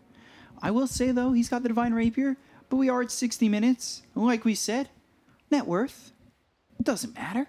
So It just matters who's alive. yeah, PA has enough money to buy another Divine Rapier. Let's check the buybacks. So, only 2 buybacks available. Puck and the Earthshaker. So, yeah, I mean, if they just go mid, it's a possibility. Like, whoever loses the next game, loses the fight, loses the game, pretty much. I think the big issue, no buyback for 3 heroes. Can they defend long enough? I mean, a couple of crits off some stifling daggers, and yeah, maybe. But down, no Underward for 90, no Death Prophet for 50. Yeah, we're at the 60-minute mark, but I don't know if this is gonna matter. Finally, a Deso. Deso Divine. He's going all in. Dire are scanning. I mean, you have to. Yeah. Rolling Thunder. Ooh, Armel trying to come in. Roll up. Now the right click's coming through. They've got the Dream He Coil almost down, one-shot Tims. And now looking to get the rest. They've got the Fissure. Here comes the Tims show. They've got the Totem. They've got the Echo. They have the Fissures. They've got the damage, and they get the kill on the Jackie. They'll take him out, and he'll drop another Divine Rapier into the hands of TNC. Just like that. It looked like T1 had it, but off the back of Tims and the very fair and balanced shard of Earthshaker, TNC. Yeah, they take you game also one. have a True Strike on the Enchant Totem, don't forget that, so you always land a hit on the Phantom Assassin. There's like 800 damage coming out from that spell. Yeah, Earthshaker, thank you, Ice Frog, but yeah, most of the time, I think whenever Earthshaker is actually picked, it's a must pick up shard for him, because it's too much value, and combined with the tier 4 neutral items, Timeless Relic, just I mean, depends who you're rooting for, you know, and you might see it's imbalanced. The team who's rooting for TNC is like, yeah, this is perfectly fine, you know, nothing wrong here, but yeah, just feels a bit overpowered in my opinion. And the only time we've seen an Earthshaker struggle is when they went like Arcane Boots and everything got delayed. But here, you know, everything works out. You get that shard, you win the game. I know it's not as simple as that, but that's all I've got. And to break that down a little bit more for you is the panel. So back over to you guys. Thank you very much. Yeah, we expected a close game, but we did not expect that. What a game one between these two Titans as they clash it out in the SEA region in this awesome, awesome intro. Where do we even start? I mean, PA absolutely dominating until she didn't, but then she buys a rapier to try and come back. Then it looks like they're going to win Fruit Bit. Then TNC come back, and the high ground was really difficult. There's so much to break down. Guys, Starts from the beginning. Like let's from do the that. lane. Let's do that. Let me do the beginning. You Okay, do the okay, rest of okay. it. For me, this game was pretty much over after 15 minutes because they had like close to 10k gold lead, and then they just all run into Roshan, lose the Rosh fight, lose to Roshan, and suddenly it's like a 20k gold swing, I think, in total after like 5 minutes. And T1 really dropped the ball there. They crushed all lanes super hard. don't know how you lose from that position. I'm really, questioning my faith in that team. Every time you go You for went them, with them, right? and You every went time with you get T1. burned. Yeah, I did. Yeah. I mean, you didn't only go with T1. You went against the Shaker. That was your problem. This draft from TNC for me was so beautiful. Like if they executed the laning stage just a little bit better, this would be a no contest. Like they would just snowball out of control, take that Aegis with the healing ward that did so much in every single team fight. The way they played the team fight as well. Like I want to focus on the positives in this game because there were so many.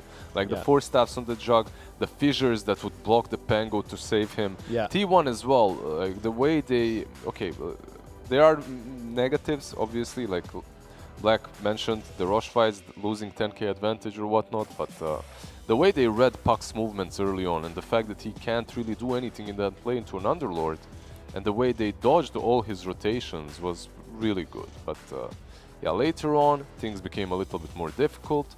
They did strike back with the PA, but eventually this Shaker, it's so obnoxious. This shard is... Shaker and Phoenix might be my new favorite combo because that was just nonsense. Like, you try and kill that egg without beekeeping, you're just getting stunned. And if you don't get stunned the first time, you get stunned again. And yeah, that's so He flew into hard. 4 heroes melee range, and the egg at full health. Realistically, this isn't egg that's easy to kill in this game. Like you're playing a Phoenix into the only hero that actually deals damage to that egg is PA, and PA does not want to be doing that. You want to be jumping on different heroes, critting them down, killing them off instantly. Wowzers, a 3% XP difference between these two teams in the end there. That's how close this game really was. I mean, it was such an admirable attempt by Jackie on that PA, but unfortunately there was just so many problems for the PA to deal with. Like, you find yourself going, I wish this PA was doing more. I wish she was going for more kills, especially with that Aegis. But then you got to take into the fact the account that she's. You have to take into account the fact that she's playing into a coil and a raw. And this is just too hard for them to deal with, plus monstrous amounts of team fights. In the end, it didn't really matter what Jackie had. The rest of the team needed to be there and somehow control these backliners. I mean, was there any way for them to do that in this game? Late game, they have 0 chance. Like, although it looked somewhat close at the end there, they weren't really even sweating. Like, the last fight was like 5-0 pretty much. The PA got coiled, got roared like it should be, and the rest of the team just has no damage late game anymore. So like, the only reason why I went for T1 is because I thought they would come out of the lanes really well and the PA would just snowball. But they weathered the storm, they got to late game, and late game the TNC draft just overpowered them. Yeah. For me, the biggest issue for T1 was the fact that this PA was an island. It wasn't this hero that's surrounded by synergy from her teammates. You didn't even have a Vlad's, for God's sake, from anyone. Not to talk about Solarcrest or whatever. Like, when you're playing a PA, you want to see a Slardar, you want to see a Venge, you want to see an SF, something, anything that negates their armor or gives you some buffs, right? Some additional damage. They didn't have that. And because of that, the PA, it looks strong, but it doesn't look like that. I'm about to jump and just one-shot you, which is what the hero likes to be doing. Really does. Guys, you get to decide our MVP for this one. Who would you give it to, Black? I mean, for me, it's between Armel or Tims. What about you? Yeah, I'm going to go with Tims. Tims? Going with Tims? Let's go with Alrighty. Tims. Our MVP of this game will be Tims, and it's pretty easy to see why. You buy a shard, you get MVP on Shaker, but that's it. No, it doesn't mean that he has 3 kills, that he didn't make impact. He's not even the Echo is not necessary in many of these fights. He was using Echo just to get the stun off on the on the Fisher once or twice. The Roche fights actually is where Tims was really shining. There were a couple of moments where Pango just starts rolling his ulti, instant 4-staff on the jug, and then Fissure to block him out. So some really well designed and very well thought out team fights from TNC. And unsurprisingly, we've got some comments from you guys in this match as well. Of course, you can join the conversation on Twitter, #DPCSEA. And this one's from this very handsome young man called Lizard, who's a big fan of the show. And he says, try a bit harder next time, Pango. Every single game. Yeah, you like that voice line? Yeah, I love it. And another handsome young man who's a big fan of the panel, it seems, says, this panel is so handsome. Oh, thank you very much, Mr. B. Cope. 92. Damn, man, you should have put our gym pictures with hashtag DPC SCA. Oh, I forgot the hashtag. Come on, Yeah, dude. you post them. You post them. Okay, I'll repost. Yeah. Sure. Great. Actually, just this is Lucky us. handsome was for the first panel when I was not here, so he's Right. technically insulting me. So I'll have to discipline him later. But such is life. We learned about your discipline tactics earlier, and I don't think we need to go into that today. Yeah. Alrighty, well, that's going to do it for game number 1, but just around the corner, we've got game number 2 of T1 versus TNC coming up, so stick with us. We're going to play some ads, we're going to play some break, and after which we will be back with more Dota 2 SCA action.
right down to the end of your days. And I'll be right there at the top of the maze while the rats in the sewer stay stuck in the days. So now I'm coming for y'all, whether you like it or not, you've already gotten involved. Don't think it personal, I gotta finish you off, cause only room at the top for one gun in the drawer.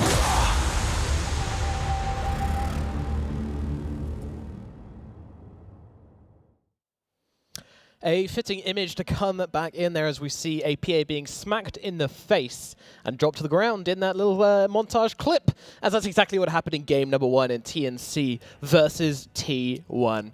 Guys, welcome back and welcome to game number 2 in this best of 3 series, the second series of the day.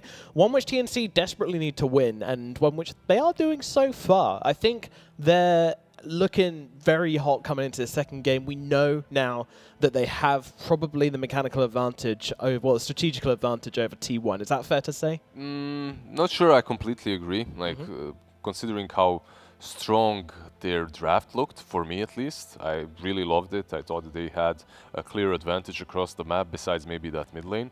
They did still struggle heavily, and I feel like if that PA had one buffer, man, this game would have been very different and would have been over much, much sooner. Like, do you agree? Or do you think this one was, TNC's for the taking? I mean, I have a very hard time getting a read on this T1 team. Like, sometimes they look brilliant. Other times they just look like they don't know what they're doing. And last game, I've seen both versions of them, so I don't really know where to put them. Where TNC just looks same, like the same, pretty much. Yeah. Like in the early game, they look very lost, and then mid game, they're suddenly like, oh yeah, we can raw this PA, and we have Coil to back that up too. And it's very interesting. Like in SCA, all the teams can win or lose. It's all volatile versus like any given team. If it's their day, they can win versus any other. Right? Like if they're in their form, if they had a good breakfast like Neon had. So I mean, T1 has to be kicking themselves, right? Yeah. After 10K lead. Yeah. Mentally, I think that's quite hard to come back from as well. Have you been in that situation before where you know that you've blown a lead? And what do you even think about coming into that as a team, you know? I mean, it's just mentally exhausting, really, especially if you know that their draft is much better than yours late game, and you did what you needed to do in the early game to win the game, but then you just throw it away, and you're like, Okay, I have a different question as well. Is it only me? Am I just a boomer? Does it happen that some days you just play like on 50% of your performance? Yeah, I mean, of course, you have off days in Dota for sure. Right? Yeah, but it happened to me as well. But how do you start like that, though? Like, you can't start 100% and then suddenly go to 50 after 5 minutes, you know? Especially in the team. Like, one of the things that one of my ex-teammates would tell me, it doesn't matter if you're on the off day. What matters is everyone is going to have it one day, but the other 4 need to show up, right? Teammates need to back you up there. They need to and back vice you versa. up. Yeah, for me, unfortunately, every day is my 50% day. You know, I've never seen that sweet 100%, but soon, I'm still trying. I'm still trying. So, coming into the second draft, any changes to the picks and the play styles you think these teams are going to go for? Maybe T1 want to take themselves off the clock for the second game and secure themselves a late game draft? No, they don't necessarily have to. I think their draft overall was pretty solid. They didn't experiment way too hard. Besides that Underlord mid, that was a little bit of a different thing. That Prophet offlane. Yeah, that Prophet offlane with Falcon Blade, how much of an impact do you get from that? That's a little bit questionable. Yeah, I mean, the lane dominated, but itemization was questionable. Falcon Blade, 1100 gold for 150 health on a DP. Some mana regen. Yeah. And it allows you to pressure the lane all the time to push in, but still, is that what you want from your offlane when you have an Underlord on mid lane? You know, you kind of have 2 heroes that are doing the same thing, out-pushing waves. Yeah, for sure. Is there anyone who you think did... Actually, no. I'm going to take this one. I think Whitemon had an incredible game. Yeah, I agree. There was really late on a part where where Whitemon just kind of walked into a fight, immediately got killed by the Jug, which was a little bit awkward. But up until that point, she was just... that Maiden was everywhere you wanted her to be. Like, always... There was a point where she was in the trees behind, forced out the Roar onto the Crystal Maiden just to stop the Juggernaut from dying, and inside one of the Roche fights. Like, Whitemon was surviving through the entire fight whilst her teammates were buying back and dying again. Like, that was some serious gameplay coming out from Whitemon. He's a big reason why the bottom lane went so well as well. Yeah. Like, not dying, baiting the axes as well, being skilled by beasts. So, overall, I actually expected you to mention him earlier during the closing segment of that first game, because he really did have a very decent performance. And let's not forget Chuck the Super Creep, who was in the enemy base and took down entire barracks and the side building. Or whatever the Moonwell, or whatever you want to call it. Never forget. Himself. Never forget. He did a fantastic job and then gave his life for the cause to the tower. What a hero. What a hero we never were to be. Never looked back, man. Just ran right into that bolt. Yeah. Never go gently into that good night. He took down 2 Radiant buildings, right? Yep. On his own. That's all by himself, you know. I feel like that Super Creep a lot of the time, you know. The guy coming in, not many people have expectations, but then, you know, I'm just going to keep my head down, get to work, never look behind me, just keep charging on forwards no matter what's ahead. Work hard. I just thought you called yourself a super creep. How big of a creep are you, Nomad? Tell me more, please. I am the biggest creep. What exactly do you do? Anyway, we have a draft. TNC versus T1, game number 2 on the way. We're going to start things off with an Oracle for TNC. Yeah, we do indeed have an Oracle pickup. Opens up that Troll perhaps as well for TNC. Let's see what they go for next. They go with the Mars instead, all right. You still have some options. I think overall Oracle at the moment is one of the most contested position 5s. In the Chinese region we see it a lot as well, in SEA too. Maybe not as much in SEA, but in Chinese quite a bit, like Oracle, Abaddon. Mars followed up, but now for TNC I want to see something that this Mars actually synergizes with well. More team fight. Oh, we've got a fork today. Whitemon's got a fork. I think he just got it after the game, though. Yeah, no, he didn't have it for the last game, so I'm trying to figure out. It looks like maybe he's angry now. He's a very hungry boy, I'm going to tell you that. He's always eating, actually. He's always eating. That's literally me while I'm streaming. He's not Same big, thing. though. How is he so skinny? Yeah, How he is just he keeps so eating. skinny? Like, I've never seen him not eating. Like, it's not even just a little, like he keeps stuffing, like a hamster. Maybe it's small portions. Maybe it's not that big. You see, he's still chewing. The next one comes in already. Yeah, it's coming. There it Okay, goes. those are some decent portions. Yeah, like, I'm taking that. You know why? I heard that chess players as well can burn I don't know how many thousands of calories during a tournament by thinking. Whitemon. Yeah, I don't have that problem. Likewise, but that's why you guys he are probably You've got to does. burn your calories in different ways. Our brain cells aren't the hottest. Wow, he's really burning through it. It's fun though. We'll keep it up on Whitemon's eating habits. We'll of course ask him if he wins. Going ham on it. All right, let's be serious a little bit about the draft at least. Tidehunter and Timbersaw banned out by T1, and on the other hand we have Void Spirit and Puck so far actually. Very interesting bans by TNC, this Void Spirit and Puck. Last thing I'm going to mention, I do love the side-by-side comparison of Febby, like, you know, he's in the game, his headphones on, he's like, we need this, we need to look out for this. Whitemon's just happily eating away. But anyway, yeah. Whose opening do you prefer, Black? I think TNC has a little bit more options. Like T1 showed the safe lane already, whereas Mars is still a little bit flexible. And there is room to abuse and exploit this Wraith King. Some PL perhaps from TNC, because you picked the Mars for yourself, right? And Tidehunter is also banned out by T1. It's rough into the CM though. CM and Wraith King are quite good against PL in the mid-late game. That's true. Yeah. Radiance, Frostnova could be solid.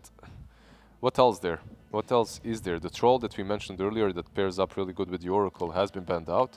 But now if you're T1, you have to really think about what your offlane is and your playmaker. Because Wraith King, he takes a little bit of time to come online. Shaker's still in the pool, by the way. Yep. That's pretty crazy. There. Mars Shaker is a pretty good combo too. You can just spear them on the fissure.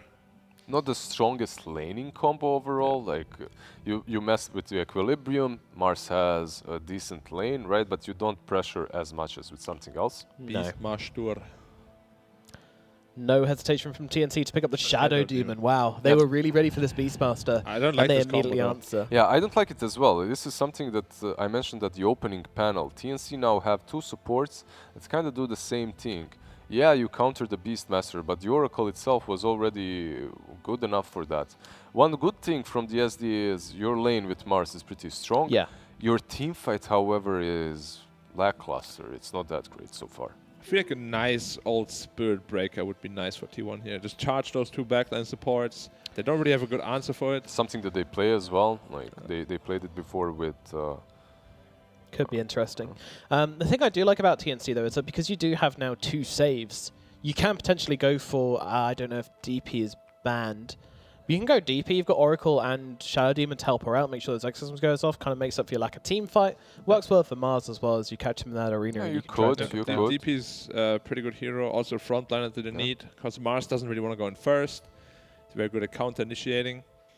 Wouldn't be that bad, yeah. DP is also one of those heroes that feels right now like there aren't many counters like in the game that really deal well with the DP.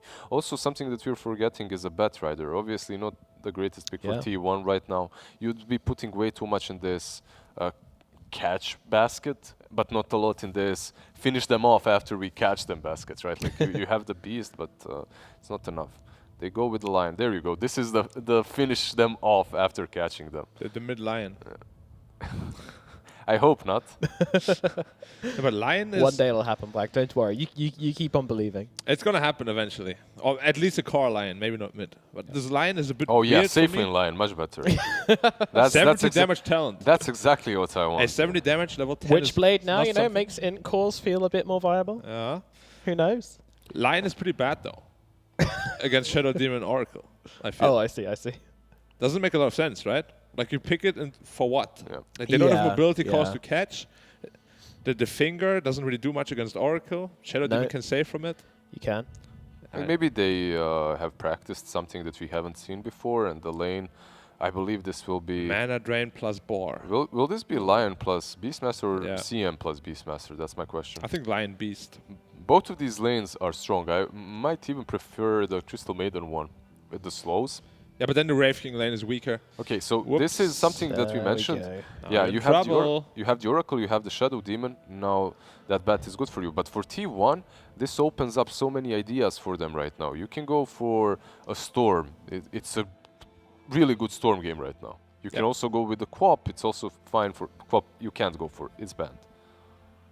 But yeah, I believe TNC should ban out the Storm next, right? Yeah. Storm's definitely a good ban. But And I don't know, man. Like, T1 is just... DP this is line bad for pick T1 seems as well. really iffy. I kind of feel like it ruined their draft a bit. Yeah, Storm banned out. Do you worry about the lack of damage from TNC though? Or do you think it's okay? They do have decent amounts of damage. Not burst damage, but a lot No. of the overtime damage. Yeah. Like, I they don't wouldn't like draw it. out That's fights. what I'm saying. No, I agree with what you just said, Nomad. Thank you. I see the same problem for their draft, and I think T1 also noticed that, and that's also the reason why they banned out the Medusa. Like this draft on TNC, it feels so wonky that it needs this one hard carry. Like you can't Yeah. play it without that one big carry, like a Turblade, like a Medusa. Yeah. It's very draggy. Yeah. Like, these team fights are going to take like 20, 30 seconds if TNC wants to win them. Yeah, And they gotta meanwhile, make them meanwhile, last. T1 does not wait 20, 30 seconds. Nope. Roar Roar, into finger, finger. that's it. Yeah. Okay, you can call. You can say Nomad, you're an idiot after this. But is there any possibility we're going to see the Shadow Demon build the shard? The second ban from T1, by the way. That's TB. it. Right? Yeah, I'm even surprised because they have Lion to get rid of the illusions, but they still go for it anyway. Yeah, any possibility we see the Shadow Demon shard this game? I mean, it's not bad. It can dispel the Hex, but the Roar and the Impale, the Wraith King stun still can't be dispelled by it.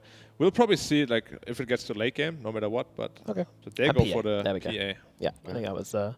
If I'd not misled us, then I think we would have got there. But PA is the final pick for TNC. Now T1 need to answer anything you guys can think up here for T1's carry position. Sorry, for their mid position. Is DP still alright for them? DP, DP is rough into Bad Rider and Shadow Demon. If you get Purge, you can't use yourself. Yeah. Mobility, Quap is banned, Puck is banned. Spirits. Everything is banned. Ember. Ember Spirit is there. It's not good against Bad Rider. Hard. They do go for it Ember. anyway, though. Ember Spirit will be the pickup in the middle lane, and that's going to round off They these were running. drafts. They were running out of time. They didn't have a lot of time left remaining. I, think I don't that's- like this T1 draft. Yeah, I think that's one of the reasons why they last picked it. All right, guys. We have a couple of tweets, actually, coming out from you guys. Hashtag DPC SE8, get involved. Tim's Dota ES plays, and a lot of emojis. We do like some emojis from Ria there. Thank you for getting involved. And that's what we like to see, a bit of Terry Crews. There we go. Tim's ES God. Definitely. This is hashtag goals after the first season, or the second season at least. Alrighty, guys. Let me hear your predictions. Yeah, Play so them up. Before December pick, I really liked T1's draft. After the Ember pick, I'm struggling to go their way. I don't think that it's good because of the Batrider matchup. I think Batrider should own that, and then it makes everything so much easier for TNC. I'd go 50-50, but if I have to, I'll go for game 3. I'll go with T1. Go with T1. Okay, Yeah. Black. You burned last game. What are we doing this game? I don't want to go for TNC, but I can't vote for T1. So can I just like Not vote, abstain? abstain. Yeah, you can take the loss either way. Sure, why Alright, not? I'm going for. The king, man. I mean, who cares at this point, man? Let's go T1. Let's do it. All right.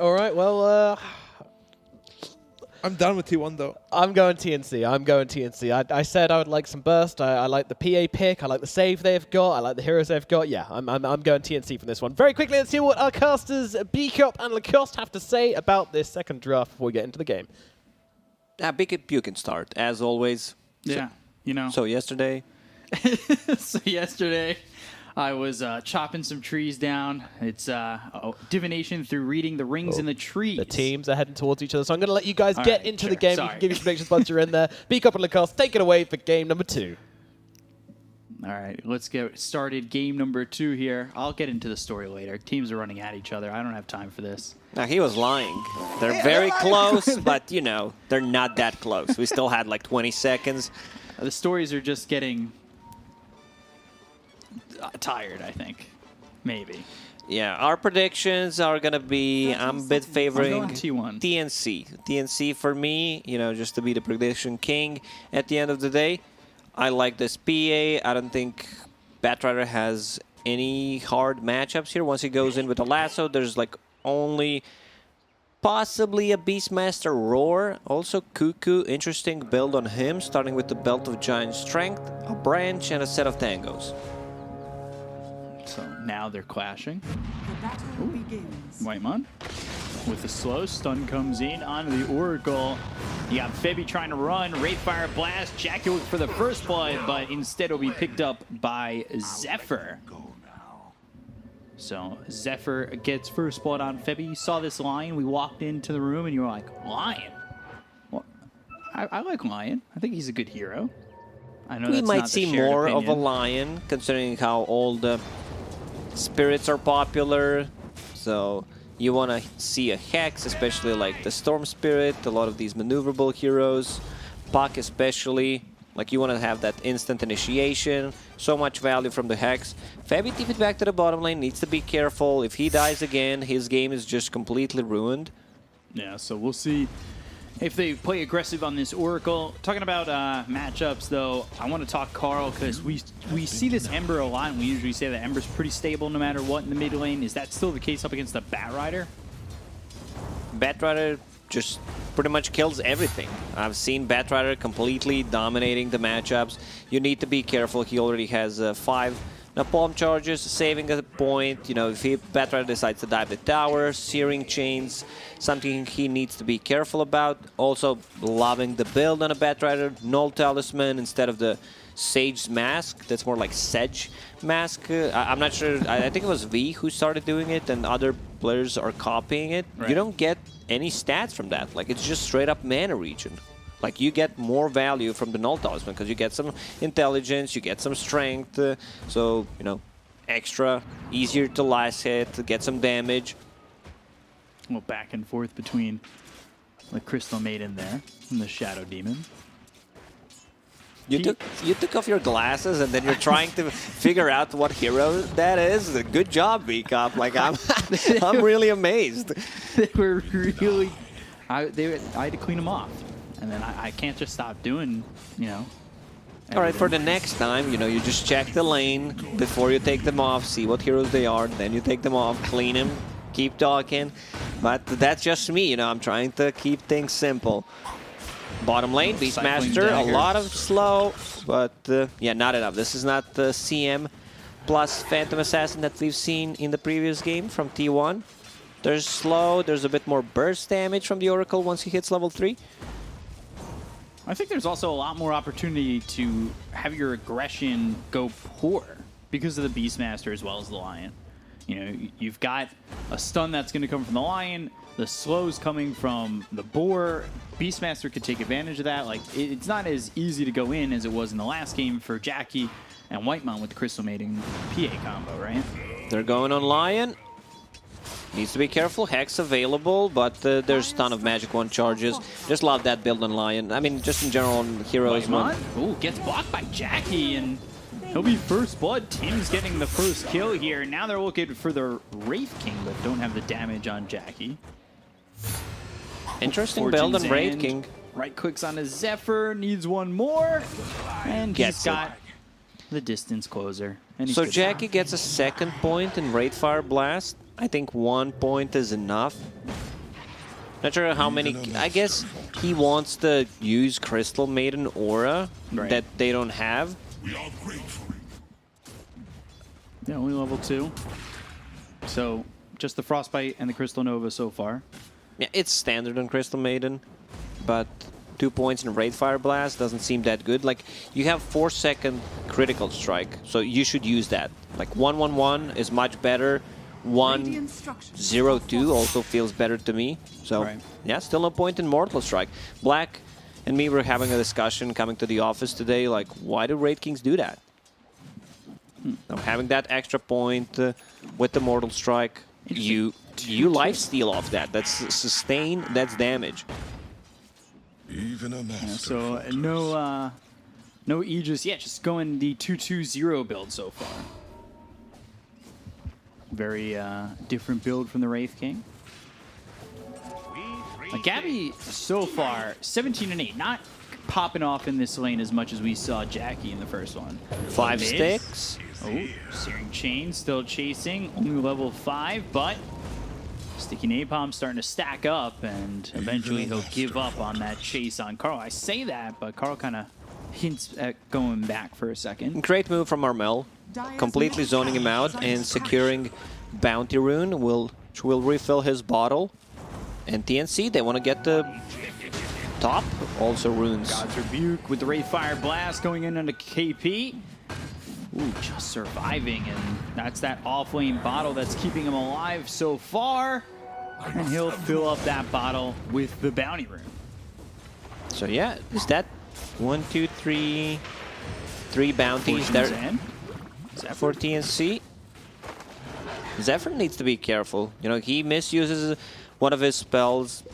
They are going to go on him because there is no counterplay. Just some right clicks and the slow from the Beastmaster. Carl, level 5. Armel, as expected, having an upper hand in this matchup. 31 CS, level 6. Going straight into Boots of Travel, which I really like. I think the build here is Boots of Travel, into BKB, into Blink Octarine Core. Just BKB is kind of a must-have. They have 1 BKB piercing ability, which is Primal Roar. Zephyr again. Ooh, double stun, but the Fortune's End keeps him close. Another Stifling Dagger onto the Lion. Purifying Flames. Do they have the extra damage with another Purifying Flames? Yes, they do. It will be Febby who gets the kill eventually on the Zephyr. 3-1 here for TNC. As Beastmaster building into the Necro book. We've seen this a lot. We've seen a bit too of just straight Necro 3 no boots. Most of the time that is. Just want to get that vision advantage, try to devoured as soon as possible. Carl in a bit of a trouble, but it has that Fire Remnant to fall back to if he feels threatened. Uses it straight away. So yeah, Wraith King, 6 minutes in, not a single point in Immortal Strike yet. There we go. 2-3-1 build. Dire's bottom tower is under attack. So I guess he feels pretty safe. Stun comes out onto the Phantom Assassin. They've got the Hex. Do they have the damage? The Hex runs out, but Gabby's life does too. So Zephyr and Cuckoo combine to get a kill on the Phantom Assassin. And speaking back on the Wraith King, he didn't hold that point. He immediately goes into the passive. That he must feel really comfortable to not hold that point for the reincarnation then, right? They have Observer Board right in front of him, so he just goes back if they decide to dive. And right now, I think, you know, it's pretty safe for him to be in the lane, saving a point. Also, just farm the jungle bottom lane. Cuckoo is level 6, so I would expect them to try to make an aggressive move. Lion only level 4, no points in mana drain yet. Has mana regen coming out from Arcane Aura, so I guess that's why. And also has a magic stick. You know, PA will be spamming those daggers, so there will be enough mana regeneration, which I really like. Like, Lion's Hex level 1 is 30-second cooldown ability. Stun onto the Oracle, and now Jackie's actually rotated. They go to the Primal Roar onto the Phantom Assassin. They change their target. Tries to get some distance. Tim's is here too. The disruption onto Jackie, but the right clicks Tim's in so much trouble. Cuckoo's got 2, potentially 3. Gabby hit with the Wraith Fire Blast. Jackie rips through him, but the final blow is Cuckoo's as he's got a triple kill on this Beastmaster. Oh, they needed Batrider to TP. His TP was on cooldown, just came ready. That would be pretty big. Like, if Batrider was able to TP down, I think they can turn the whole thing around. There's no roar, couple of slows. A great rotation from Jackie, actually. You know, he feels, I don't want to be on the top anymore. Goes back to the bottom lane, puts another point in reincarnation as well, something we don't see very often. Mars Arena. Spear hits KP. Slow, but Whitemon. Oh, that extra armor actually keeping him alive. Okay, stays nearby, but keeps KP under the tower. Not a good trade. And now Jackie, reincarnation, he threw the stun. Jackie, though, with the help from Zephyr, turning this and now looking to just take Armel's life instead. Ooh, that was close, too. Almost caught him without mana for a split second for that reincarnation, but, well, Jackie was ready with the charges on the wand. T1 has like aggressive supports compared to TNC. Both supports are kind of defensive. Shadow Demon can make some aggressive moves, but he's only level 4, trying to get himself to level closer, at least to level 6 at the bottom lane. Batrider has Boots of Travel ready, trying to find something. He needs to be the one making the move for the team. Him and Mars, their job is to keep them busy until PA farms. Febby. Both supports very underleveled. Yeah, and they're struggling quite a bit. You know who's not struggling? Cuckoo. He's dominating. Lion. Also Lion. T1. Just not struggling. Oh, I say that Crystal Maiden's bottom of the net worth. They can see the Ancient stack. I don't think they can farm it. They don't have the heroes to do it, but they can take control of it. So Batrider comes in. Now, this is a tough spot. 4-man rotation from T1. T1. They need to get something out of this. Batrider actually helped them. And might be able to take Finger available. Out. Stun and the Fortune's End. Primal Roar. But they've got the Spear. They'll latch up Whitemon. They get the kill to the Crystal Maiden. T1 just kind of leave. They do have level 6 now for Febby. So False Promise available for the Oracle. Both supports will be level 6. Thames just needs 1 CS, so they will have that Purge. Great against the Ember Spirit Shield, and just the slow in general works really, really well. Cuckoo working towards the Book 3. No boots, as we already said. A kind of a standard build on Beastmaster these days. Even a master. Once they finish that, they can go and try maybe put some pressure on a mid tower. Armel, he's gotten some space up towards top. You wanted to see him be more active. Right now he's pushing a tier 1 tower. He's got boost of travel, trying to get to that Blink Dagger. When he gets that, obviously they'll have that initiation. They don't necessarily need it if they could start with, like, say, Disruption or an Arena Spear. I would prefer if he gets a BKB. Instead of the Blink Dagger? Instead of a Blink, yeah. You can still run away. You're speedy enough with the Boots of Travel and Firefly to get the good initiation. Their heroes are pretty slow. Radiant's bottom tower is under attack. Armel gets bothered by Carl for a moment. Meanwhile, you've got Jackie leading the net worth. He's in a good position right now. Royal Jelly picked up by the Batrider. Late Jelly. Like, there's a big difference when you find Jelly 7 minutes in and 12.5 minutes in. Tower is under attack. So they'll consume the Jelly. Dire did not get one. Are fortified. So Phantom Assassin, Batrider, both enjoying the fine tastes of some Royal Jelly. Do bees elect a queen? Is that how that works? That's how you make the Royal Jelly? A Royal Jelly is just the jelly that is fed to Bee Queen. Okay. Yeah, Bee Queen, Bee Cop. I'm part of the family. Yeah, you're there. Bee King. I'm the Secret Service for the Bee Queen and Bee Cop, or Bee King. Stealing the stacks? Trying to, at least. They've got the Hex onto the Mars, although Ember left. So they'll leave this Beastmaster by himself. Cuckoo's spree goes to Armel. It looked like they wanted to fight initially. This'll come in handy. And then they Hex realized and- whole team is there. If we roar, there's going to be either false promise or a disruption. It's very hard for T1 to, you know, just isolate a single target if both supports from TNC are standing behind. So they need to find a way to take up these supports before they can fight. Sure, like if they get a good initiation, burst damage, they should have a better vision. On top of that, with the Beastmaster, Hawk and Necrobook is there. Hawk going through to the Radiant side. But TNC, they're setting up towards the top end of the map. They've left the Shadow Demon bottom. He's taking an open lane so far to get some farm. He's sitting top of the supports.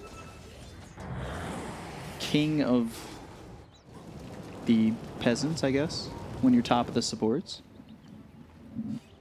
You can call them that, sure. At least that's the way the carry would explain it. So Batrider has a Blink Dagger, Lasso available in 40.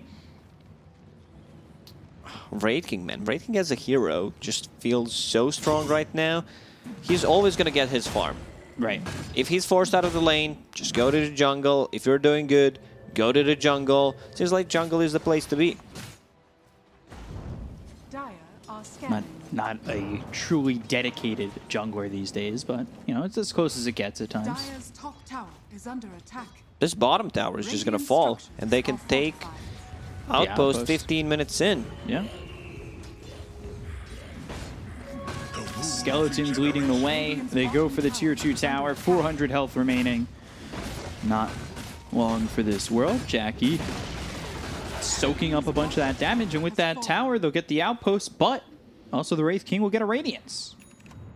It's nice. He's got, you know, the Gloves of Haste. He's got the Radiance. It's a big timing for them. Necro 3, you have Wraith King with the Radiance, so you feel pretty strong. You would want to take a fight. Right now, TNC just feels a bit weaker at the moment, so for now, just dodging the fights if possible. Batrider with Boots of Travel, playing the opposite side of the map, so does Phantom Assassin with her new Battle Fury, working towards Power Treads, and I see Deso instead of a BKB, which I think is a correct play here. You have 2 defensive supports, so you don't have to invest into BKB straight away. Might change his mind, see how the game's gonna go. Right. Double damage. This might be a Roche for T1. Depends how it gets played out. There's still a lot of good team fight here from TNC in a spot like the Roche pit. I'm interested to see how T1 want to take it, because I would assume that they would feel obviously a lot better with a pick-off. But a smoke from TNC. They don't have Blink Dagger on the Mars, so no Blink Arena, and I believe the smoke was broken. KP, not sure if he spotted, but there's the Blink as well as the Lasso coming out of the Wraith King. He does have Reincarnation. Radiant's not really doing pop a that lot. arena. There's the arena coming through. Remnants back and forth. Jackie, though, hit with a disruption going after the Ember Spirit. They've got Bevy here to try and save. Sleight of Fist, Searing Chains, locking up this Mars, fainting that finger. They've got the freezing field from Whitemon. They'll get that kill on a Bevy, and that means it's open for business. It's hunting season for the side of T1. They'll go for the rest. They take out Tim's, and KP will drop when the false promise is over. When you take out those supports, well, season's open, and T1 go a-hunting. Interesting arena from Mars, and then following up with the disruption. I guess he thought they don't have damage, but the whole arena timing was pretty much used in that fight. Not sure was Spear available, because he did not spear him. He did have Spear available, never throws it, gets stunned, then hexed. Doesn't really have the opportunity to do it, and Phantom Assassin just doesn't want to commit to this fight. She still feels like I jump in, out of the position, I might die. Right. So they know Wraith King doesn't have ulti for another 2.5 minutes. Should try to make another move. Maybe, like, idea is fine. If he gets the spear off, I think they have enough damage to actually kill Wraith King, but he got hexed and the whole plan kind of backfired. Yeah, 2 minutes here until Reincarnation is up. But if you're not confident in a fight like that, do you feel comfortable? Like, obviously you got the pick-off, but are you going to feel comfortable going for the Wraith King again? Because you got the first life pretty quickly, but... Yeah, you did, but BKBs need to be online. Yeah.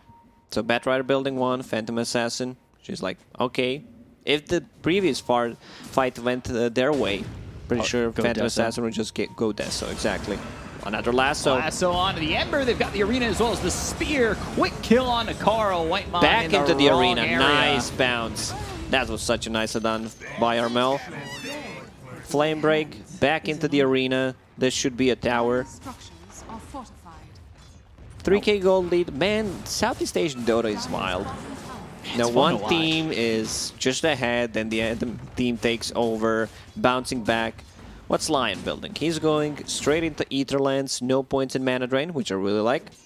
You know, you have all that mana, so you want to use that Hex. Duration 4 seconds, cooldown 12. With the cast range, you also have mana coming out from the aura, so you don't need that mana drain. Hasn't used finger ones yet. He's held it, fainted it a couple times. He's pointed, but he hasn't gotten, gotten fully through with it. Like you said, it's tough though. The saves. He doesn't like pointing fingers at others, you know. It's your fault, finger. Radiant's top tower is under attack. Kills Phantom Assassin. Sounds like my pubs now. Behold, a subtle 3K for T1, but like you said, back and forth, Southeast Asia, always like that. It's so fun. I don't know. I'm on that hype train right now. I don't think I'm ever getting Radiant's off. top tower is under attack. All aboard that train. Phantom Ooh, Assassin still Zephyr? 2k gold behind the Raid King. Flame break. Good flame break. Lasso And not Hex. available, but TP, but yeah, there's the this should kills. be a secure kill. Gabby finishes him off with Stifling Dagger. That's fine. Gabby re-queues the Deso, because it's still an option when you go first item Mithril Hammer. Well, it's always an option. He's it's deciding, just- you know, let's check what's going to happen. Yeah. We get the pick off. I get money for a Deso, use a courier, we turn that into Roche. So that's why you start with the Mithril Hammer on a Phantom Assassin. Dire's middle tower is under attack. There's the level 15 talent for the Wraith King, 12 more strength. Going into an AC. So AC after the Radiance and picks up the Hyperstone. Dire's structures are Okay. fortified. Down with that. Just tanking up the whole Radiant's team middle with the tower is AC. under attack. Batrider Dire's very top close tower is under to attack. finishing BKB. Phantom Assassin just finished hers. D1, they're close. Very close to Roshan. Lincoln Sphere on Ember Spirit, so they need to be very careful how they're going to initiate the next fight. I was just about to ask, do you like that after the Maelstrom, that defensive item? It's okay, yeah. Against Batrider, you want to have something defensive. There is a low cooldown ability that can Blink actually forward, proc Great it. Fire Blast going after Gabby. And now the Spear, that connects on a Carl. There's the But finger. There's the finger taking out Febby. No longer a save available with the False Promise. But he does have buyback if necessary. TNC thinking, do we still go in? Stick by the tier 2 tower. They'll clean up the creeps. T1, they could back up towards Roche. That's where Jackie's going in. And let's see if they can take this. Only 10 seconds till the Oracle is back up, and this Roche is not fast. No arena for 40. That's their big team fight ulti, but still feels like they want to take a fight. 2 fresh 10-second BKBs. If they get a good jump, let's say on a Cuckoo, that's Whitemon? kind of a perfect target. Whitemon, he might just straight up die. He might sacrifice his life for the greater good, and that was running up those steps and getting the smoke broken. However, now Jackie, he runs away from the fight. They've got themselves right on top of Gabby. They'll use the Where's Primal the Roar. save? They'll get the kill onto this Phantom Assassin. There's no save ready to go. They've got the lasso on a Cuckoo, but it's not going to be enough. The Fortune's ever roots up him as well as Carl. Now the False Promise. Febby uses it on himself, so they'll lock him down. They'll do some damage. So after the False Promise, he doesn't end up living. They're also looking over at Tim's because they know that Febby's dead or right. They get the kill onto the Shadow Demon. They'll look over at the Mars who's trying to run. Oh, slowed down for a second. Necro Creep's trying to catch up with that Boar. Cuckoo, he's got a salve, so he's still looking to fight. KP slowed up. The Boar hit him, so this is a problem. Arena Hex and the kill. Oh, the stun. Can they get him? It's waiting until the arena's gone. He got the Blink and there it Dagger, is. so that's what matters. It should be a free Roche for T1. A bit disconnected how they initiated this fight. First, they don't kill off Crystal Maiden. Then they use Disruption on a Wraith King, a 10-second BKB duration popped by a Batrider trying to chase Wraith King, they don't even get it. Using Disruption on Wraith King is fine, so you get that Radiance, a bit more damage in a team fight, but your Oracle needs to be able to save Phantom Assassin. Also, Phantom Assassin needs to be very careful about how she's using the Phantom Strike, has that cast range talent. Last time I checked, Oracle doesn't have one, so, you know. False Promise, you need to be very close level 1 to use it. Yeah, it is tough with such a short available cast range. Gabby, though, goes to the BKB, so commits to it. Instead of that Deso, but does have the first Mithril Hammer going for the Deso.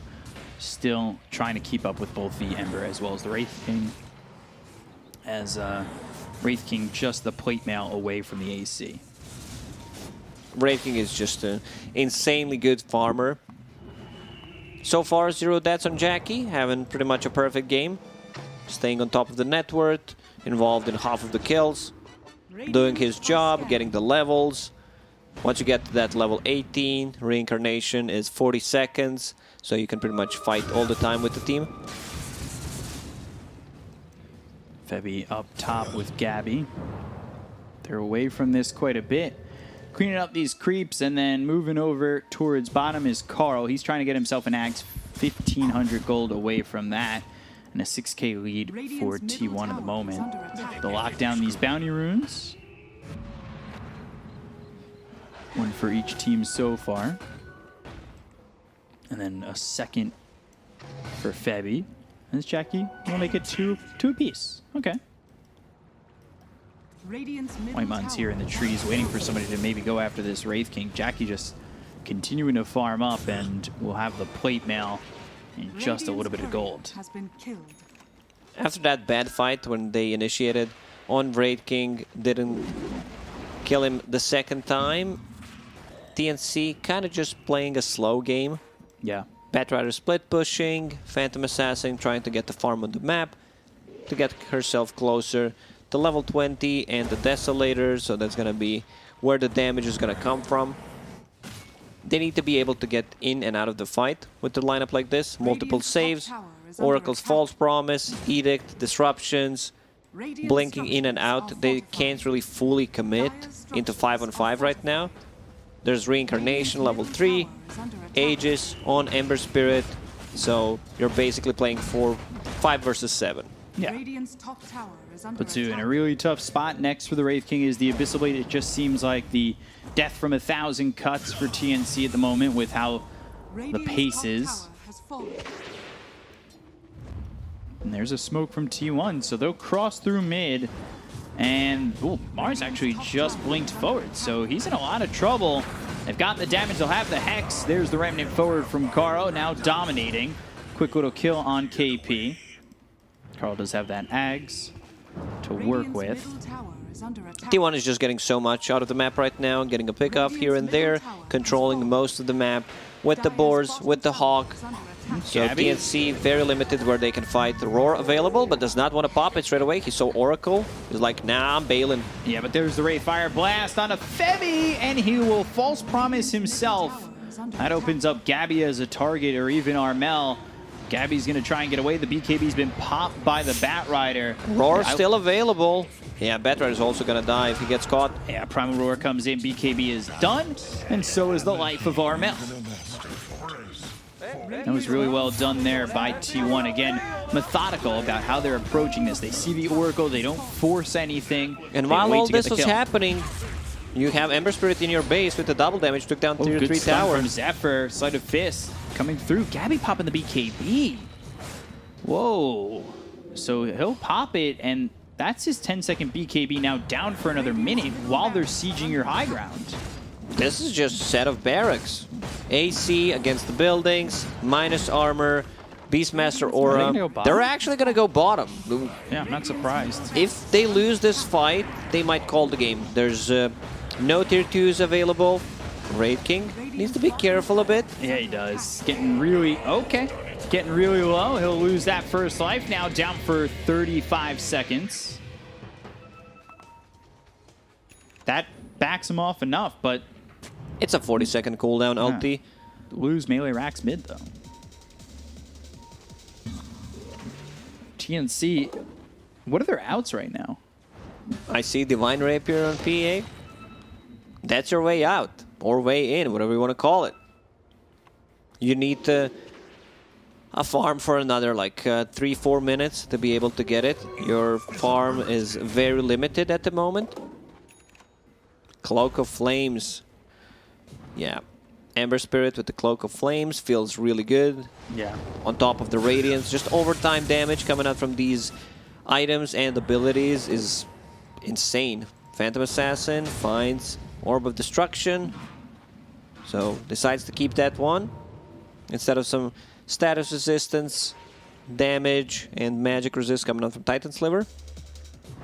She can't get out of the base. It's very tough for TNC to find any farm on the map. One observer ward outside the base, and that's pretty much it.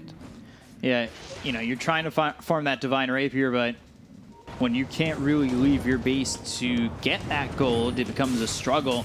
Remnants forward, Searing Chains, axes in from the Beastmaster. Carl with another kill, he's unstoppable. If your Marsdars like that, you need to be able to get some farm on your Phantom Assassin. Like, they just showed 2-3 heroes, but they also have an outpost to TP to, so that's a bit tricky. Armel with BKB pop, but that's, again, just a defensive BKB to survive. It really is starting to all come up Millhouse right now for T1, and This'll come in handy. I'm starting to question where the answers are, and obviously that's in the Divine Rapier, but we keep seeing every time they try to sneak out and farm a little bit, they get punished. Like, Phantom Assassin's going to try and get something here. Has to be protected by the entire team just to get a couple of creeps. It's a really bad situation to be in. Minimum Roche respawn timer. 50 seconds? 50 more seconds, yeah. Yeah, so T1 will take that one. I'm not sure if TNC can contest it. They lose a fight, they lose a game inside the pit. Playing into Cheese and Aegis is just tricky, so try to farm up that Divine Rapier on Phantom Assassin. Also, interesting choice of the talent, going for 35% blur evasion, so that gets her to 80. Against Beastmaster, Summons, and the Boar, it's okay, but Raid King will eventually, like, that's normally his item build when he's playing into Phantom Assassin, get that MKB so you can land those hits. So would still prefer if he gets the minus armor corruption. Yeah, and you could see he's already building the MKB. So has enough now for the Sacred Relic, or well, 20 gold off of it. This is Divine Watch 2021. As we wait to see if Gabby can get there. Only needs 2,000 more gold.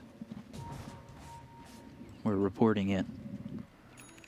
T1, you know, they've been pretty much okay with just using this time, farming up these next items, securing their lockdown on this game. Grabbing an Aeon Disc, potentially on the Crystal Maiden next. Ember going into the Shivas, has that Linken's, Ags, BKB Maelstrom. BKB ready to go at 10 seconds. AC for the Beastmaster. Second one, they just get multiple ACs, minus 10 armor, just getting it doesn't stack, but yeah, he needs to change his item build. All right, there it is. Switches to the Solar Crest. Was wondering there for a second if he was actually going to buy out on that. But the patience here from T1 definitely gives PA a chance, especially if she gets to the Divine Rapier. I wouldn't call it patience, it's more them being cautious about how they approach sieging the tier 3 towers, where one lasso into tier 4s could make a lot of a difference. You pop a glyph, the split shot on all the heroes trying to help him out. It's quite a lot. So Beastmaster, he decides to build a Vanguard, now going into Crimson, which is okay against the Phantom Assassin. I'm a more of a fan. Let's say you're playing into PL, so you get a lot of value from that item. Here it's okay-ish, 3 out of 5. We'll see how much that does as he's just tanking up for the team. Aura, Pipe now getting a Crimson Guard. Roche will respawn in 11 seconds. Right. Phantom Assassin almost has enough to buy a Divine Rapier. Might need to send the courier to the enemy secret shop. Yeah, Courier currently Why is it waiting even called to the secret shop? side. Like everyone knows where it is. Why don't we just call it a shop? Shopkeeper's Side shop. Would you be okay with the secret shop changing positions every game? So you're like, yeah, I need to buy some items from secret shop, but I can't find it. And You have then to you like find it spend the first, yeah. 15 minutes trying to find where it is. I mean, if you're bad at looking, yeah. Maybe sometimes it's up in the top left corner. That's too much RNG. Well, I mean, Like your we're secret already- shop is at the enemy fountain, so you're like, how do I get there? Only specific areas. It's not going to spawn in the enemy's fountain. I mean, that would be rude, though. Although I guess theirs would then spawn in yours, right? If they were equidistant. Well, maybe it's not a mirror. Well, oh, they're actually escorting Phantom Assassin to buy a Divine Rapier. TP back, just TP back, and all good, because they're going to get backstabbed. There's also a lane ward from There it T1. is. They've caught themselves a Mars. They'll get the kill on KP. So Divine Rapier in the hands of Gabby. Going Ags next. No Mars for 44 seconds. They do have buyback on the Mars. I don't think they know that Gabby has this Divine Rapier, but I guess there is the assumption that maybe you'd go for it. Just feeling out the game. Obviously, they were in this situation in the last one. That's what they did. It's not like they're going to back off. Oh no, it's a Divine Rapier. Yeah. We need to run back. Like, they still take the fight, but the supports need to be more careful. Eon Disc is available in Crystal Maiden. Try to proc it with one dagger. Let's see. She's being scouted out by a Hawk, so Gabby just blinks out back. While all that's happening, they've already lost the melee Rack's top. Shadow Demon should probably be using Offensive Disruption on Wraith King to get the AC aura for the team and the Radiance burn. Set of Searing Chains, that comes through, as well as the Abyssal Blade. False Promise save for the Phantom Assassin. Stifling Dagger pops the Lincolns. They've got the lasso onto the Lion, pulling him back. The arena is down. They've got the kill onto Zephyr. They're looking towards the rest. Phantom Assassin, though, stunned up, finally away with the BKB being popped. They got Zephyr. They popped the Lincolns again on Carl. They're trying to make a play here, trying to find something out of this more than just a Lion, but they've lost the range rack. Stifling Dagger all the way onto Carl. Doesn't crit, but he's slowed up quite a bit. However, already far enough away where they can't catch up. They're also losing PA so quickly once she gets jumped. So that's a bit problematic. They have one more fight. 2 set of barracks gone. Still Aegis for another 2.5 minutes. Cuckoo, I believe one of those axes was spotted. Also the Necro creeps. They're coming over. Jackie almost catches a glimpse there. And Phantom Assassin really would like to get this Ags, but that's 2,600 gold away. I don't know if the Ags even helps enough. Gives opportunity, but still very tough fighting into this T1 team down 20,000. Yeah, she's just going all in on the items. Bought a Divine Rapier. You mentioned that Aghanim Scepter, so that's gonna help with dispelling things. Like slows, roots, something that she struggles with. Still don't know if that's gonna be enough. Like, fighting into Aegis, Ember Spirit, who's extremely farmed, like Carl's out of control this game, only died once. This is like 50-55 minutes item on Ember Spirit usually. It's just insanely farmed this game. Yeah. And now there's only one left to go. It's tier 3 bottom in the racks. Trying to make it megas, and now, I believe, looking for that lasso. Now on cooldown, it was the Lincoln's pop. They've got the Hex onto the Phantom Assassin. They're doing the damage. They've got the finger as well as the stun. The False Promise comes in, but they've got the Primal Roar to follow it up with the Freezing Field. They're right on top of this Phantom Assassin. Not looking good for Gabby. Trying to run. Was the heal enough? No, it wasn't. Divine Rapier on the deck. We'll continue forward. PA does not have buyback. And Oracle's holding the Divine Rapier. Not for long. Fetty He drops. So does Armel. GG is called. T1 take the game, and they even up the series at 1. It's the second Phantom Assassin to not work out.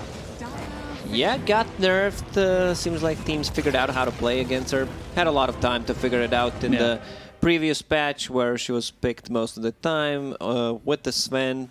So, yeah, I think that one fight when they decided to go on a Raid King with the lasso didn't work out. After that, TNC didn't have any aggressive moves. Their only way out was getting PA farmed. Mars getting caught so many times. It was just a stomp. Yeah, it really was, and it ends up evening the series. We thought this series was going to go 3 games. It's definitely been back and forth. It's been very enjoyable up to this point, and I'm really excited to see game number 3 and also hear what the panel has to say about it. So we'll throw it over to them and get their thoughts. Back to you guys. Yep, TNC get their crumpets well and truly buttered in this second game. Not much of a chance for them there in the end. What was it about this team which really lacked the punch in this second game? Yeah, I mean, we talked about it during the panel. We talked about it during the drafting stage. The draft of T1 was solid. Meanwhile, the PA draft, when you look at it, you have a PA, a Batrider, a Mars, Oracle, and Shadow Demon. If you haven't watched the game, obviously, I'm just Thank you going for back listing the over heroes. It was very Yeah, helpful. after If only there was some point on the screen we could see it. Yeah, after listing the heroes, I'll tell you what these heroes do. Batrider catches, Mars controls, Oracle saves, Shadow Demon kinda catches and saves / saves. There's no damage. Yeah. There's absolutely no damage without items coming early on in the game. Batrider can do it if he really rolls out of control, but they contested his tax a little bit, not successfully, but still delayed him. And yeah, PA does come online at some point, but it's too late. It's so easy to play this T1's draft. The only reason why I was doubting them was the Ember into the Batrider pick on like 3 seconds left remaining. I thought Armel or Gabby was going to run over this game. I thought one of them were just going to take it by the reins and really run off with it, but T1 didn't let that happen. They played an impeccable game. I mean, what were the highlights about T1's game for you, Black? I mean, it has to be... Okay, first of all, the early rotation, bottom, when the Beastmaster got like a triple kill, with a really good rotation by Jackie. But I think the highlight for me this game was just the Ember Spirit. Carl finally playing up to his potential. Yep. Last game, he was on a Underlord, not a hero that's really flashy. He really excels on those pucks, Ember Spirits, Void Spirits, Storm Spirits. He's a really flashy player. You can see here why. Lots of good decision making, just all over the place. And I really liked his item build as well. Yep. Like going Maelstrom into Lincoln's Aghanim's. Like that Aghanim's feels so strong in a game where you have these 2 squishy supports you just chase them. that are sitting in the backlines. You can never really be in position as an Oracle and Shadow Demon if he has Axe. Because wherever you are, if you show yourself for 1 split second, that Remnant is on top of you and you're caught. So I really like the itemization still, though. This lineup, this draft from T1, in my opinion, just wins 9 out of 10 games versus TNC's. There was this confidence before the game. Draft. I was just worried. I was really worried about the Ember's game. Yeah. I did not know if Carl will be able to actually accomplish as much as he did coming off of the laning stage. Lizard's famous 90-10 ratio coming back again, but this time... Jinxing it. Yeah, this time it was okay. It got the win. Black, any thoughts about Game 3 and how both the teams should take it? I mean, TNC definitely need to work on their draft. We said we didn't like the draft at all. T1, I don't think they need to change anything. In my opinion, it should have been a 2-0 at this point already. They really gave away the first one. Obviously can't change the past, but just keep doing what you're doing. You were owning Game 1 with it. You crushed Game 2 with it. Keep doing what you're doing in Game 3 as well. All right, our MVP, of course, for game number 2 is going to be Carl on that Ember Spirit. To nobody's surprise, he was dominating. A very flashy player on a very flashy hero, doing a lot of work. Yeah, can't dispute that. As we spoke about, itemization very good. Rotations very good. He laned well against the Batrider, which sometimes can be a tough matchup. Overall, not much to complain about. No, quite the opposite. In fact, as he was did the opposite as how we expected him to do in the laning phase, which is definitely worthy of an MVP vote. Lizard, do you think TNC, losing game 2 now are going to be the ones in the worst headspace? Not necessarily. This second game was definitely rough for them. Wait, TNC are gonna be in the rough space or T1? TNC. TNC. No, it was just a rough draft for them. I think you already won one game. You have proven to yourself that you can do it. I think if you just draft correctly, that you can take the series, because realistically, we expected them to be top 3 already in the league. They did get owned in Yeah. game 1-2 though. Yeah, that's true. And if anything, you're in a bad headspace already coming into the series, because you're not where you expected yourselves to be, right? Like where you expected to be at all. Yeah, either you're really, you're like, we really need to focus, step up, and you're like really focused, or you're in like a more negative mindset. You're like, man, what's wrong with us? Why aren't we doing so well? We should be doing much better. Yeah, they are not at all living up to their potential.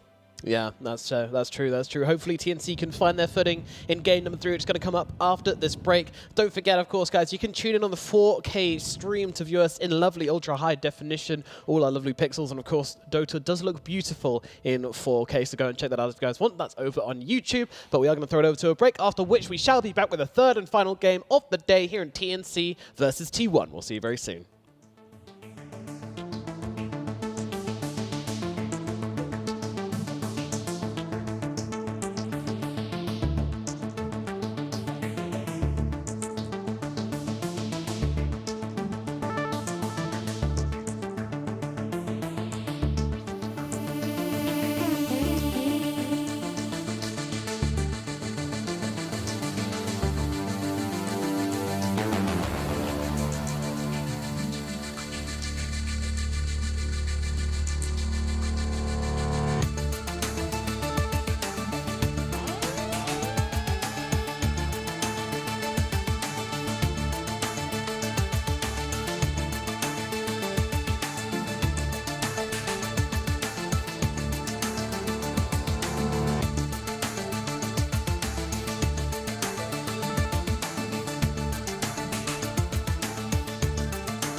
you can't hide there. I'm the dark in a dead stare. Panic mode when I switch gears. I move like ghosts, don't waste my time, get out my way. This life crossroad, this life's no joke. So don't look back, cause I'll be there in the smoke. Rising out the ashes, the phoenix, the burning, the rage. We'll hunt you right down to the end of your days. And I'll be right there at the top of the maze, while the rats in the sewer stay stuck in the days. So now I'm coming for y'all, whether you're looking or not, you've already gotten involved. Don't take it personal, I gotta finish you off, cause only room at the top for one gun in the drawer.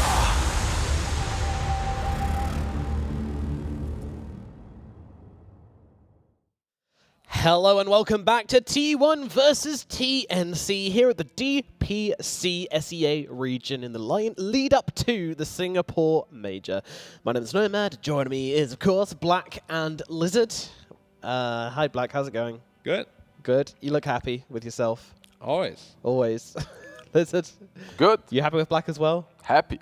Good, good. A happy panel means a happy host, and that which I certainly am. An exciting game as well. Game 3 is going to decide everything, and to be honest, like, this is so important for both of these teams. Like, if you don't win this game, then it's like very hard to get to the major, but I think it means more than that. You know, these teams don't want to just get to the major, they want to be doing well in the major. And to do that, you need to prove that you're one of the best in the region, and so far, neither of these teams have proved that so far, I would say. T1, wait, if they win one game now, they'll be at 3 wins, 1 loss. TNC will even out. They'll be 2 wins, 2 losses, right? 2-2-2-2. So TNC, even if they win this game, it doesn't really mean too much to them. They still have a long path ahead of them, trying to get into that major.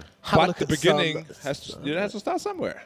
They do indeed, they do indeed. Let's have a look at some statistics from both of these teams as well, and we can see how they match up against each other when it comes to when they tend to end out games. And you can see here, apparently TNC just never wins. Just don't play games from, they only play games 30 minutes onwards. Yeah. Meanwhile, T1, they early on they struggle to finish out the games. They tend to lose earlier on, but they still have a slump later on, right? That, they do. Like they lose, and then they win, they lose again. But 35 minutes, hot damn, good luck. You have like this specific mid-game timing where you win and you lose, but before you also lose. Yeah, but how many games have they won so far? Not too many. Not too many. And the games that they did win, they were on the back of those Lycan picks. If you guys remember, the Lycans, the offlane Lycan and the mid lane or safe lane, yeah. So you mean TNC, to right? a simpler time. Yeah, TNC. So simpler time. It was a week ago, man.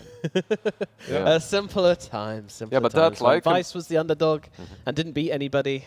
And when Execration were a solid middle pack team, which they still are actually. I don't know what I'm talking about. Anyway, let's get into the draft, shall we? Let's do that. Disruptor first pick. Very open. Can be both a +4, +5. Yeah, I can't believe I'll say this, but I just want to be something. I just want to see something stable from both of these teams. Puck. Yeah, like these meta heroes, nothing too crazy, not a lot of flexing, not a lot of these one-shot ponies, like one-trick ponies, like an Enigma on offlane for Cuckoo, you know, just normal beasts, underlords, nothing too crazy. Or they could play techies. Or they could pick Wisp mid or safe lane like TNC did on the first week, which is something that I really think TNC could make work, but right now they don't look in the best form for it. Puck. Okay. You reckon it's coming? It's good answer to the It will be pretty damn good against both these heroes. Yeah. Looks all right. But knowing T1, they're going to go with Underlord middle. Who needs Puck if you can have Underlord? Yeah, I mean, Puck is a small fairy dragon. What's a fairy dragon next to the Lord of the Underground? The Lord of the Under. The Lord of the Underground. Yeah, exactly. The London Underground. What is Underlord's like lore? Yeah, I actually like this from T1. I don't actually know. I don't know. Like, where is he from? From the Under. He's a slug which ate too much cabbage. That would make sense. We would. should give a ring on. to Slacks. We should give a ring to Slacks. He's going to explain exactly where he's from, what's he been doing, what's he up to, who his wife is, his masters, all of that stuff. His wife is his master. Or, yeah, sure. Who's his wife? Mrs. Underlord. Oh, Mrs. Underlord. Yeah. Soon to be released. Mrs. Underlord Yeah, is the like new Sarah. hero that they announced. Aren't we owed a hero? Shouldn't Yeah, I think it was supposed to be out like a couple of weeks ago, but right? at this point, people have stopped complaining. I mean, Yeah, when they saw Hoodwink, like, they were yeah. like, okay, Yeah. we've had we enough. don't want this. We've had enough Actually. furries in the game. Like, we can chill out a little bit. Yeah, so Beastmaster and Crystal Maiden, T1 does extremely well with Beastmaster overall throughout their series. Why is that, Lizard? It's a simple hero, man. It's very. It brings a lot to the table. Like utility, the aura is nice. You have push. You have catch with the roar. The different item builds. Necros are extremely potent right now. So He why also has a not? great tattoo on his chest. He's buff. Look at him. Yeah. He's got a greater. He's holding 2 axes. Yeah. Damn. Damn. What a guy. Axes are heavy. I can only carry one. Same. Let alone swing them or throw them and catch them again like a boomerang. I mean, my God. And look how big they are, too. Yeah. Crazy How guy. does that actually work? Like Axis coming back to him? It sounds like a really bad idea. Like, how do you learn that? How do you go for your first time? Like, all right, I'm going to throw this axe. It's going to boomerang back around, and I'm definitely going to catch it. Because if you mess that up once, then it's curtains. And the axe makes it super dangerous. I mean, you're literally throwing axes at yourself over and over again. Yeah. I mean, if you're skilled, you know, you saw those people that throw daggers at people that are in that. What's it called when you're stretched along the circle and then they BDSM? blindfoldedly throw daggers at you? Oh, you mean this? You're thinking about the wrong You thing. mean this though. magic thing or what? No, not magic. It's real. Dagger throwing. Magic Dagger is throwing, real, bro. yeah. So I think it's just Just dagger throwing. dagger throwing. I Yeah, don't think there's sure. any particular name for it. That's or- how he practices. Got it. Got it. Okay. Let's have a look at some of these bans. We have Mirana and Puck taken out of the equation by TNC. T1, meanwhile, take away the Tide Hunter and the Troll Warlord. Another ban coming out for both the teams here. Anything you don't want to see?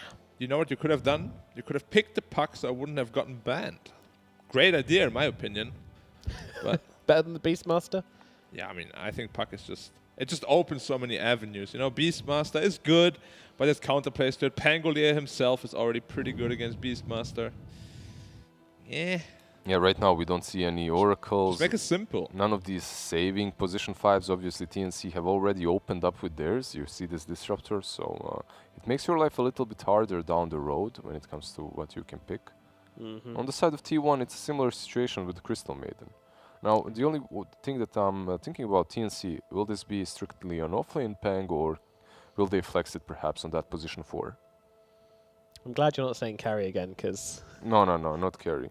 I believe teams could be a pretty sick Pango as well. And I love the Pango right now with Orb of Corrosion. Brings a lot of value from position 4. I sometimes even prefer it because you don't have to go utility. You just go for that Blink Yules very early on, and you bring a lot of chaos to the fights. You do indeed. You do indeed. Roar also good this game for interrupting the Rolling Thunder, right? Yeah. Just scream at that ball and it stops in its tracks.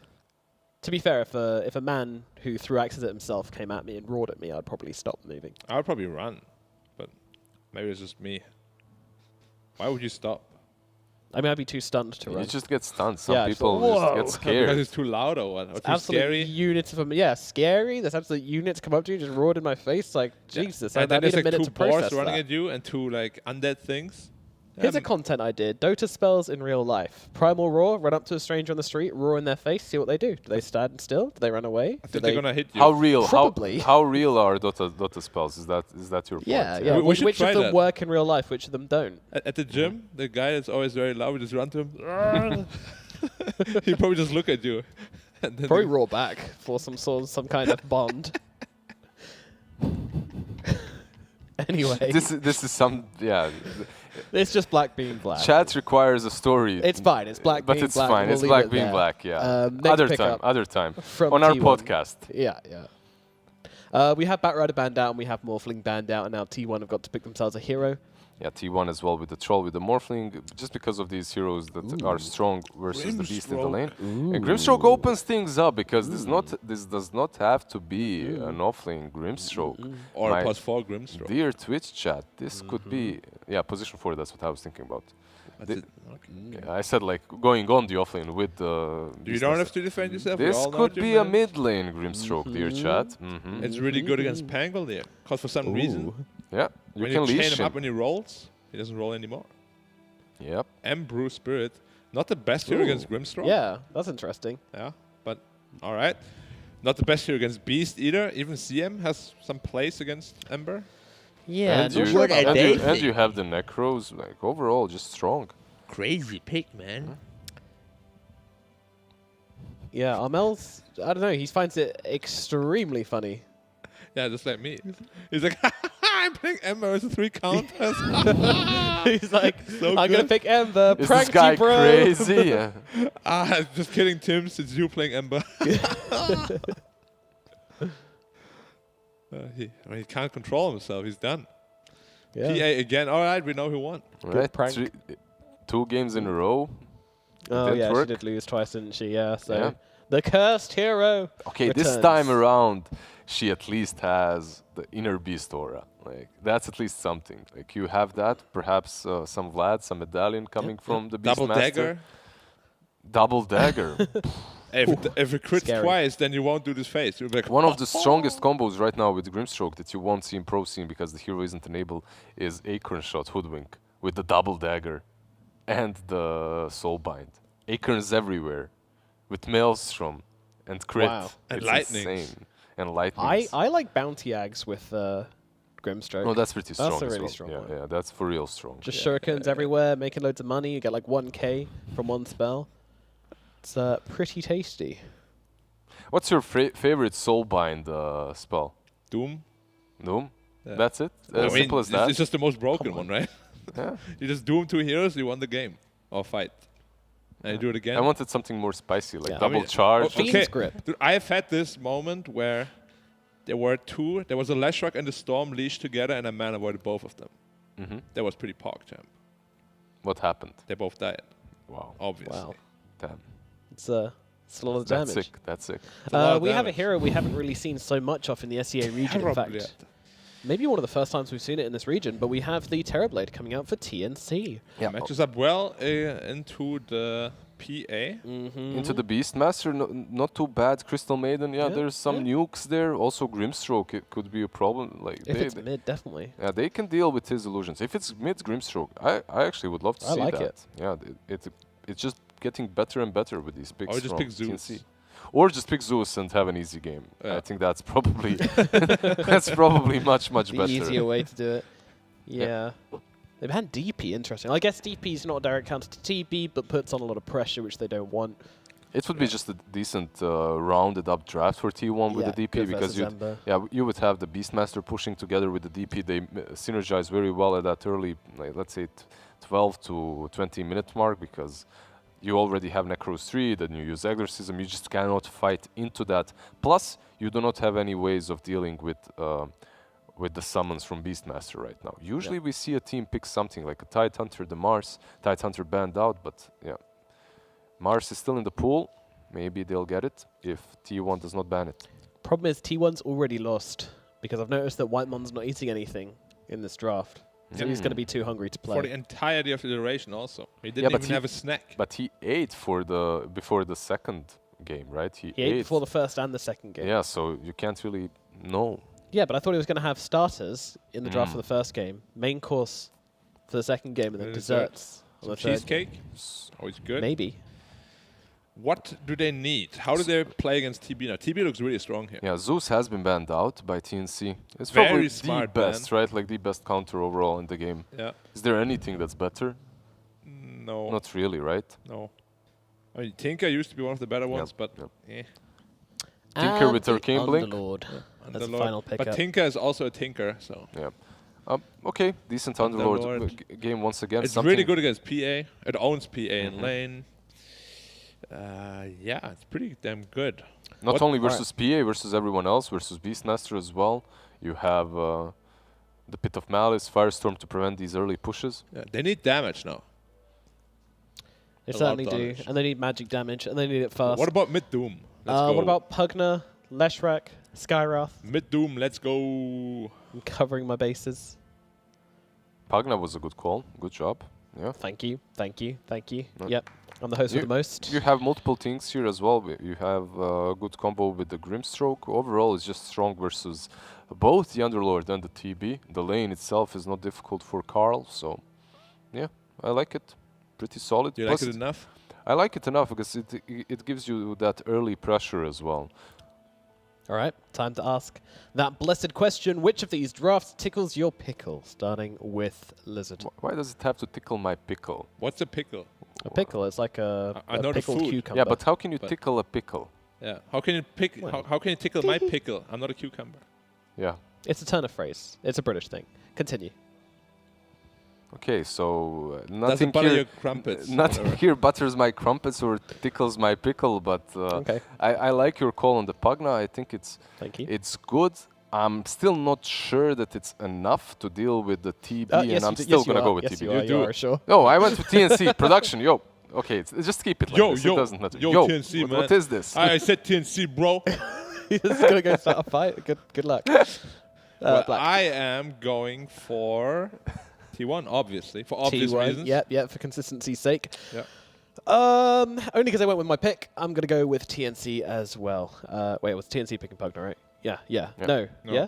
No. T1. No, T1. I'm going with T1. Sorry, production. We're debating you today. T1 for me, please. Sorry, last series of the day. It's been a long one. And talking about some friends of ours, which we like very much, let's bring in B-Cop and Lacoste. Guys, the game's getting underway very quickly, so tell us your predictions whilst you're in the game. Take it away with game number 3 of TNC versus T1.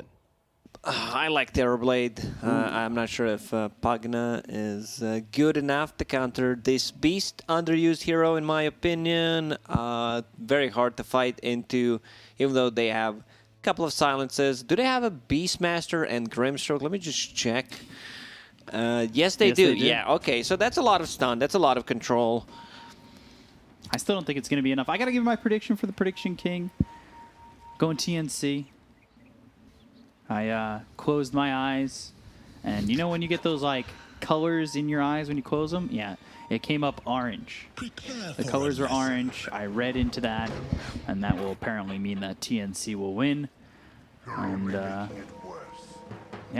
I mean, if you guys don't believe me, close your eyes. 30 seconds to Tell me what you see. Tell me what you see. Yeah, exactly. Come on, guys. So, game number 3, T1 TNC. This is a big game for TNC. You've got T1 who are 2-1. You've got TNC who are 1-2. If TNC win this, T1, Boom, and TNC are all 2-2. It's very important for TNC and TNC fans alike that they do take this one. But that being said, same thing really for T1, because then they'd be 3-1. They'd really split themselves from the rest of the pack. They move into second over Fnatic. Could be a very big moment for both these teams that you remember looking back on the season when we get into like that week 5, that week 6, how close it could have been. Even a master falters. I don't know. I like this DPC season. You know, just the build up towards a major, and can't believe we're gonna actually have teams from different regions playing against each other. It's been forever. At that Singapore major. It's Yeah. gonna be fun. For sure. Like, Dota should be great again. No, regions against regions. We're gonna have a major winners. Only 2 major, however. Yeah. But yeah, we'll see what happens. But let's check this game. Armel on Ember Spirit on a mid lane against the Pugna. Pugna starting with the Nether Blast. Armel going for that slide, securing a creep and possibly dodge that blast from Pugna. So far, there are 3 heroes on the top lane, just getting a bit more farm to the Underlord and the Tims. Dragging the creep Zephyr wave back. Taking a lot of damage over bottom. The Thunder Strike and the right clicks from the Metamorphosis from Gabby. Ooh, just surviving. By the way, I just want to mention, I know they were asking on the panel, what's your favorite interaction with Soulbind?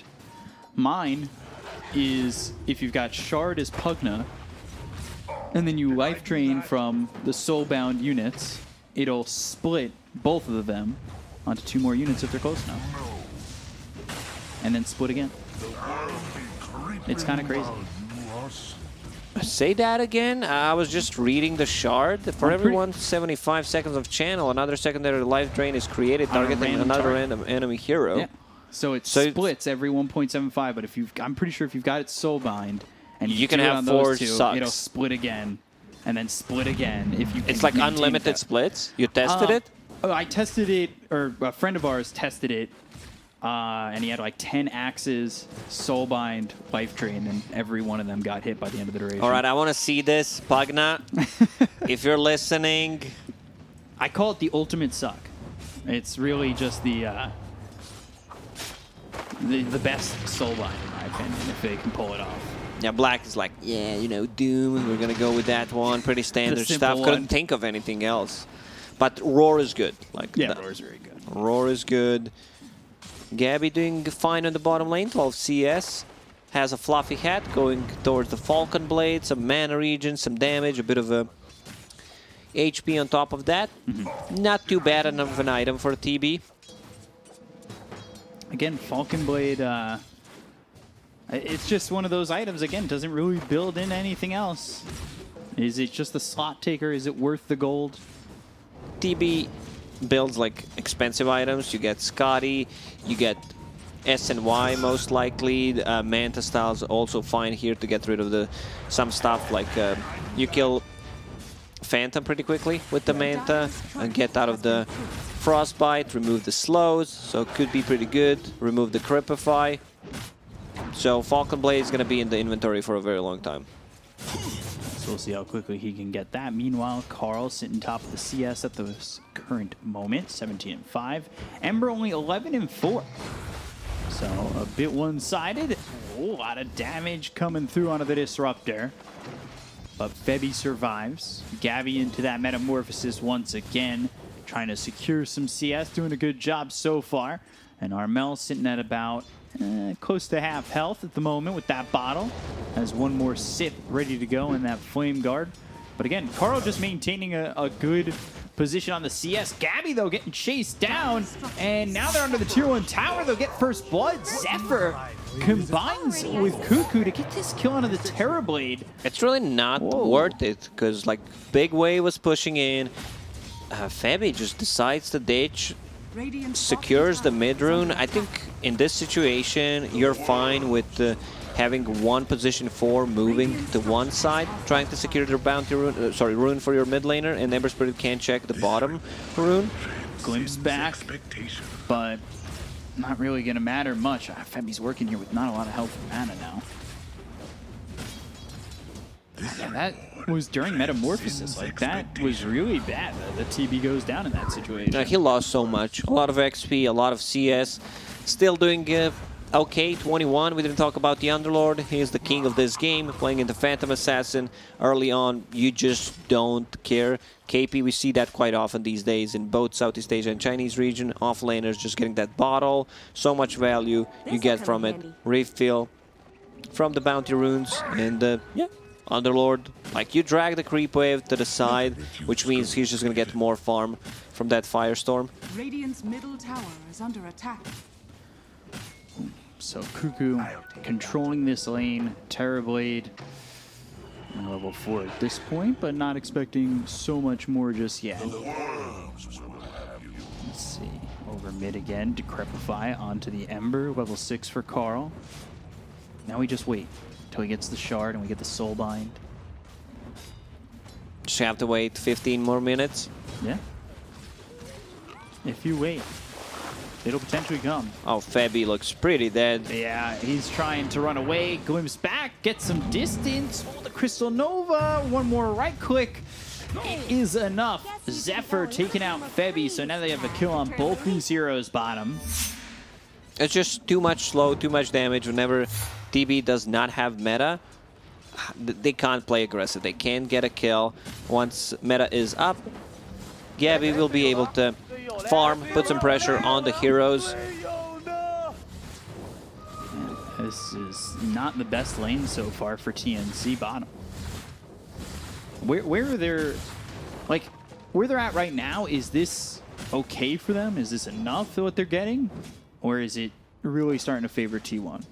Once this meta is gone, Gabby needs to be in the jungle. Like, there's just going to be too much pressure when he's in melee mode. Beastmaster getting closer to level 6. Possible rotations from your mid laner. Pagna trying to put some more pressure on a mid tower.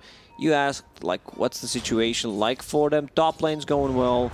Underworld getting a lot of free farm. TB's still doing okay. But yeah, I just don't think he should be in the lane anymore. Just go back to the jungle. They need to be careful about their mid too. Carl's putting the pressure on with that Nether Blast, just knocking out so much health on this tower when he's given the opportunity to do so. If you lose that mid tier 1 quickly, it opens up the map for T1. You can see already some wards around the jungle. Zephyr picking up another. Just trying to keep that vision, do what he can. And so far, so good for both teams. I think it's pretty close. But you need to be very careful on Gabby. If he gets caught out again, that could be a big problem. And has 1 point in Sunder available, but he's just gonna die. That's why I said he needs to be in the jungle, because this type of rotation T1 did in a game with the Raid King, where they just TP from the top lane, put the pressure on the enemy safe lane. Kind of standard stuff. I saw Gabby going to the jungle, then going back to the lane, a bit greedy. Right. But okay, mid lane, Tame's just gonna drop. Carl with the full combo on him. 5-0, man. TNC, they're kind of looking weak in the laning stage. Like decision-making wise, what needs to be done is still not like top-notch. Radiant structures are fortified. So they kind of flounder in the laning stage. And it's been a bit of a struggle. Carl gets smoked before he makes the move up towards top. He's also in Viz. Inkswell life drain onto the Underlord. He's stunned and killed. Carl with another one. He is rotating, making his presence felt, and from an even game to a 2K lead. But here comes TNC. They'll stick with Carl for a second, but the silence from the Phantom's Embrace of Whitemon keeps this Pugna alive. And it looks like Whitemon will die for the first kill for TNC. They'll also get the tower up in the top lane, but they don't get the Pugna, which is what they really, really wanted. So T1 are happy to give up their support, as well as the fact that they just blow up Gabby. Wow. Man, Gabby's not having a game. Already died 3 times, 9 minutes in on a TB.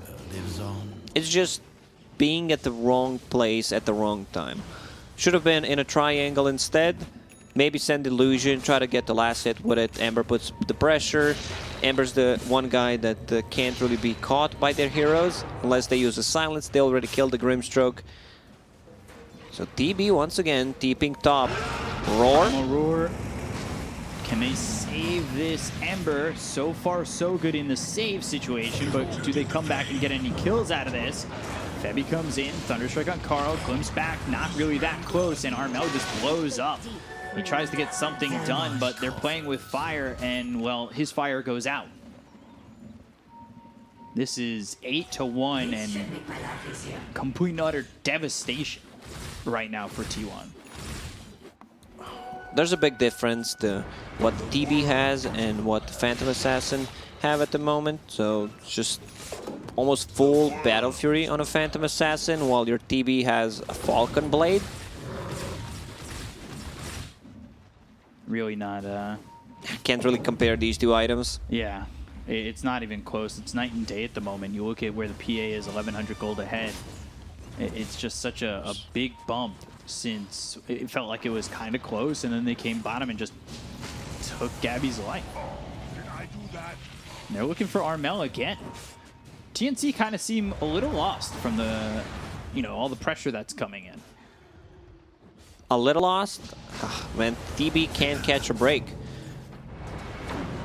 He needs a map right now. He needs a way to find his path back into this. Trying to do what he can. He's got 800 gold just about saved up. And that's 11-minute Battle Fury, Magic Wand, Phantom Assassin. Wow. So pretty good timing. I don't see any Ancient stacks so far, but, should be all right. They were more focusing on the lanes from T1. Smoke from TNC.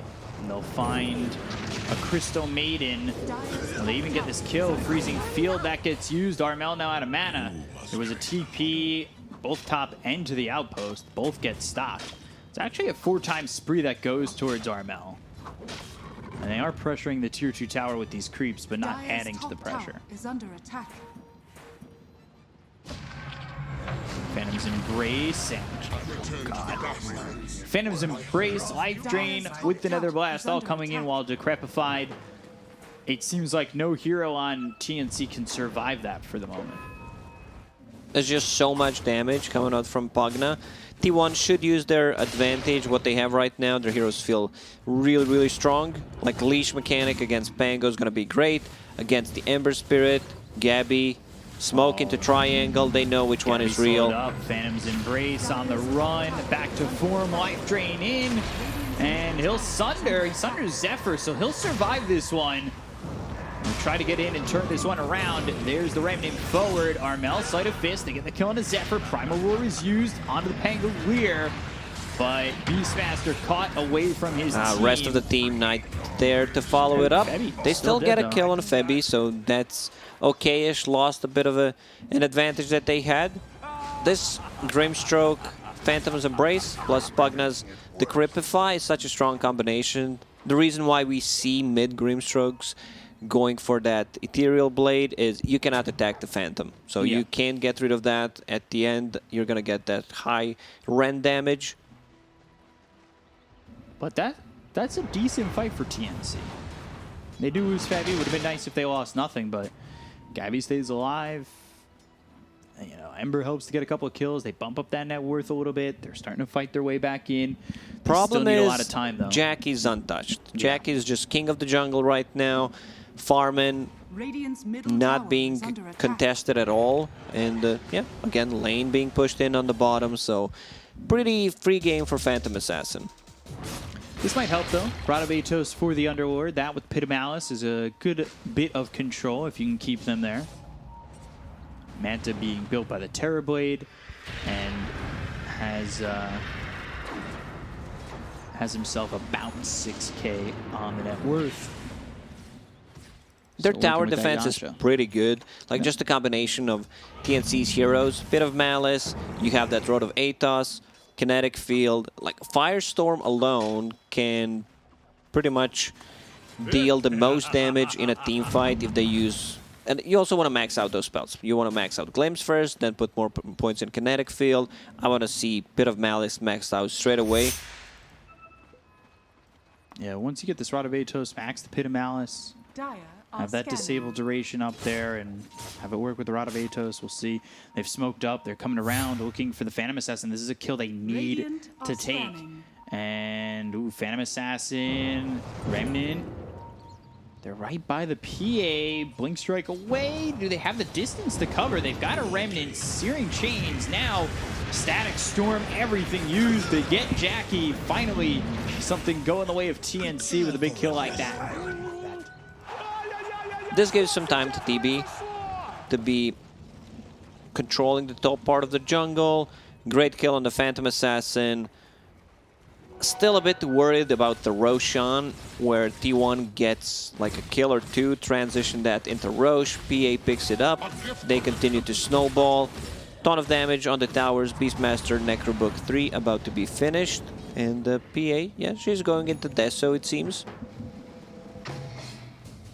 So going into the Deso, now TB making up a lot of ground. Half the distance of an old Deorb away from finishing the Manta. BKB finished Ember. So I believe he's finished off a Maelstrom, yeah. KP bottom, Cuckoo coming in, Dark Rift, trying to escape, get a Malice, roots him, Freezing Field, just won't have the damage. Not even close. No. Just a little scratch. Tis just a scratch. Blink Dagger for the Grimstroke. It's going to be a lot of gold to save up as a 5. Yeah, just needs 2,000 gold to buy a Blink Dagger. Easy gold for a 5. Mixing things up, 2-2-2-1 build. This is when all your spells are good, you're playing 5 and you know, you can't decide what you want to go for. I'd still prefer if he gets like 1 point in Phantom's Embrace, so you need 3 hits to kill it, and then max out the Inkswall.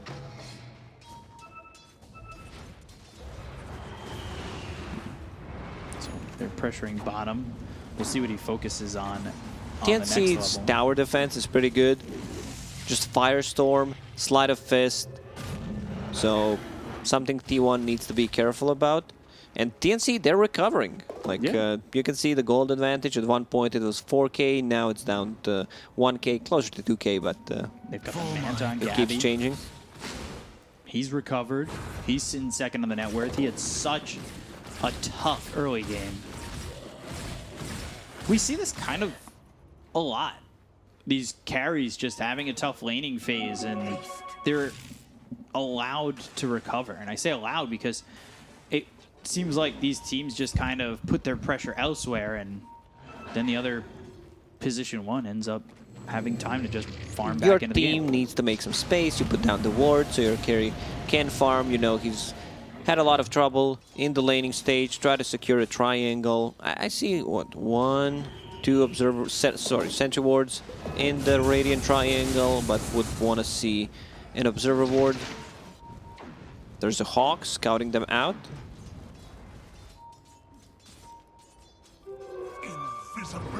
Bottom, KP spotted, goes to the ult once again. Do they have the damage? Looks like it. Whoa! Oh, that was close. It's wand quite was a lot almost of enough. damage.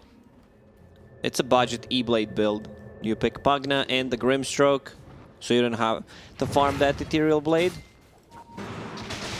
Swashbuckle away, disarm, now silence, no roll. And they'll get another. Tim's ends up dead. Gabby shows up. Not sure he wants to be there, or does he? Static Storm's a miss with the kinetic fields, and now Gabby really unsure about how much he wants to fight this. Goes to the Manta. The Primal Roar is used. A lot of damage on a Cuckoo. Missed the Primal Roar. They buy back on the Pangolier. They lose themselves the Disruptor. And Zephyr, he's been caught. Searing Chains. Right-click damage from Gabby. Oh, 1 second till he's dead, and there's the slight. Zephyr gone. There's not enough damage for TNC to go inside a pit to take the Roche, but there is enough damage to try to take a tier 1 tower on a mid lane. T1, yeah, just faking it. Ha ha ha ha. Dire's middle tower has fallen. I was thinking the same thing. It's Still, kind of Pangolier's laugh, the best one. funny. We'll hear it soon, hopefully. He needs to do something, except for the buyback, so that we can hear it. Maybe after a buyback, you're not going to be able to do many stuff. So He's got 1,700 gold. Probably going for what, the Blink Dagger, you'd say? most likely, yeah, just the positioning. They lack the initiator. Like, you don't get that from the Underlord. So, yeah, mid laners okay-ish, try to set things up with the Searing Chains, but rolling in the back line, trying to find the Grimstroke possibly, and the Crystal Maiden, take them out. Also a Pugna, so they have 1 Force Staff on Pugna, Dire's middle which is going to help quite a lot against the Searing Chains, where they try to focus. A bit of Malice, Rod of Atos, just push them out of the focus. Dire's Carl bottom tower is coming under over, attack. KP TPing out. Doesn't spot him until it's too late. And Gabby's still working on the Scotty. He's doing a good job. He's 1 component of gold of the way there. Yeah, I think this game, his build should be Scotty into MKB, so you have that something and then into a BKB. We'll see how things are going to work out for him. Didn't die for a very long time, so should be okay getting that Scotty online, tank up himself and the illusions. Inkswell looking for the Pango. You gotta remember, he just bought back. Freezing Field, the damage is there. Now gone for 70. So we definitely won't hear that laugh for a little while. And on top of that, Jackie had killed the Disruptor pretty easily prior to that. They don't go into Roche just yet. Jackie working on the BKB. They do ping it out though. So here's their time. They have more than enough damage. They know Pango does not have a buyback. This is their team fight. Minus armor from the Deso, Beastmaster Aura. Like the Roshan dies in 10-15 seconds. 1 more second. And there's the Aegis for Jackie. So first Roche into the hands of T1. No contest there from TNC, as you know. The Terrorblade is looking for the Scotty. They're trying to build up these items so they feel confident enough to fight. It's very tough for TNC still, but they're waiting for their moment to finally be able to keep up, I'd say, with T1 at times. And, well, they don't want to compete against them going into this Roche pit, as it could put them even further behind if they lose that fight. Now T1 needs to start putting some more pressure. Roar is available. That's their stun. Great combination with the Grimstroke. Like, Grimstroke just wants to get a Blink Dagger for himself to be able to execute the combo. Much easier. Still a long way until he can farm that. Phantom Assassin working towards the Basher. BKB is done. Just needs to use the Courier.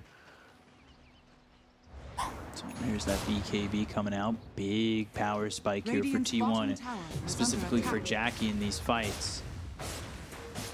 We'll have to see how the Terrorblade handles this. The tier 2 dropping pretty easily. Again, TNC don't want to fight into this Aegis. They'll probably maneuver themselves around the map, especially until the Terrorblade gets that Scotty to a point where they avoid fighting T1 as best they can. I don't think T1 is stopping. They understand they have so much advantage. It says 5k, but I feel like it's much more. KP, he's not tanky at all. Like, there's no magic resistance coming out from this build. 4 staff plus Rod of Atos. Disarm. Pagna can keep them safe and healthy. So they dealt almost 1,000 damage to the tower. Actually more, but yeah. TB still trying to farm up, getting closer to his Scotty. Broken.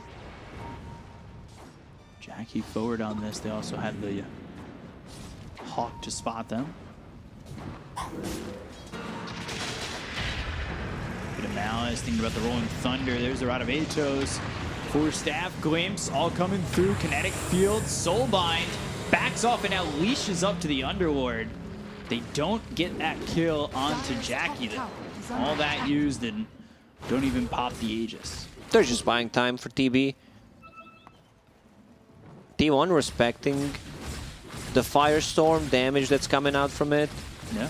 Bit of Malice maxed out, Road of Atos, Kinetic Field, a lot of circles to keep them in place while Firestorm deals the damage. Also, Ember Spirit with the chains could set things up so they don't still feel comfortable going high ground right away. Afraid of the buybacks. Pango leader doesn't have that Blink Dagger yet. Pango very poor. Yeah, he really hasn't been able to accomplish much, and you can see where he is in terms of net worth, sitting well behind the Crystal Maiden. About 2k.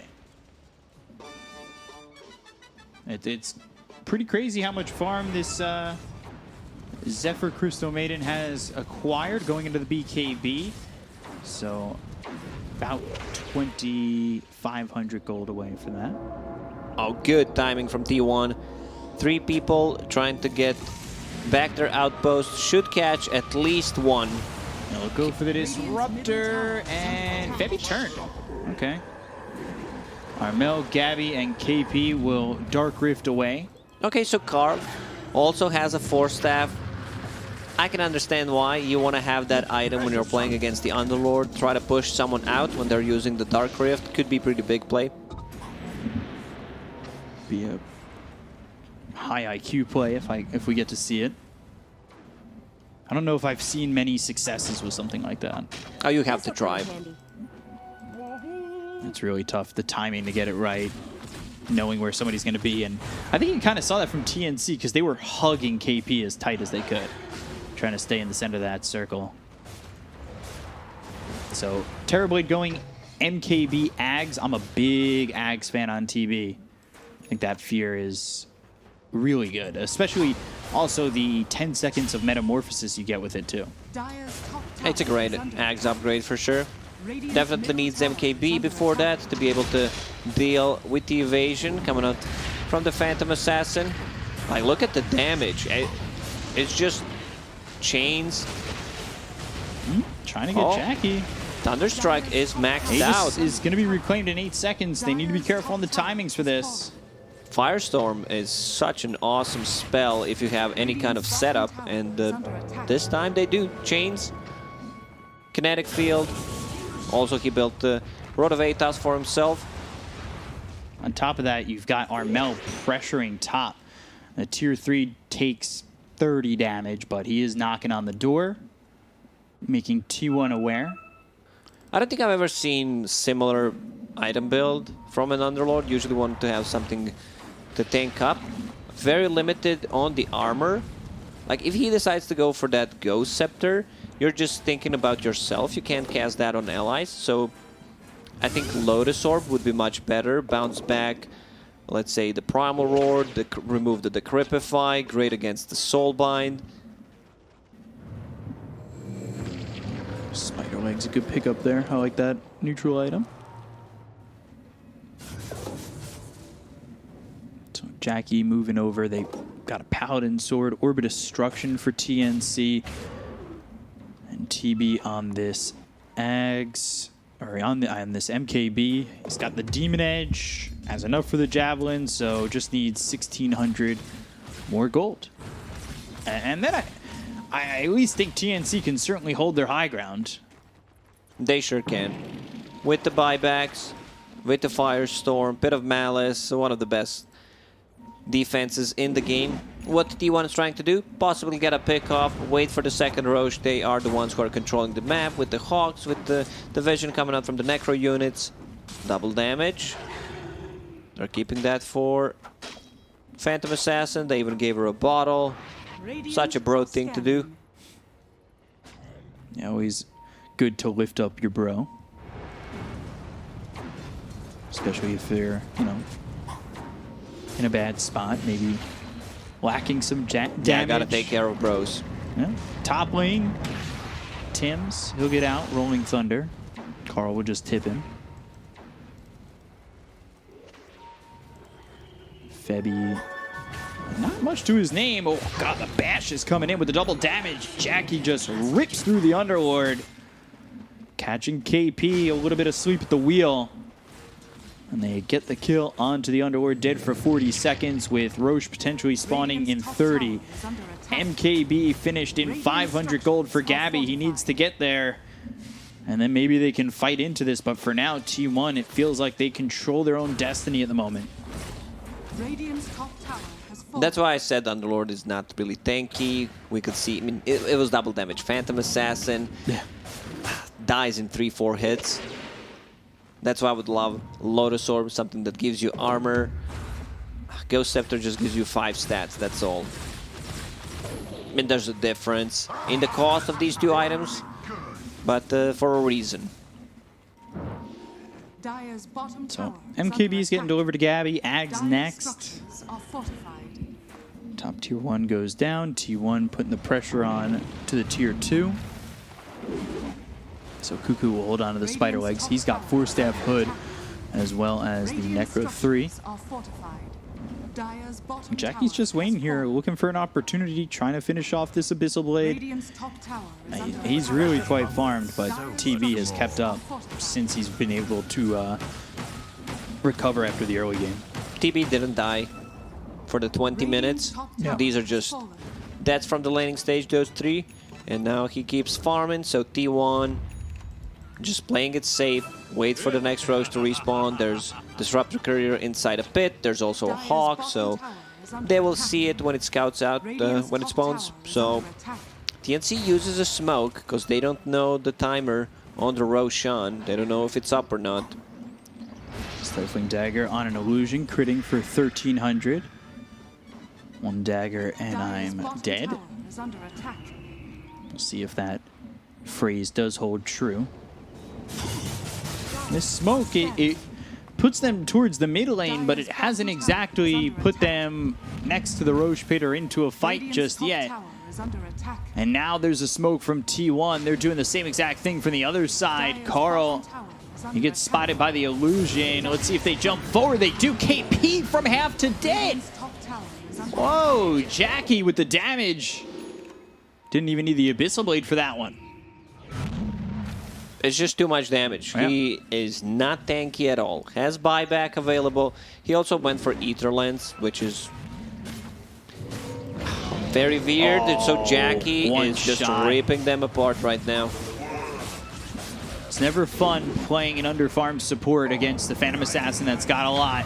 Gabby now buybacks. into the Metamorphosis. They've got the stun onto the Phantom Assassin. Might be even too deep. Jackie's dead. No buyback. Cuckoo looking next, but the Soulbind. Double it roar, but it's holds the defensive Ember. one. That keeps Cuckoo alive. Swashbuckle, and then BKB from Zephyr. They all leave. And that's Roche a up in a great second. respawn time for TNC. Tims blinks in. He'll and spot it. That's going to get pinged out. 2 buybacks instantly. They were waiting for that. Phantom Assassin's like, yeah, I cannot die. I just killed 2 heroes. We can take the fight 3 versus 5, no problem. But this MKB piercing through the evasion is just a bit too much. Like, TB is a hero that is transformation. Usually you don't give it to the transformation heroes. Here it's fine because he still deals ton of right-click damage with the reflection to slow them down. So all good here. He's actually going into the BKB next, not the Ags. I kind of like that more. Yeah. BKB is a safer choice, allows you to just stand your ground and fight. You have one defensive tool, that's Manta style. You can't get rid of like the Phantom, kill him fast enough, Root, the Cripify. The Cripify is pretty much the biggest problem. I still do like that Ags though, if he gets that after the BKB. Sure. It's a great upgrade for sure. I think that 10-second Metamorphosis is so underlooked at times. I think some teams kind of like... No boots Ags rush, right? You could. You might get yelled at for it. I was going to say, sometimes, like, it's like that first fight where Jug has Ags. If you haven't checked his items, he Swift Slash. You think he's Omni'd you, but, like, he uses... You realize. Yeah. You If know, you haven't that checked it's his items... not the big one, doesn't last long enough. Maybe you get a little bit baited by that. Potentially the 10-second Metamorphosis baits you as well. Not sure what this Ether Lens is for. Like, increase the cast range on the Road of Atos. Bit of Malice. Jackie coming in Febby with is BKB, just straight up roll dead. up. They got the kill on Febby very quickly. They'll take out Tims, and the cheese just keeps the Underlord alive and allows them to leave via the Dark Rift. I love the aggression from T1, where they are playing into Aegis and Cheese, still getting the kills. They understand they use 2 buybacks. If they can somehow kill the Underlord, that would be pretty big, and I feel T1 could still fight. If they manage to kill the Underlord 4 versus 5, even though there's still Aegis on TB, you know, take that fight.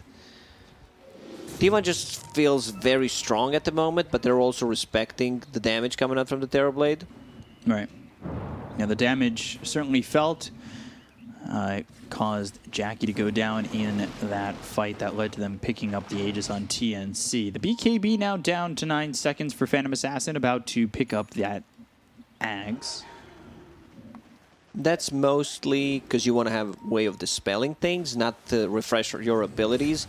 Against the Thunderstrike, against the Root mechanics, that's really great. Disarm from Pango, Reflection, a lot of value from that Blur upgraded from the Ags. Looks really good. Also getting close to level 25, so it's going to help quite a lot with dealing more damage.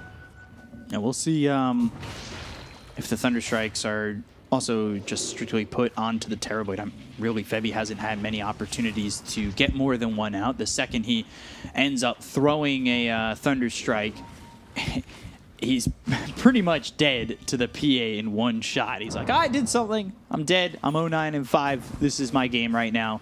But as is always the story with an under-farmed 5 against the Phantom Assassin, who is pretty far ahead. Yeah, she's massive right now, but so is TB. Has that BKB done. And as you mentioned, like Falcon Blade, that item will be replaced soon. Already Just in the taking up backpack. space in the backpack. When do we get more backpack slots? I think 3 is pretty enough. Remember when you could use 4 neutral items? Like Huskar, good old times. When supports weren't allowed to have neutral items? They'd all go to your cores. Fun times to be a support. T1 coming around. Gabby Still working on this tower. They'll grab it. Yeah, supports these days can't really complain, because back in my days, you know, you needed to have TP slot, observer slot, sentry ward slot. They were not combined. Then you need to have boots, possibly a dust, and a magic one. Like this was your life. You had to walk up lane, uphill both ways, in the snow, with no shoes on. Yeah. Guys got to remember that.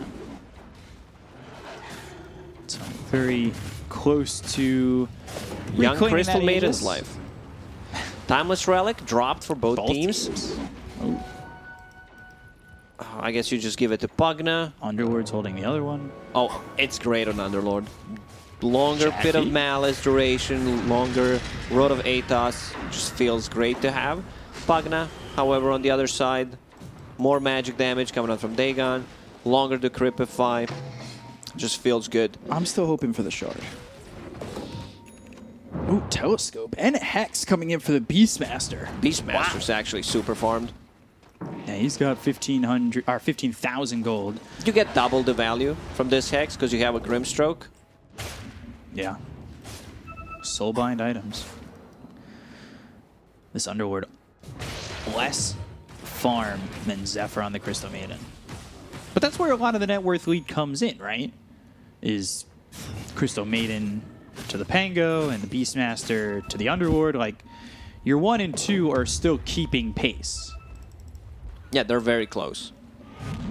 And 11. The big difference is Disruptor being really poor. Crystal Maiden, 3,000 gold.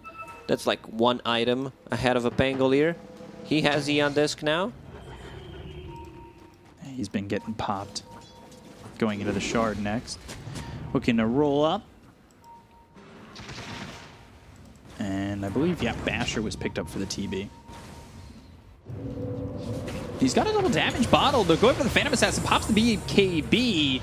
Soulbind was used. There's the Remnant forward side of his Searing Chains come through, and his Whitemon dies. Jackie's already used the BKB. It's about to run out in just a second.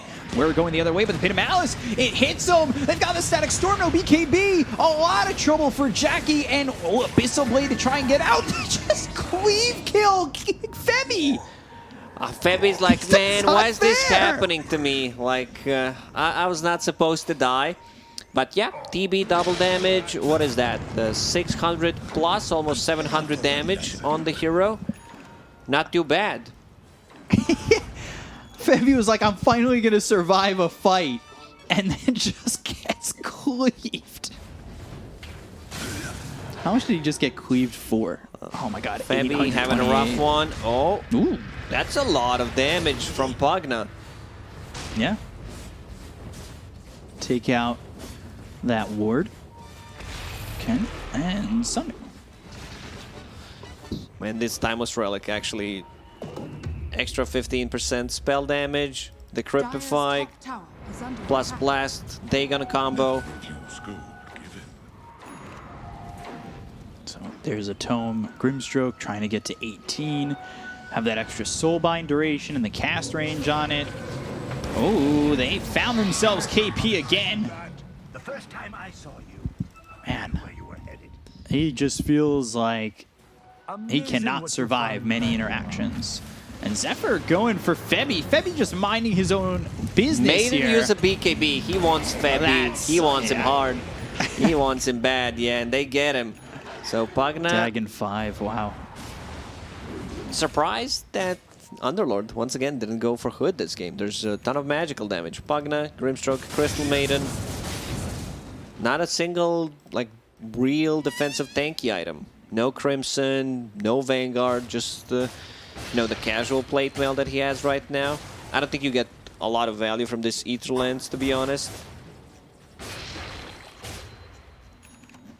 Kind of interesting to have that Aether Lens. If you're defending the base with Ether Lens, using Pit of Malice, Firestorm from far away, then you get something from the item. But if you're outside of the base, you're kind of, man, I wish I had something else. Yeah, for sure. It just does not feel like he's survivable in many interactions, like I've been saying, and like you've been saying too. He seems to soak up damage, but just because he's soaking it doesn't mean he survives it. And many times we've seen him die in 2-3 shots from just, you know, the Dagon or the crits. At least he didn't go for that Ghost Scepter, instead getting that Lotus Orb I talked about, so you can bounce back the spells. This Roshan dies pretty quickly. It's Cheese Refresher and Aegis, of course. They know this is going on. They have Rolling Thunder. They need to check. Armel needs to go forward, but he remnants back. Aegis for free. Refresher Shard for Cuckoo. He'll pop the Minotaur Horn. And they just get that for free. I'm surprised that TNC just let that go. Free Roshan always feels good. Uh-oh. Gabby's holding a flicker. Here We've comes seen the some real- fun interactions yesterday in Chinese regions where Flicker just refused to work properly. I mean, yeah, it blinks you, but always the wrong way where you want to go. This game, I think it's really good, removing the slows, silences. Most likely, you just want to dodge combo from Pugna with the Decrypify, and Pugna hit level 25, so Nether Blast damage brings it to almost full 500. So T1 We didn't have a posturing. team fight for A little like 20 minutes, right? There was Here a and one, there. you know, one hero died. They got the Febby kill was, onto the Phantom Assassin. Yeah, and Febby died. Didn't even cleave. want it to die, just casualty of war. Casualty of standing too close. Bottom tier 3 getting pressured by these creeps once again from the Radiant side. Ooh, Searing Chain. Zephyr pops the BKB, but there's the Abyssal. Gabby. Gabby's kill. mad. He's like, I'm getting this maiden. You know, she caused me a lot of issues, a lot of pain in the laning stage. I'm getting back to her. I see Heart of Tarask. So, wants to be able to tank up the illusions. Extra cast range now for the Disruptor. Breathing a sigh of relief that maybe, just maybe, he can sit a little bit further back and not die. But here's hoping. He's got One his can fingers only crossed. hope. Phantom Assassin, double damage in the bottle. Let's see who they find. KP. Jackie, KP, crits coming in, and Gabby with the damage. They go after Jackie. Oh! Did he get away? No. What is Aegis. this damage from Terrorblade? It's gone. Now the soul by BKB, but he's got the Abyssal. They're going for the kill on a Jackie, who will Phantom Strike away. Rolling Thunder hits on a Cuckoo. Armel with the BKB, trying to chase, trying to find a target here. Static Storm, they got the glimpse, they've got Jackie! Febby getting it done! Gabby's got the kill! Oh, And now, two-man oh chain. God, getting both BKBs out. It's actually the Minotaur Horn from Cuckoo. The right clicks from Gabby. Nobody can Oh, beat the this bash terribly. from The bash Tims. is in. Oh, they man. dip him. They know. First hit bash from Tims. Now they're going for the high ground. Man, this damage from the Terrorblade is actually insane. He's hitting Phantom Assassin so just doesn't hard. feel like a hero. No, got caught twice and just melted. Buybacks from both the Pugna as well as the Beastmaster. Low glyph right away, and well, Terrorblade's got 8,000 gold to work with. He's thinking about what he wants. Soulbind Silence, Hex comes in onto the TB as well as this Ember Spirit. They got the Primal Roar to follow it up. They get the kill on Armel. They look over the TB. Silence, can't get Hex it off. again, and Gabby's gone. That's the combo. Like double Roar, double Decrypify, double Dagon, and the Hex afterwards to finish it off. I like how Jackie was, you know, I'm good, I'm not buying back. One of the reasons why I'm not buying back is because I don't have enough gold. I'm just watching my team do the rest. Carry who needs him. Don't need the Phantom Assassin to get those 2 kills. I want to see what Terrorblade's item is going to be. It's still hard queued up, but probably thinking, is there a better choice? Is there something that's going to keep me alive? A Lotus Orb, not done yet on the Underlord. I would love to see like a Lincoln Sphere, possibly one more, Watch maybe. this again. Yeah, it's just Phantom's some Embrace, sick Hex. amount of damage. The double life drain, and then just blown up by the Nether Blast. Carl. They don't want to buy back on this TNC side. They do have Firestorm from a distance, keeping them from going onto the high ground. Phantom Assassin finally shows up again.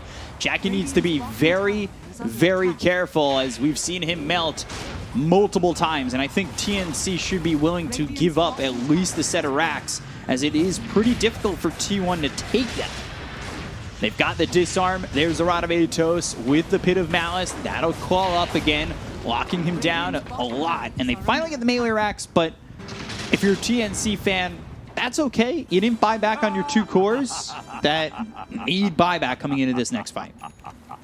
So TB is committing, going for the heart, wants to tank up, have some kind of region extra to be able to get in and out of the fight. Like, if it was the old patch, Titanic would just be the best item because it gave status resistance. Now it doesn't anymore. And the new heart feels, I'll say, better in every case, but most of the time, heart just feels good. So there's the Lotus Orb done. If they manage to bounce back like a Roar and possibly a Soulbind, that would be pretty big.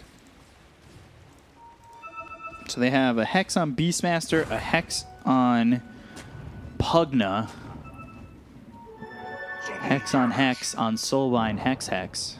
Could be big problem for TNC. But we'll see.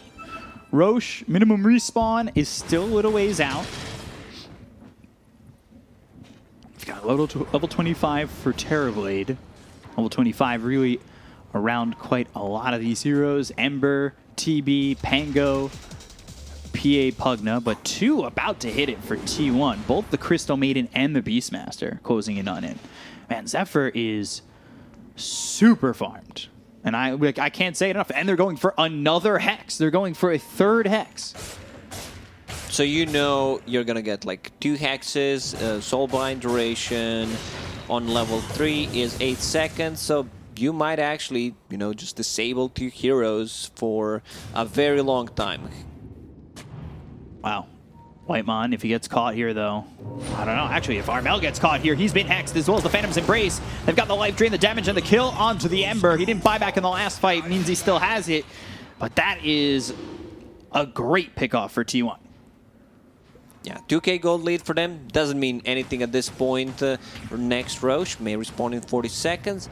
PA's like, I need some armor. I need to tank up, playing into TB. He's just dismantling me. Decides to buy AC, which could backfire, against the reflection. He just pops it, and then they have minus armor. So not that great of an item, but it's going to give her some extra survivability in the team fights. So we'll see what T1 can do with this. Obviously, they're now working with buybacks on the Pugna and the Beastmaster. Not enough gold for the PA. We'll see how comfortable they are fighting Roche. Minimum respawn time is up. This'll come in handy. And it should be a quicker Roche. As we see, we're already a 4th of the way there, so it is a quick one, which will be a big fight. 4th Roche, Aegis Cheese, Refresher Shard, Ag's Blessing. TB was looking for that Ags. Now he can just pick it up via the Blessing if they get the kill onto the Roche. And he's got it queued up here still. So an opportunity certainly for Gabby to spend that money elsewhere. Ooh, Gleipnir being built by the Ember. Gleipnir? You call it whatever you want, my friend. I'm fine with whatever. Wow, why is he going Gleipnir? Maybe he thinks they need more. Like, it's. I see a lot of Arc Warden players building that item. I'm just really not convinced by it. Where it just feels so underwhelming. You don't get the attack speed as you do from the Mjolnir, and the double Mjolnir in the fights feels much better, at least on the Arc Warden. For the Ember, though. For the Ember, okay. Maybe he just wants to keep people in place. There are BKBs, but root people inside Firestorm, keep him in place so TB can deal the damage. Still feels there's a better item choice. Like if you want to go you can upgrade your Ag Scepter, see how things are going to go out. Maybe you need a bit more damage, get the Daedalus, possibly get Eon Disc so you can still just get bursted, even though you have a Lincoln Sphere, but would still prefer a bit more damage, and Glypern doesn't provide you with that much damage. Right. So, sending the Necro Creeps in as well as a Boar just to scout this Roche. They also had the Hawk over there. Smoke used by TNC. And they're up here on the high ground, T1, waiting to make something happen. I don't know if you take a quick enough Roche on the side of TNC to even try to sneak this. This Smoke, they pick up an Invis. They've got Armel coming back over bottom just to clean up a little bit. Something we didn't talk about is like the Pugna Timeless Relic Hex. Also, Crystal Maiden is holding a Ceremonial Robe, so lowering the status resistance by 10 and magic resist by 10. So, like, this Hex is gonna last for more than 4.5 seconds, which is pretty big. Like, it's AoE status resist minus reduction. Abyssal being built there for the Pangolier. I mean, maybe they can jump these heroes. It's going to be very difficult. These hexes just seem like enough control. What do you do if you get hexed up? Grimstroke building towards the Aghanim Scepter. That's a big one. If they can get that item against the TB, like, you have Illusion that deals 150% of the damage. Magic immune. Gross. Sounds good. And you can make 2 of those, like TB +1 when you use a Soulbind. Well, Dark Portrait. He's almost got it. Only 1,000 gold away. And again, Ag's Blessing is going to drop on the next Roche if anybody does finally take it. Seems like both these teams sitting at a bit of a stalemate as they just don't feel comfortable just yet. But as I say that, T1, this time they smoke. They're going to try and make something happen, though they're going the wrong direction right now. They might be able to wrap all the way around and find TNC coming from the back. Courier in the trees for TNC. TNC now in the river. There's an arcane rune right there. High ground advantage for T1. They pop the Lincolns. They got the Hex. They'll have the Abyss, but the 4-staff back. The Soulbind's out, and I think that got reflected. They've got the Soulbind onto both the Disruptor as well as the Underworld. They get the kill onto this Armel Ember, but there's PA going down in the Static Storm. First one gone, has buyback. We'll see if she uses it.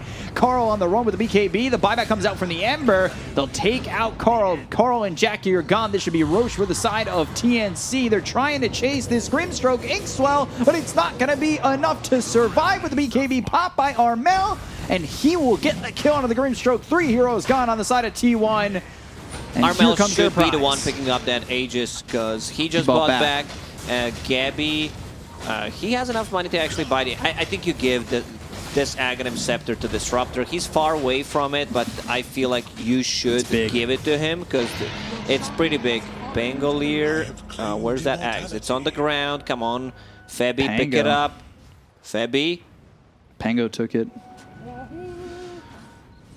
You're not allowed to have anything as a position 6. I mean, Bash is fine, you know, during the Rolling Thunder, but it's much easier to set things up with the Static Storm Aghanim Scepter upgrade. And he's also not, like, going for it. Febby is just being not greedy enough, I would say. Yeah. 2 buybacks. Yeah, no buyback used by the Phantom Assassin just yet. Ramming him forward, Searing Chains. They've got the root onto this Pugna. BKB running away. They've got the leash onto the Terrorblade as well as the Ember. They're using these right clicks, trying to get something done, but there's the Primal Roar coming out from the Beastmaster. Roll in from Tim's. Cuckoo forced to use his own BKB. There's the Freezing Field as well as the BKB. They go to the Dark Rift, but Gabby with the Abyssal Blade, they get the kill on his Zephyr. He's going to buy back immediately. And there's the Dark Rift away. 5-star Uber. Gets them all out. So, yeah, 3 buybacks from T1. Now they have Cheese. Who's holding the Refresher? Terrorblade. TB is? Okay. And there's the Gleipnir. So let's take a look at this again. Zephyr goes in, immediately hit with that Abyssal. No way for him to get a full Freezing Field off. It was the right thought. Just not going to happen. Really tough going in right next to the TB. Who can stop it with that Abyssal immediately. If I was a Grimstroke here, I would just sell Magic Wand, sell a Force Staff, and buy Aghanim Scepter. Go for the Dark Portrait. Sell everything except the Blink Dagger, and you need that Dark Portrait. Dire are scanning. Item recommendations? Ags? Potentially. I don't know if that showed up on your screen. Yeah, it did. It did. Not sure how's that possible. Ooh, Divine Rapier here for the Phantom Assassin. 3 straight games with Divine Rapier. So far, for those people who just tuned in, Phantom Assassin lost all games so far. Trying to break the curse. Not turn into Spectre if you can't break that curse. Wind Waker being built for the Pangolier. So we'll see how this game will conclude potentially soon, because it's my favorite point in the game. We're right around the tier 5s. Can't believe It's this time to talk about it. game has been going on for 57 minutes. DB pops the meta. Look at that picked up range. for the Crystal Maiden. Yeah, look at the range coming Flicker. in. Life Nice. Drain, Flicker, putting him in a better position, having better luck right now than Erica did Flicker yesterday. available again. Flicker still not hurting him. It's a risky game. You play too many times, you're going to get burned eventually. They've got the Hex. Now Jackie jumping in, looking for the kill onto the Terrorblade. They've got the right clicks as well as the Bash. They've got the Primal War that's going to be bounced back onto the Beastmaster. They got the Koenig Abbey. He's dead for 97 seconds without buyback. Static Storm is down. That's onto a couple of these heroes. They don't follow it up. Plus a Crystal Maiden Firestorm. as well as PA Jackie. die. Woo! Oh, Bagna with the saves. I think she would live anyway, but man, that Firestorm damage is insane. And now, Underlord, level 25, Timeless Relic.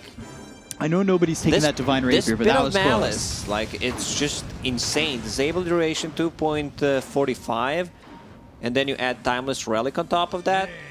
So you're like almost perma-rooted. Radiant Gabby. DB needs to be careful. Yeah, hexed, stunned, and then just the damage coming in. They bounce back to have Primal Roar. And then look at that, Crystal Maiden dropping Thunder Strike, Firestorm, Static Storm, or Thunder Strike, not Thunderstorm. Glimpse back on a Cuckoo, gets the Bashes from the Swashbuckle, but they've hexed up the Ember, they've got the Lotus Orb, and now Phantom's Embrace. Oh god, Jackie just rips through both Bebby and KP. He's still chasing, does not have a vision. So how are we buyback-wise? DB has one, he does not want to use it, of course, because about to respawn. Ember doesn't have one, so he should be very careful. Still Aegis for another 20 seconds. Man, this game could go either way. Like, doesn't matter. The Tier network 5s. lead, and finally Grimstroke finds that gold, gets Dark the Aghanim Portrait. Scepter, and also hits level 25. Inkswell Radius. We're actually getting closer to level 30 on some heroes. Oh, Phantom yeah. Assassin very close. How's Pagna doing? Level 28. Octarine Core, another Divine queued up for the Phantom Assassin. You've got 29 for the Ember, 28 for the TB. Let's see. It's time to play the lottery. Tier 5 time. Let's go. Mirror Shield, that you're already winning. Is that cheating?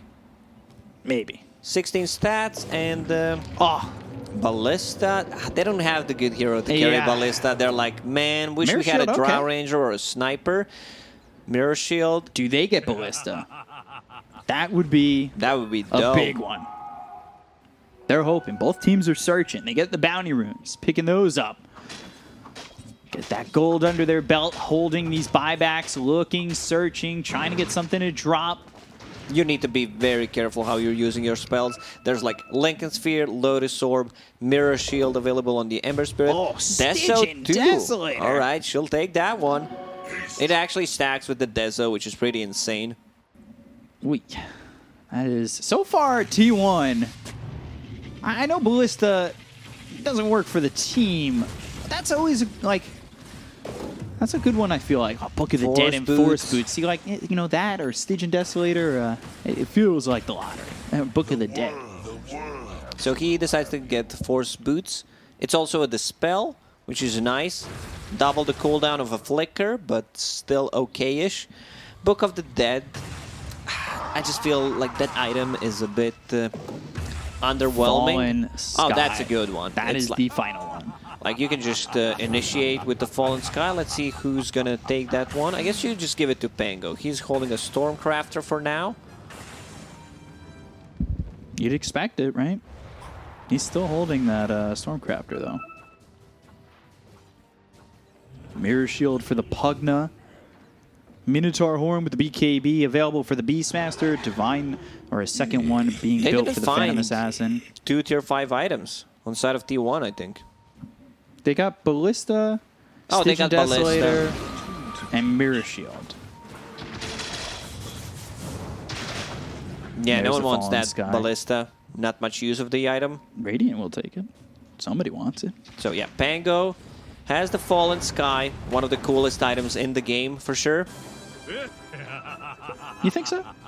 Yeah, just, you know, having an ability to transform into Meteor. It was pretty cool. Oh, God. Stifling daggers coming out and just obliterating creep waves. Creeps around the world have shuddered in fear. Dire's bottom Wind Waker almost for the Pangolier. That is a lot of gold saved up. He doesn't have a Yules already. He's building the whole thing. Straight into it. Yeah. 1,000 gold till the double divine for the Phantom Assassin, who is now level 30.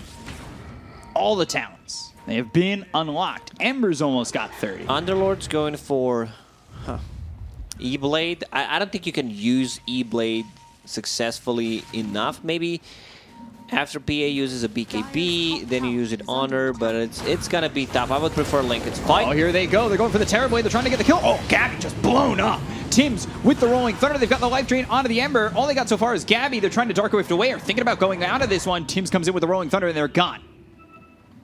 So TB gone. Still has buyback, of course. Didn't use it for a very long time. Man, Terror Blade got nothing off. Now, he also bought the Shard upgrade, the Demon Zeal, which gives it gives him more move speed and more attack speed. Oh, another Roche. Ooh, this is really good for T1. Axe Blessing. Axe Who's Blessing. Maybe you give it Pugna. Pugna's taking it. Crystal Maiden wouldn't be too bad of a choice. Now you get the Shard, and then the ultimate suck is possible. I don't think you need a Shard. It No, just, you don't. doesn't Clowning feel over that here. great Ooh, at this Giant's point. Ring. There's the one. Ooh. You give it to Beastmaster, I think. Who's taking the Giant's Ring? There it is. Look how big Beastmaster is. Really does look like a beast now. Very balanced. swole. Look at him walking over the cliffs. Not sure why that is a thing, but okay. Just gonna say T1 really made out well with their tier 5s. Because they found Ballista, they're like, what do we need? Okay, Giant's Ring, we'll take that one. Yeah, they asked their local fortune teller what they'd get, and they got Giant's Ring. We'll roll the dice. We didn't mention Shard upgrade on the Beastmaster, which is a cool one. Not because of the bomb dive, but because you can Control your micro hawks. your Hawk, so that's a pretty big deal. Disruptor's getting close to 25. There's the Wind Waker. Maybe save the TB. That's, you know, the point of contention. That's who you want to be saving. Even with all that, the Axe Blessing and the Roche taken and everything, TNC are still holding a lead. And by the way, it seems like TB's been 28 forever. Yeah, he's just been farming with the illusions, not getting too much XP. Shard also on the Disruptor. Thunderstrike can be cast on allies, also gives 50% move speed and 75 attack speed. So they want to pop everything on TB. Like, look at him go. KP pretty far forward. Pit of Malice. Gabby nearby, he needs to be careful, gets spotted. So I'll take out those Necro Creeps, but T1, they're nearby, throw those axes, spot the illusion, Cuckoo, just Giant's Ring, free movement, very balanced. Look at this reflection. reflection. Yeah, didn't know that's a thing, but apparently it is. It would have been funnier if it was normal size. And they'll use this Hawk. They're going to get vision. They'll see the entire side of TNC. So an opportunity for T1 to really jump the high ground and surprise them. They're spread out. Jackie just invis, stifling daggers come in, so they know exactly where he is. Gabby over to the side. Firestorm to keep T1 away. They're trying their darnest to wait out this Aegis. Buybacks. Everybody but Pango and Grimstroke. At this point, like, Firestorm deals ton of damage. You just need to survive through initial burst, keep them in place, use it multiple times. There's one Eon Disc on the Underlord, one on the Disruptor, and one on Pangolier. So 3 Eon Disc. Let's see how many do they have. One on Pugna, and that's pretty much it on the Dire side. This is another one of those games where I just think Ags on the Disruptor makes such a big difference. It's a huge difference. Like, that's just me. I'd sell Glimmer Cape by Aghanim Scepter straight away. I can understand that he's holding a buyback right now. But he's got Refresher. If you can get them both down, you're doing so much in the fight. Too much, you know, ignoring the items. You can't pop a BKB, you can't Hex. Firestorm on top of both of those, or on top of one, like... He's getting the gold with the Book of the Dead. Yeah. So that's pretty cool. Has almost Hex enough gold comes for through. it. Inkswell. Now they go after KP. That's going to be the end. Just pop. They've got the Static Storm. Jeez. BKB that gets popped. Cheese is eaten. They're trying to go after Jackie with the Rolling Thunder coming through. The BKB's no longer going to last onto Jackie. They've got him glimpsed back right into the hands of Gabby. Do they have the damage to get the kill into the Phantom Assassin? Yes, they do with the Pin of Malice right down on him. They've got him locked in the Pin of Malice. The Aegis is going to be used. So can they get a second kill into the Phantom Assassin with the BKB being popped by Cuckoo? They've got the Hex onto Gabby, but it's not going to be enough. The right click damage coming out of the PA. They've got the Divine Rapier now dropped on the deck. Can they pick it up? They look over at Cuckoo with the BKB. He's trying to run, but he's bashed up and killed. 3 heroes got on the side of T1. The only ones to get away are Grimstroke and this Crystal Maiden. And they bought back on the Ember just like that. TNC, they've got control of the Divine Rapier, control of the game, and looking like they might be able to pull out the series. So TB is holding a Divine Rapier. He says, screw Monkey King Bard. I'm going to have True Strike coming up from that Divine Rapier. Phantom Assassin has enough gold to actually buy a new Divine Rapier. Yeah, it's there. Not sure if he has enough money to actually buy Rapier and the buyback. At this point, buybacks are very costly. Let's see the buybacks. I mean, you probably need the buyback here because they will go. They will hit your buildings. Even with the Aegis unable to survive, 2 cheeses on the Phantom Assassin. Buybacks get used. There's the Fear pushing back 2 heroes. Gets that extra 10 seconds of the Metamorphosis. And now there's the Glyph. Rolling Thunder coming through. Tim's like a train rolling in without the brakes. Swashbuckle away.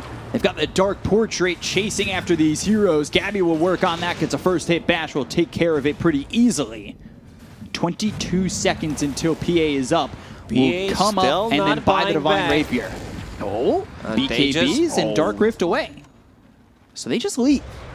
They got the melee barracks. They leave. Aghanim Scepter finally done on a Disruptor. I believe he used a Refresher in the previous fight because I can't see it. Yeah. This'll come in handy. It's a big game changer. Like, casting it, let's say, on a Phantom Assassin, they have no saves for PA besides, like, a Decrypify. But, you know, even if you get a Static Storm off, she can use a BKB. She's going to melt the Static Storm and possibly Firestorm. Do you like the kinetic field duration or the glimpse cooldown? Because he took the kinetic field +3, but didn't take the glimpse for sure. -8. Like, when you have this ulti, the late game, you don't get that much from the glimpse cooldown. Right. So now, Divine Rapier in the hands of Terrorblade has those Force Boots. MKB, Refresher Orb, and Bots 2. And you're 9 slotted on Gabby. Still has buyback. Like, you have a Shard, you have Aghanim Scepter upgrade. 11 slotted, really. He can actually get one more item that's a Moon Shard. Get the full 12. The dozen. They're going Smoke's in. going to be broken. They'll drop down the Pit of Malice. Now they'll look over the Swashbuckle. That's going to miss. T1 by the skin of their teeth. Evade TNC.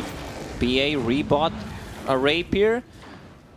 Man, she deals a sick amount of damage, but so does TB at this point. Yeah, and it's really just been the ability to catch this Phantom Assassin. It's always the glimpse into the Static Storm and then the Abyssal right on top. they've been able to pop that Aegis every time the Phantom Assassin has had it very quickly in these fights. Late game Dota is just chaotic. You know, one mistake could make a lot of a difference. You know, Do these they know this items Courier? like a Wind Waker, he can save allies, like new shard upgrades, TB. Like there's going to be so much attack speed when he uses Demon Zeal. Disruptor uses Thunderstrike on him, which is a shard upgrade. So Disruptor could start thinking about getting the Aghanims for himself for now, just saving a buyback. His buyback cost is like around 2,000, but should be okay. God, TB has 61,000 net worth. That's such a big number. Oh my, get the Moon Shard, please. I want to see how high that number can go. His buyback is 5,300. So much. And he still can almost afford the first Hyperstone. He needs to be able to afford both. Oh my god. Honestly ridiculous. And we're going to get down to potentially, what, 6th Roche? I stopped counting after 5th, I believe, but yeah, I think this is going to be a 6th Roche. And if we don't know how to count, just blame it on NA, because that's my counting skills, where they come from. That's what we do. Yeah, so Roche back up, T1 postured on this. They need to be careful, though, because TNC, they're knocking on the door, looking ready to go on the base. You're by Roche, but that's the sound of TNC right by your steps. At this point of the game, I'd say mega creeps don't matter. Like, you just need to win Remnant 2 team fights in a row. That misses, but the Remnant's still searching, looking, trying to catch this Beastmaster. Sleight of Fist, that lands on a Cuckoo for a second. Now they've got the Gleipnir forcing out the BKB. Oh, can he stop it? Yes, they can. Yes, There's the Abyssal, and they'll get the kill on the Beastmaster. He bought back 2 minutes without Cuckoo. Ooh, man, that's not a place to be. Cuckoo, they needed that roar. They need that second sight. He's also like getting a day gun. He doesn't know what to buy anymore. He's out of ideas. And by the way, Pango 30, Ember 30. By the way, Roche respawned. Do they go back and take it? It's a possibility, but... Carl? Sorry, forward staff, fake hype. Apologize. Ember can still pick it up because his buyback is on cooldown. Now they're going in. They'll use the Abyssal Blade. They're trying to get the kill into the Terror Blade. He's solo. He's gone. Divine Rapier on the deck once again. And now it's looking like the BKB's been popped by the Ember, but he's locked with the Soul Bind. Phantom Assassin might not get into She's it. dead. Jackie's gone. She doesn't have enough money for buyback. Oh dear. They've got the shield crash right on top of the Grinstroke, and it's going to be popped here by Tims. But Gabby back into the fight. They have no damage. Beak up. Maybe I'm wrong. Hexes. Maybe I'm wrong. Let's see. They can maybe slow this down. Not sure how long they can. It's only 300 gold away for the Phantom Assassin. If they can get something, maybe the buyback will be there. But it's not looking likely. There they go after the tier 4s. There's the Inkswell. Thunderstrike. Tim's going in, but he's going to die. The life drain is enough. They pop the Lincolns. Carl on the run. They catch up with this Pugna. Survives. Life drain still up. BKB. Carl on the run. Slight's not going to be enough. Life drain again. Eventually, Pugna makes it back inside the base. KP now needing to run out of here. It's time to hit the throne. There's the tier 4s. Just ignore the heroes. Hit the throne with all the illusions. Take the game. There it is. Take the victory TNC home. There it is. will take the game. They'll take the series over T1. A very close 75-minute game. Back and forth. It was anybody's game for the last, what, 40 minutes? Yeah, It's really ridiculous. I can't believe Phantom Assassin does not have a 0 for 3 buyback in the there. series. Like, it's a rough one. She was like 200-300 gold away from the buyback. Even if she buys back, I'm not sure. Maybe they do. Like late game Dota is just pure chaos. Anything can happen. This time around, TNC took it home. Yeah, TNC with a big victory. That means 3 teams are now 2-2 on the table. This is really big for TNC to climb their way back into this potential position for a major, and a very, very stellar victory for them. 3 games, 2-1 for TNC. To break it down for you more, though, is the panel. back over to you guys. What a game, what a series, what a region we are covering here. I mean, that was just absolutely insane. In the end, TNC do take the victory. Guys, overall thoughts about that game before we dig deeper into the analysis?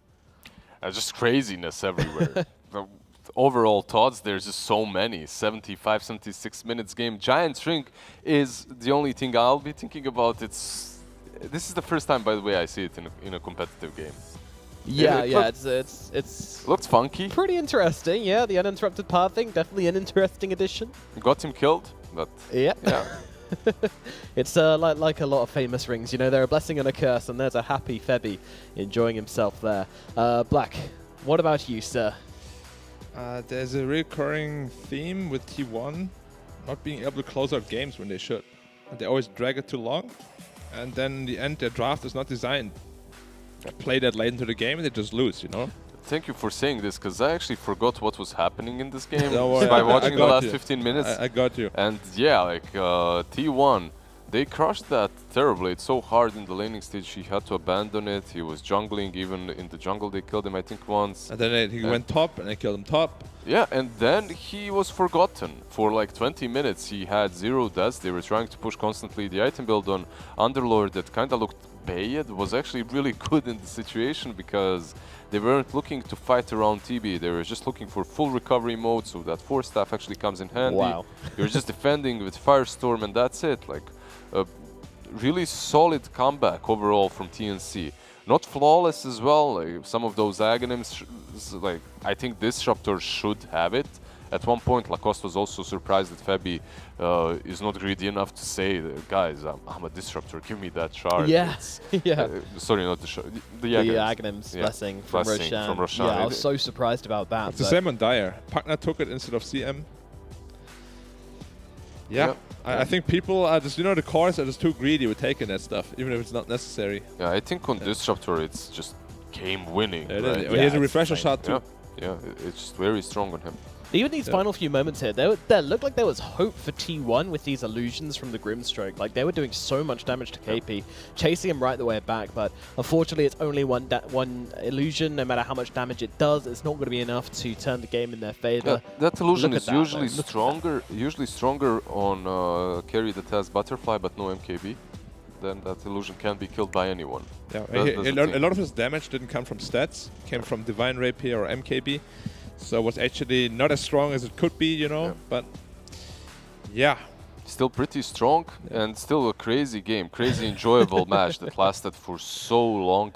Yeah. Maybe unnecessarily this long, but still very interesting. Yeah, and you could see there, like, the emotions of the TNC players were really running high there. I mean, it's got to be. This game was so important for them. This series was almost a must-win if they want to stand a chance of qualifying to the major. They really, really needed this. And as we see, they knew that, and they were playing with their hearts on their sleeves there for sure. All bias aside, it's nice that TNC won it because now they're 2-2. Same goes for, I believe, T1, right? So it evens out in the middle of the group, and we can't really predict which one of these is going to come out on top. No, it's difficult. From what you saw today, Black, I mean, would you still rate these teams as dead even, or would you put T1 a little bit ahead still? I mean, I really can't tell. Like, TNC lost all 3 laning phases pretty badly, and they somehow still managed to win 2-1. So I don't know where that leaves the two in direct comparison, to be honest.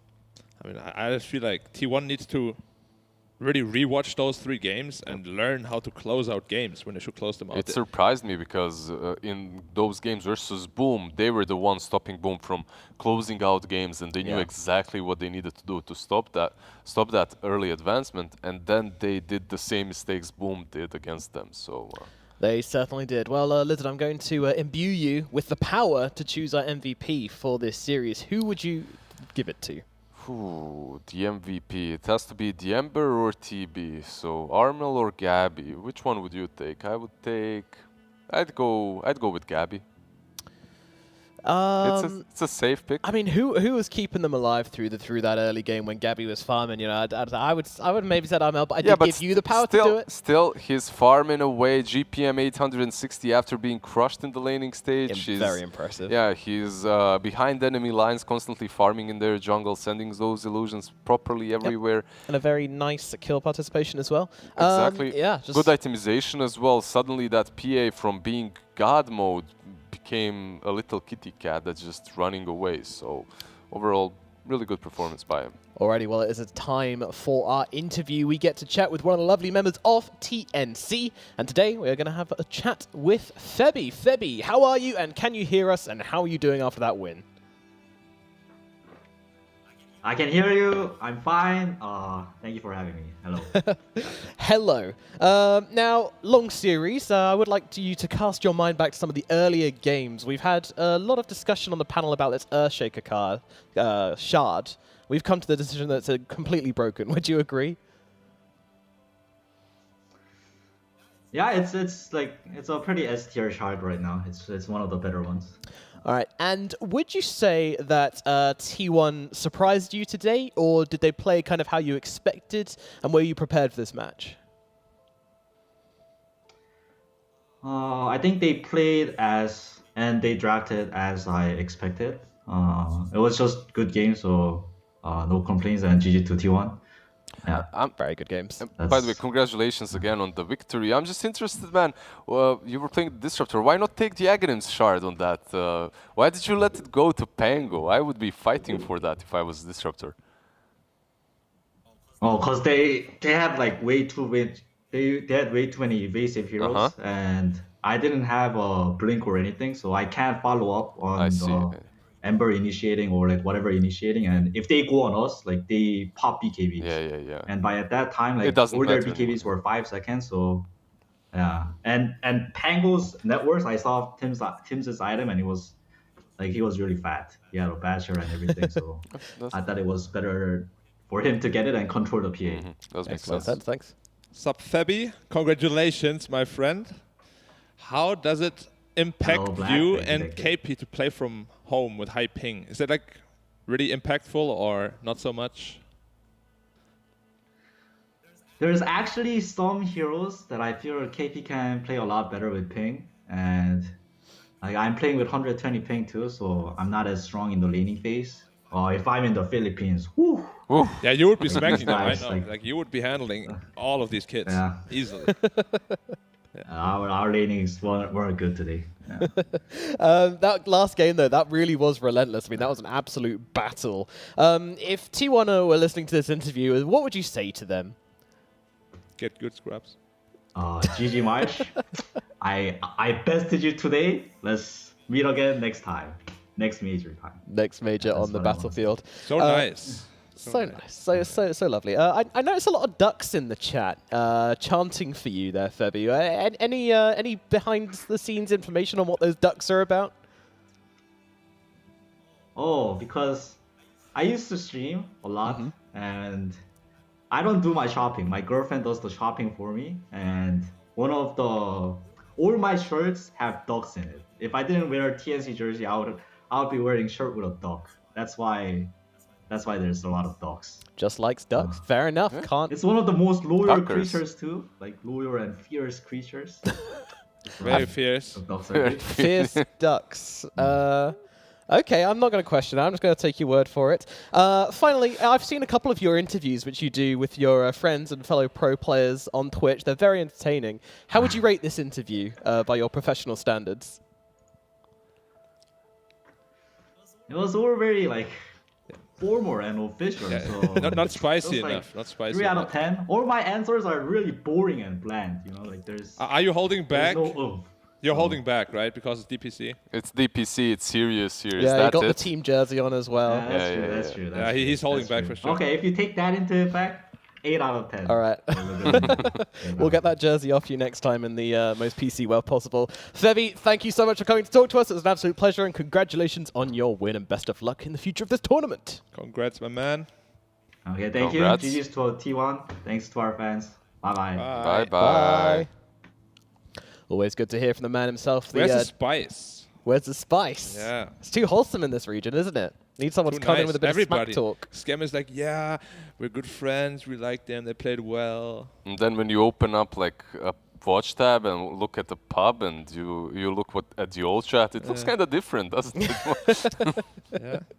Got to have your, when the player jersey's on, as are the manners. But, they just seem like genuinely really happy, friendly players and a great team to support. And good to see them doing well. Right, let's have a look at those all-important standings. The things are really starting to come down to the wire here in the DPC SEA region. And as you can see, this now leaves TNC at 2-2 and T1 at 2-2 as well. Tied up for points along with Boom Esports. Everything is getting so close here in this region.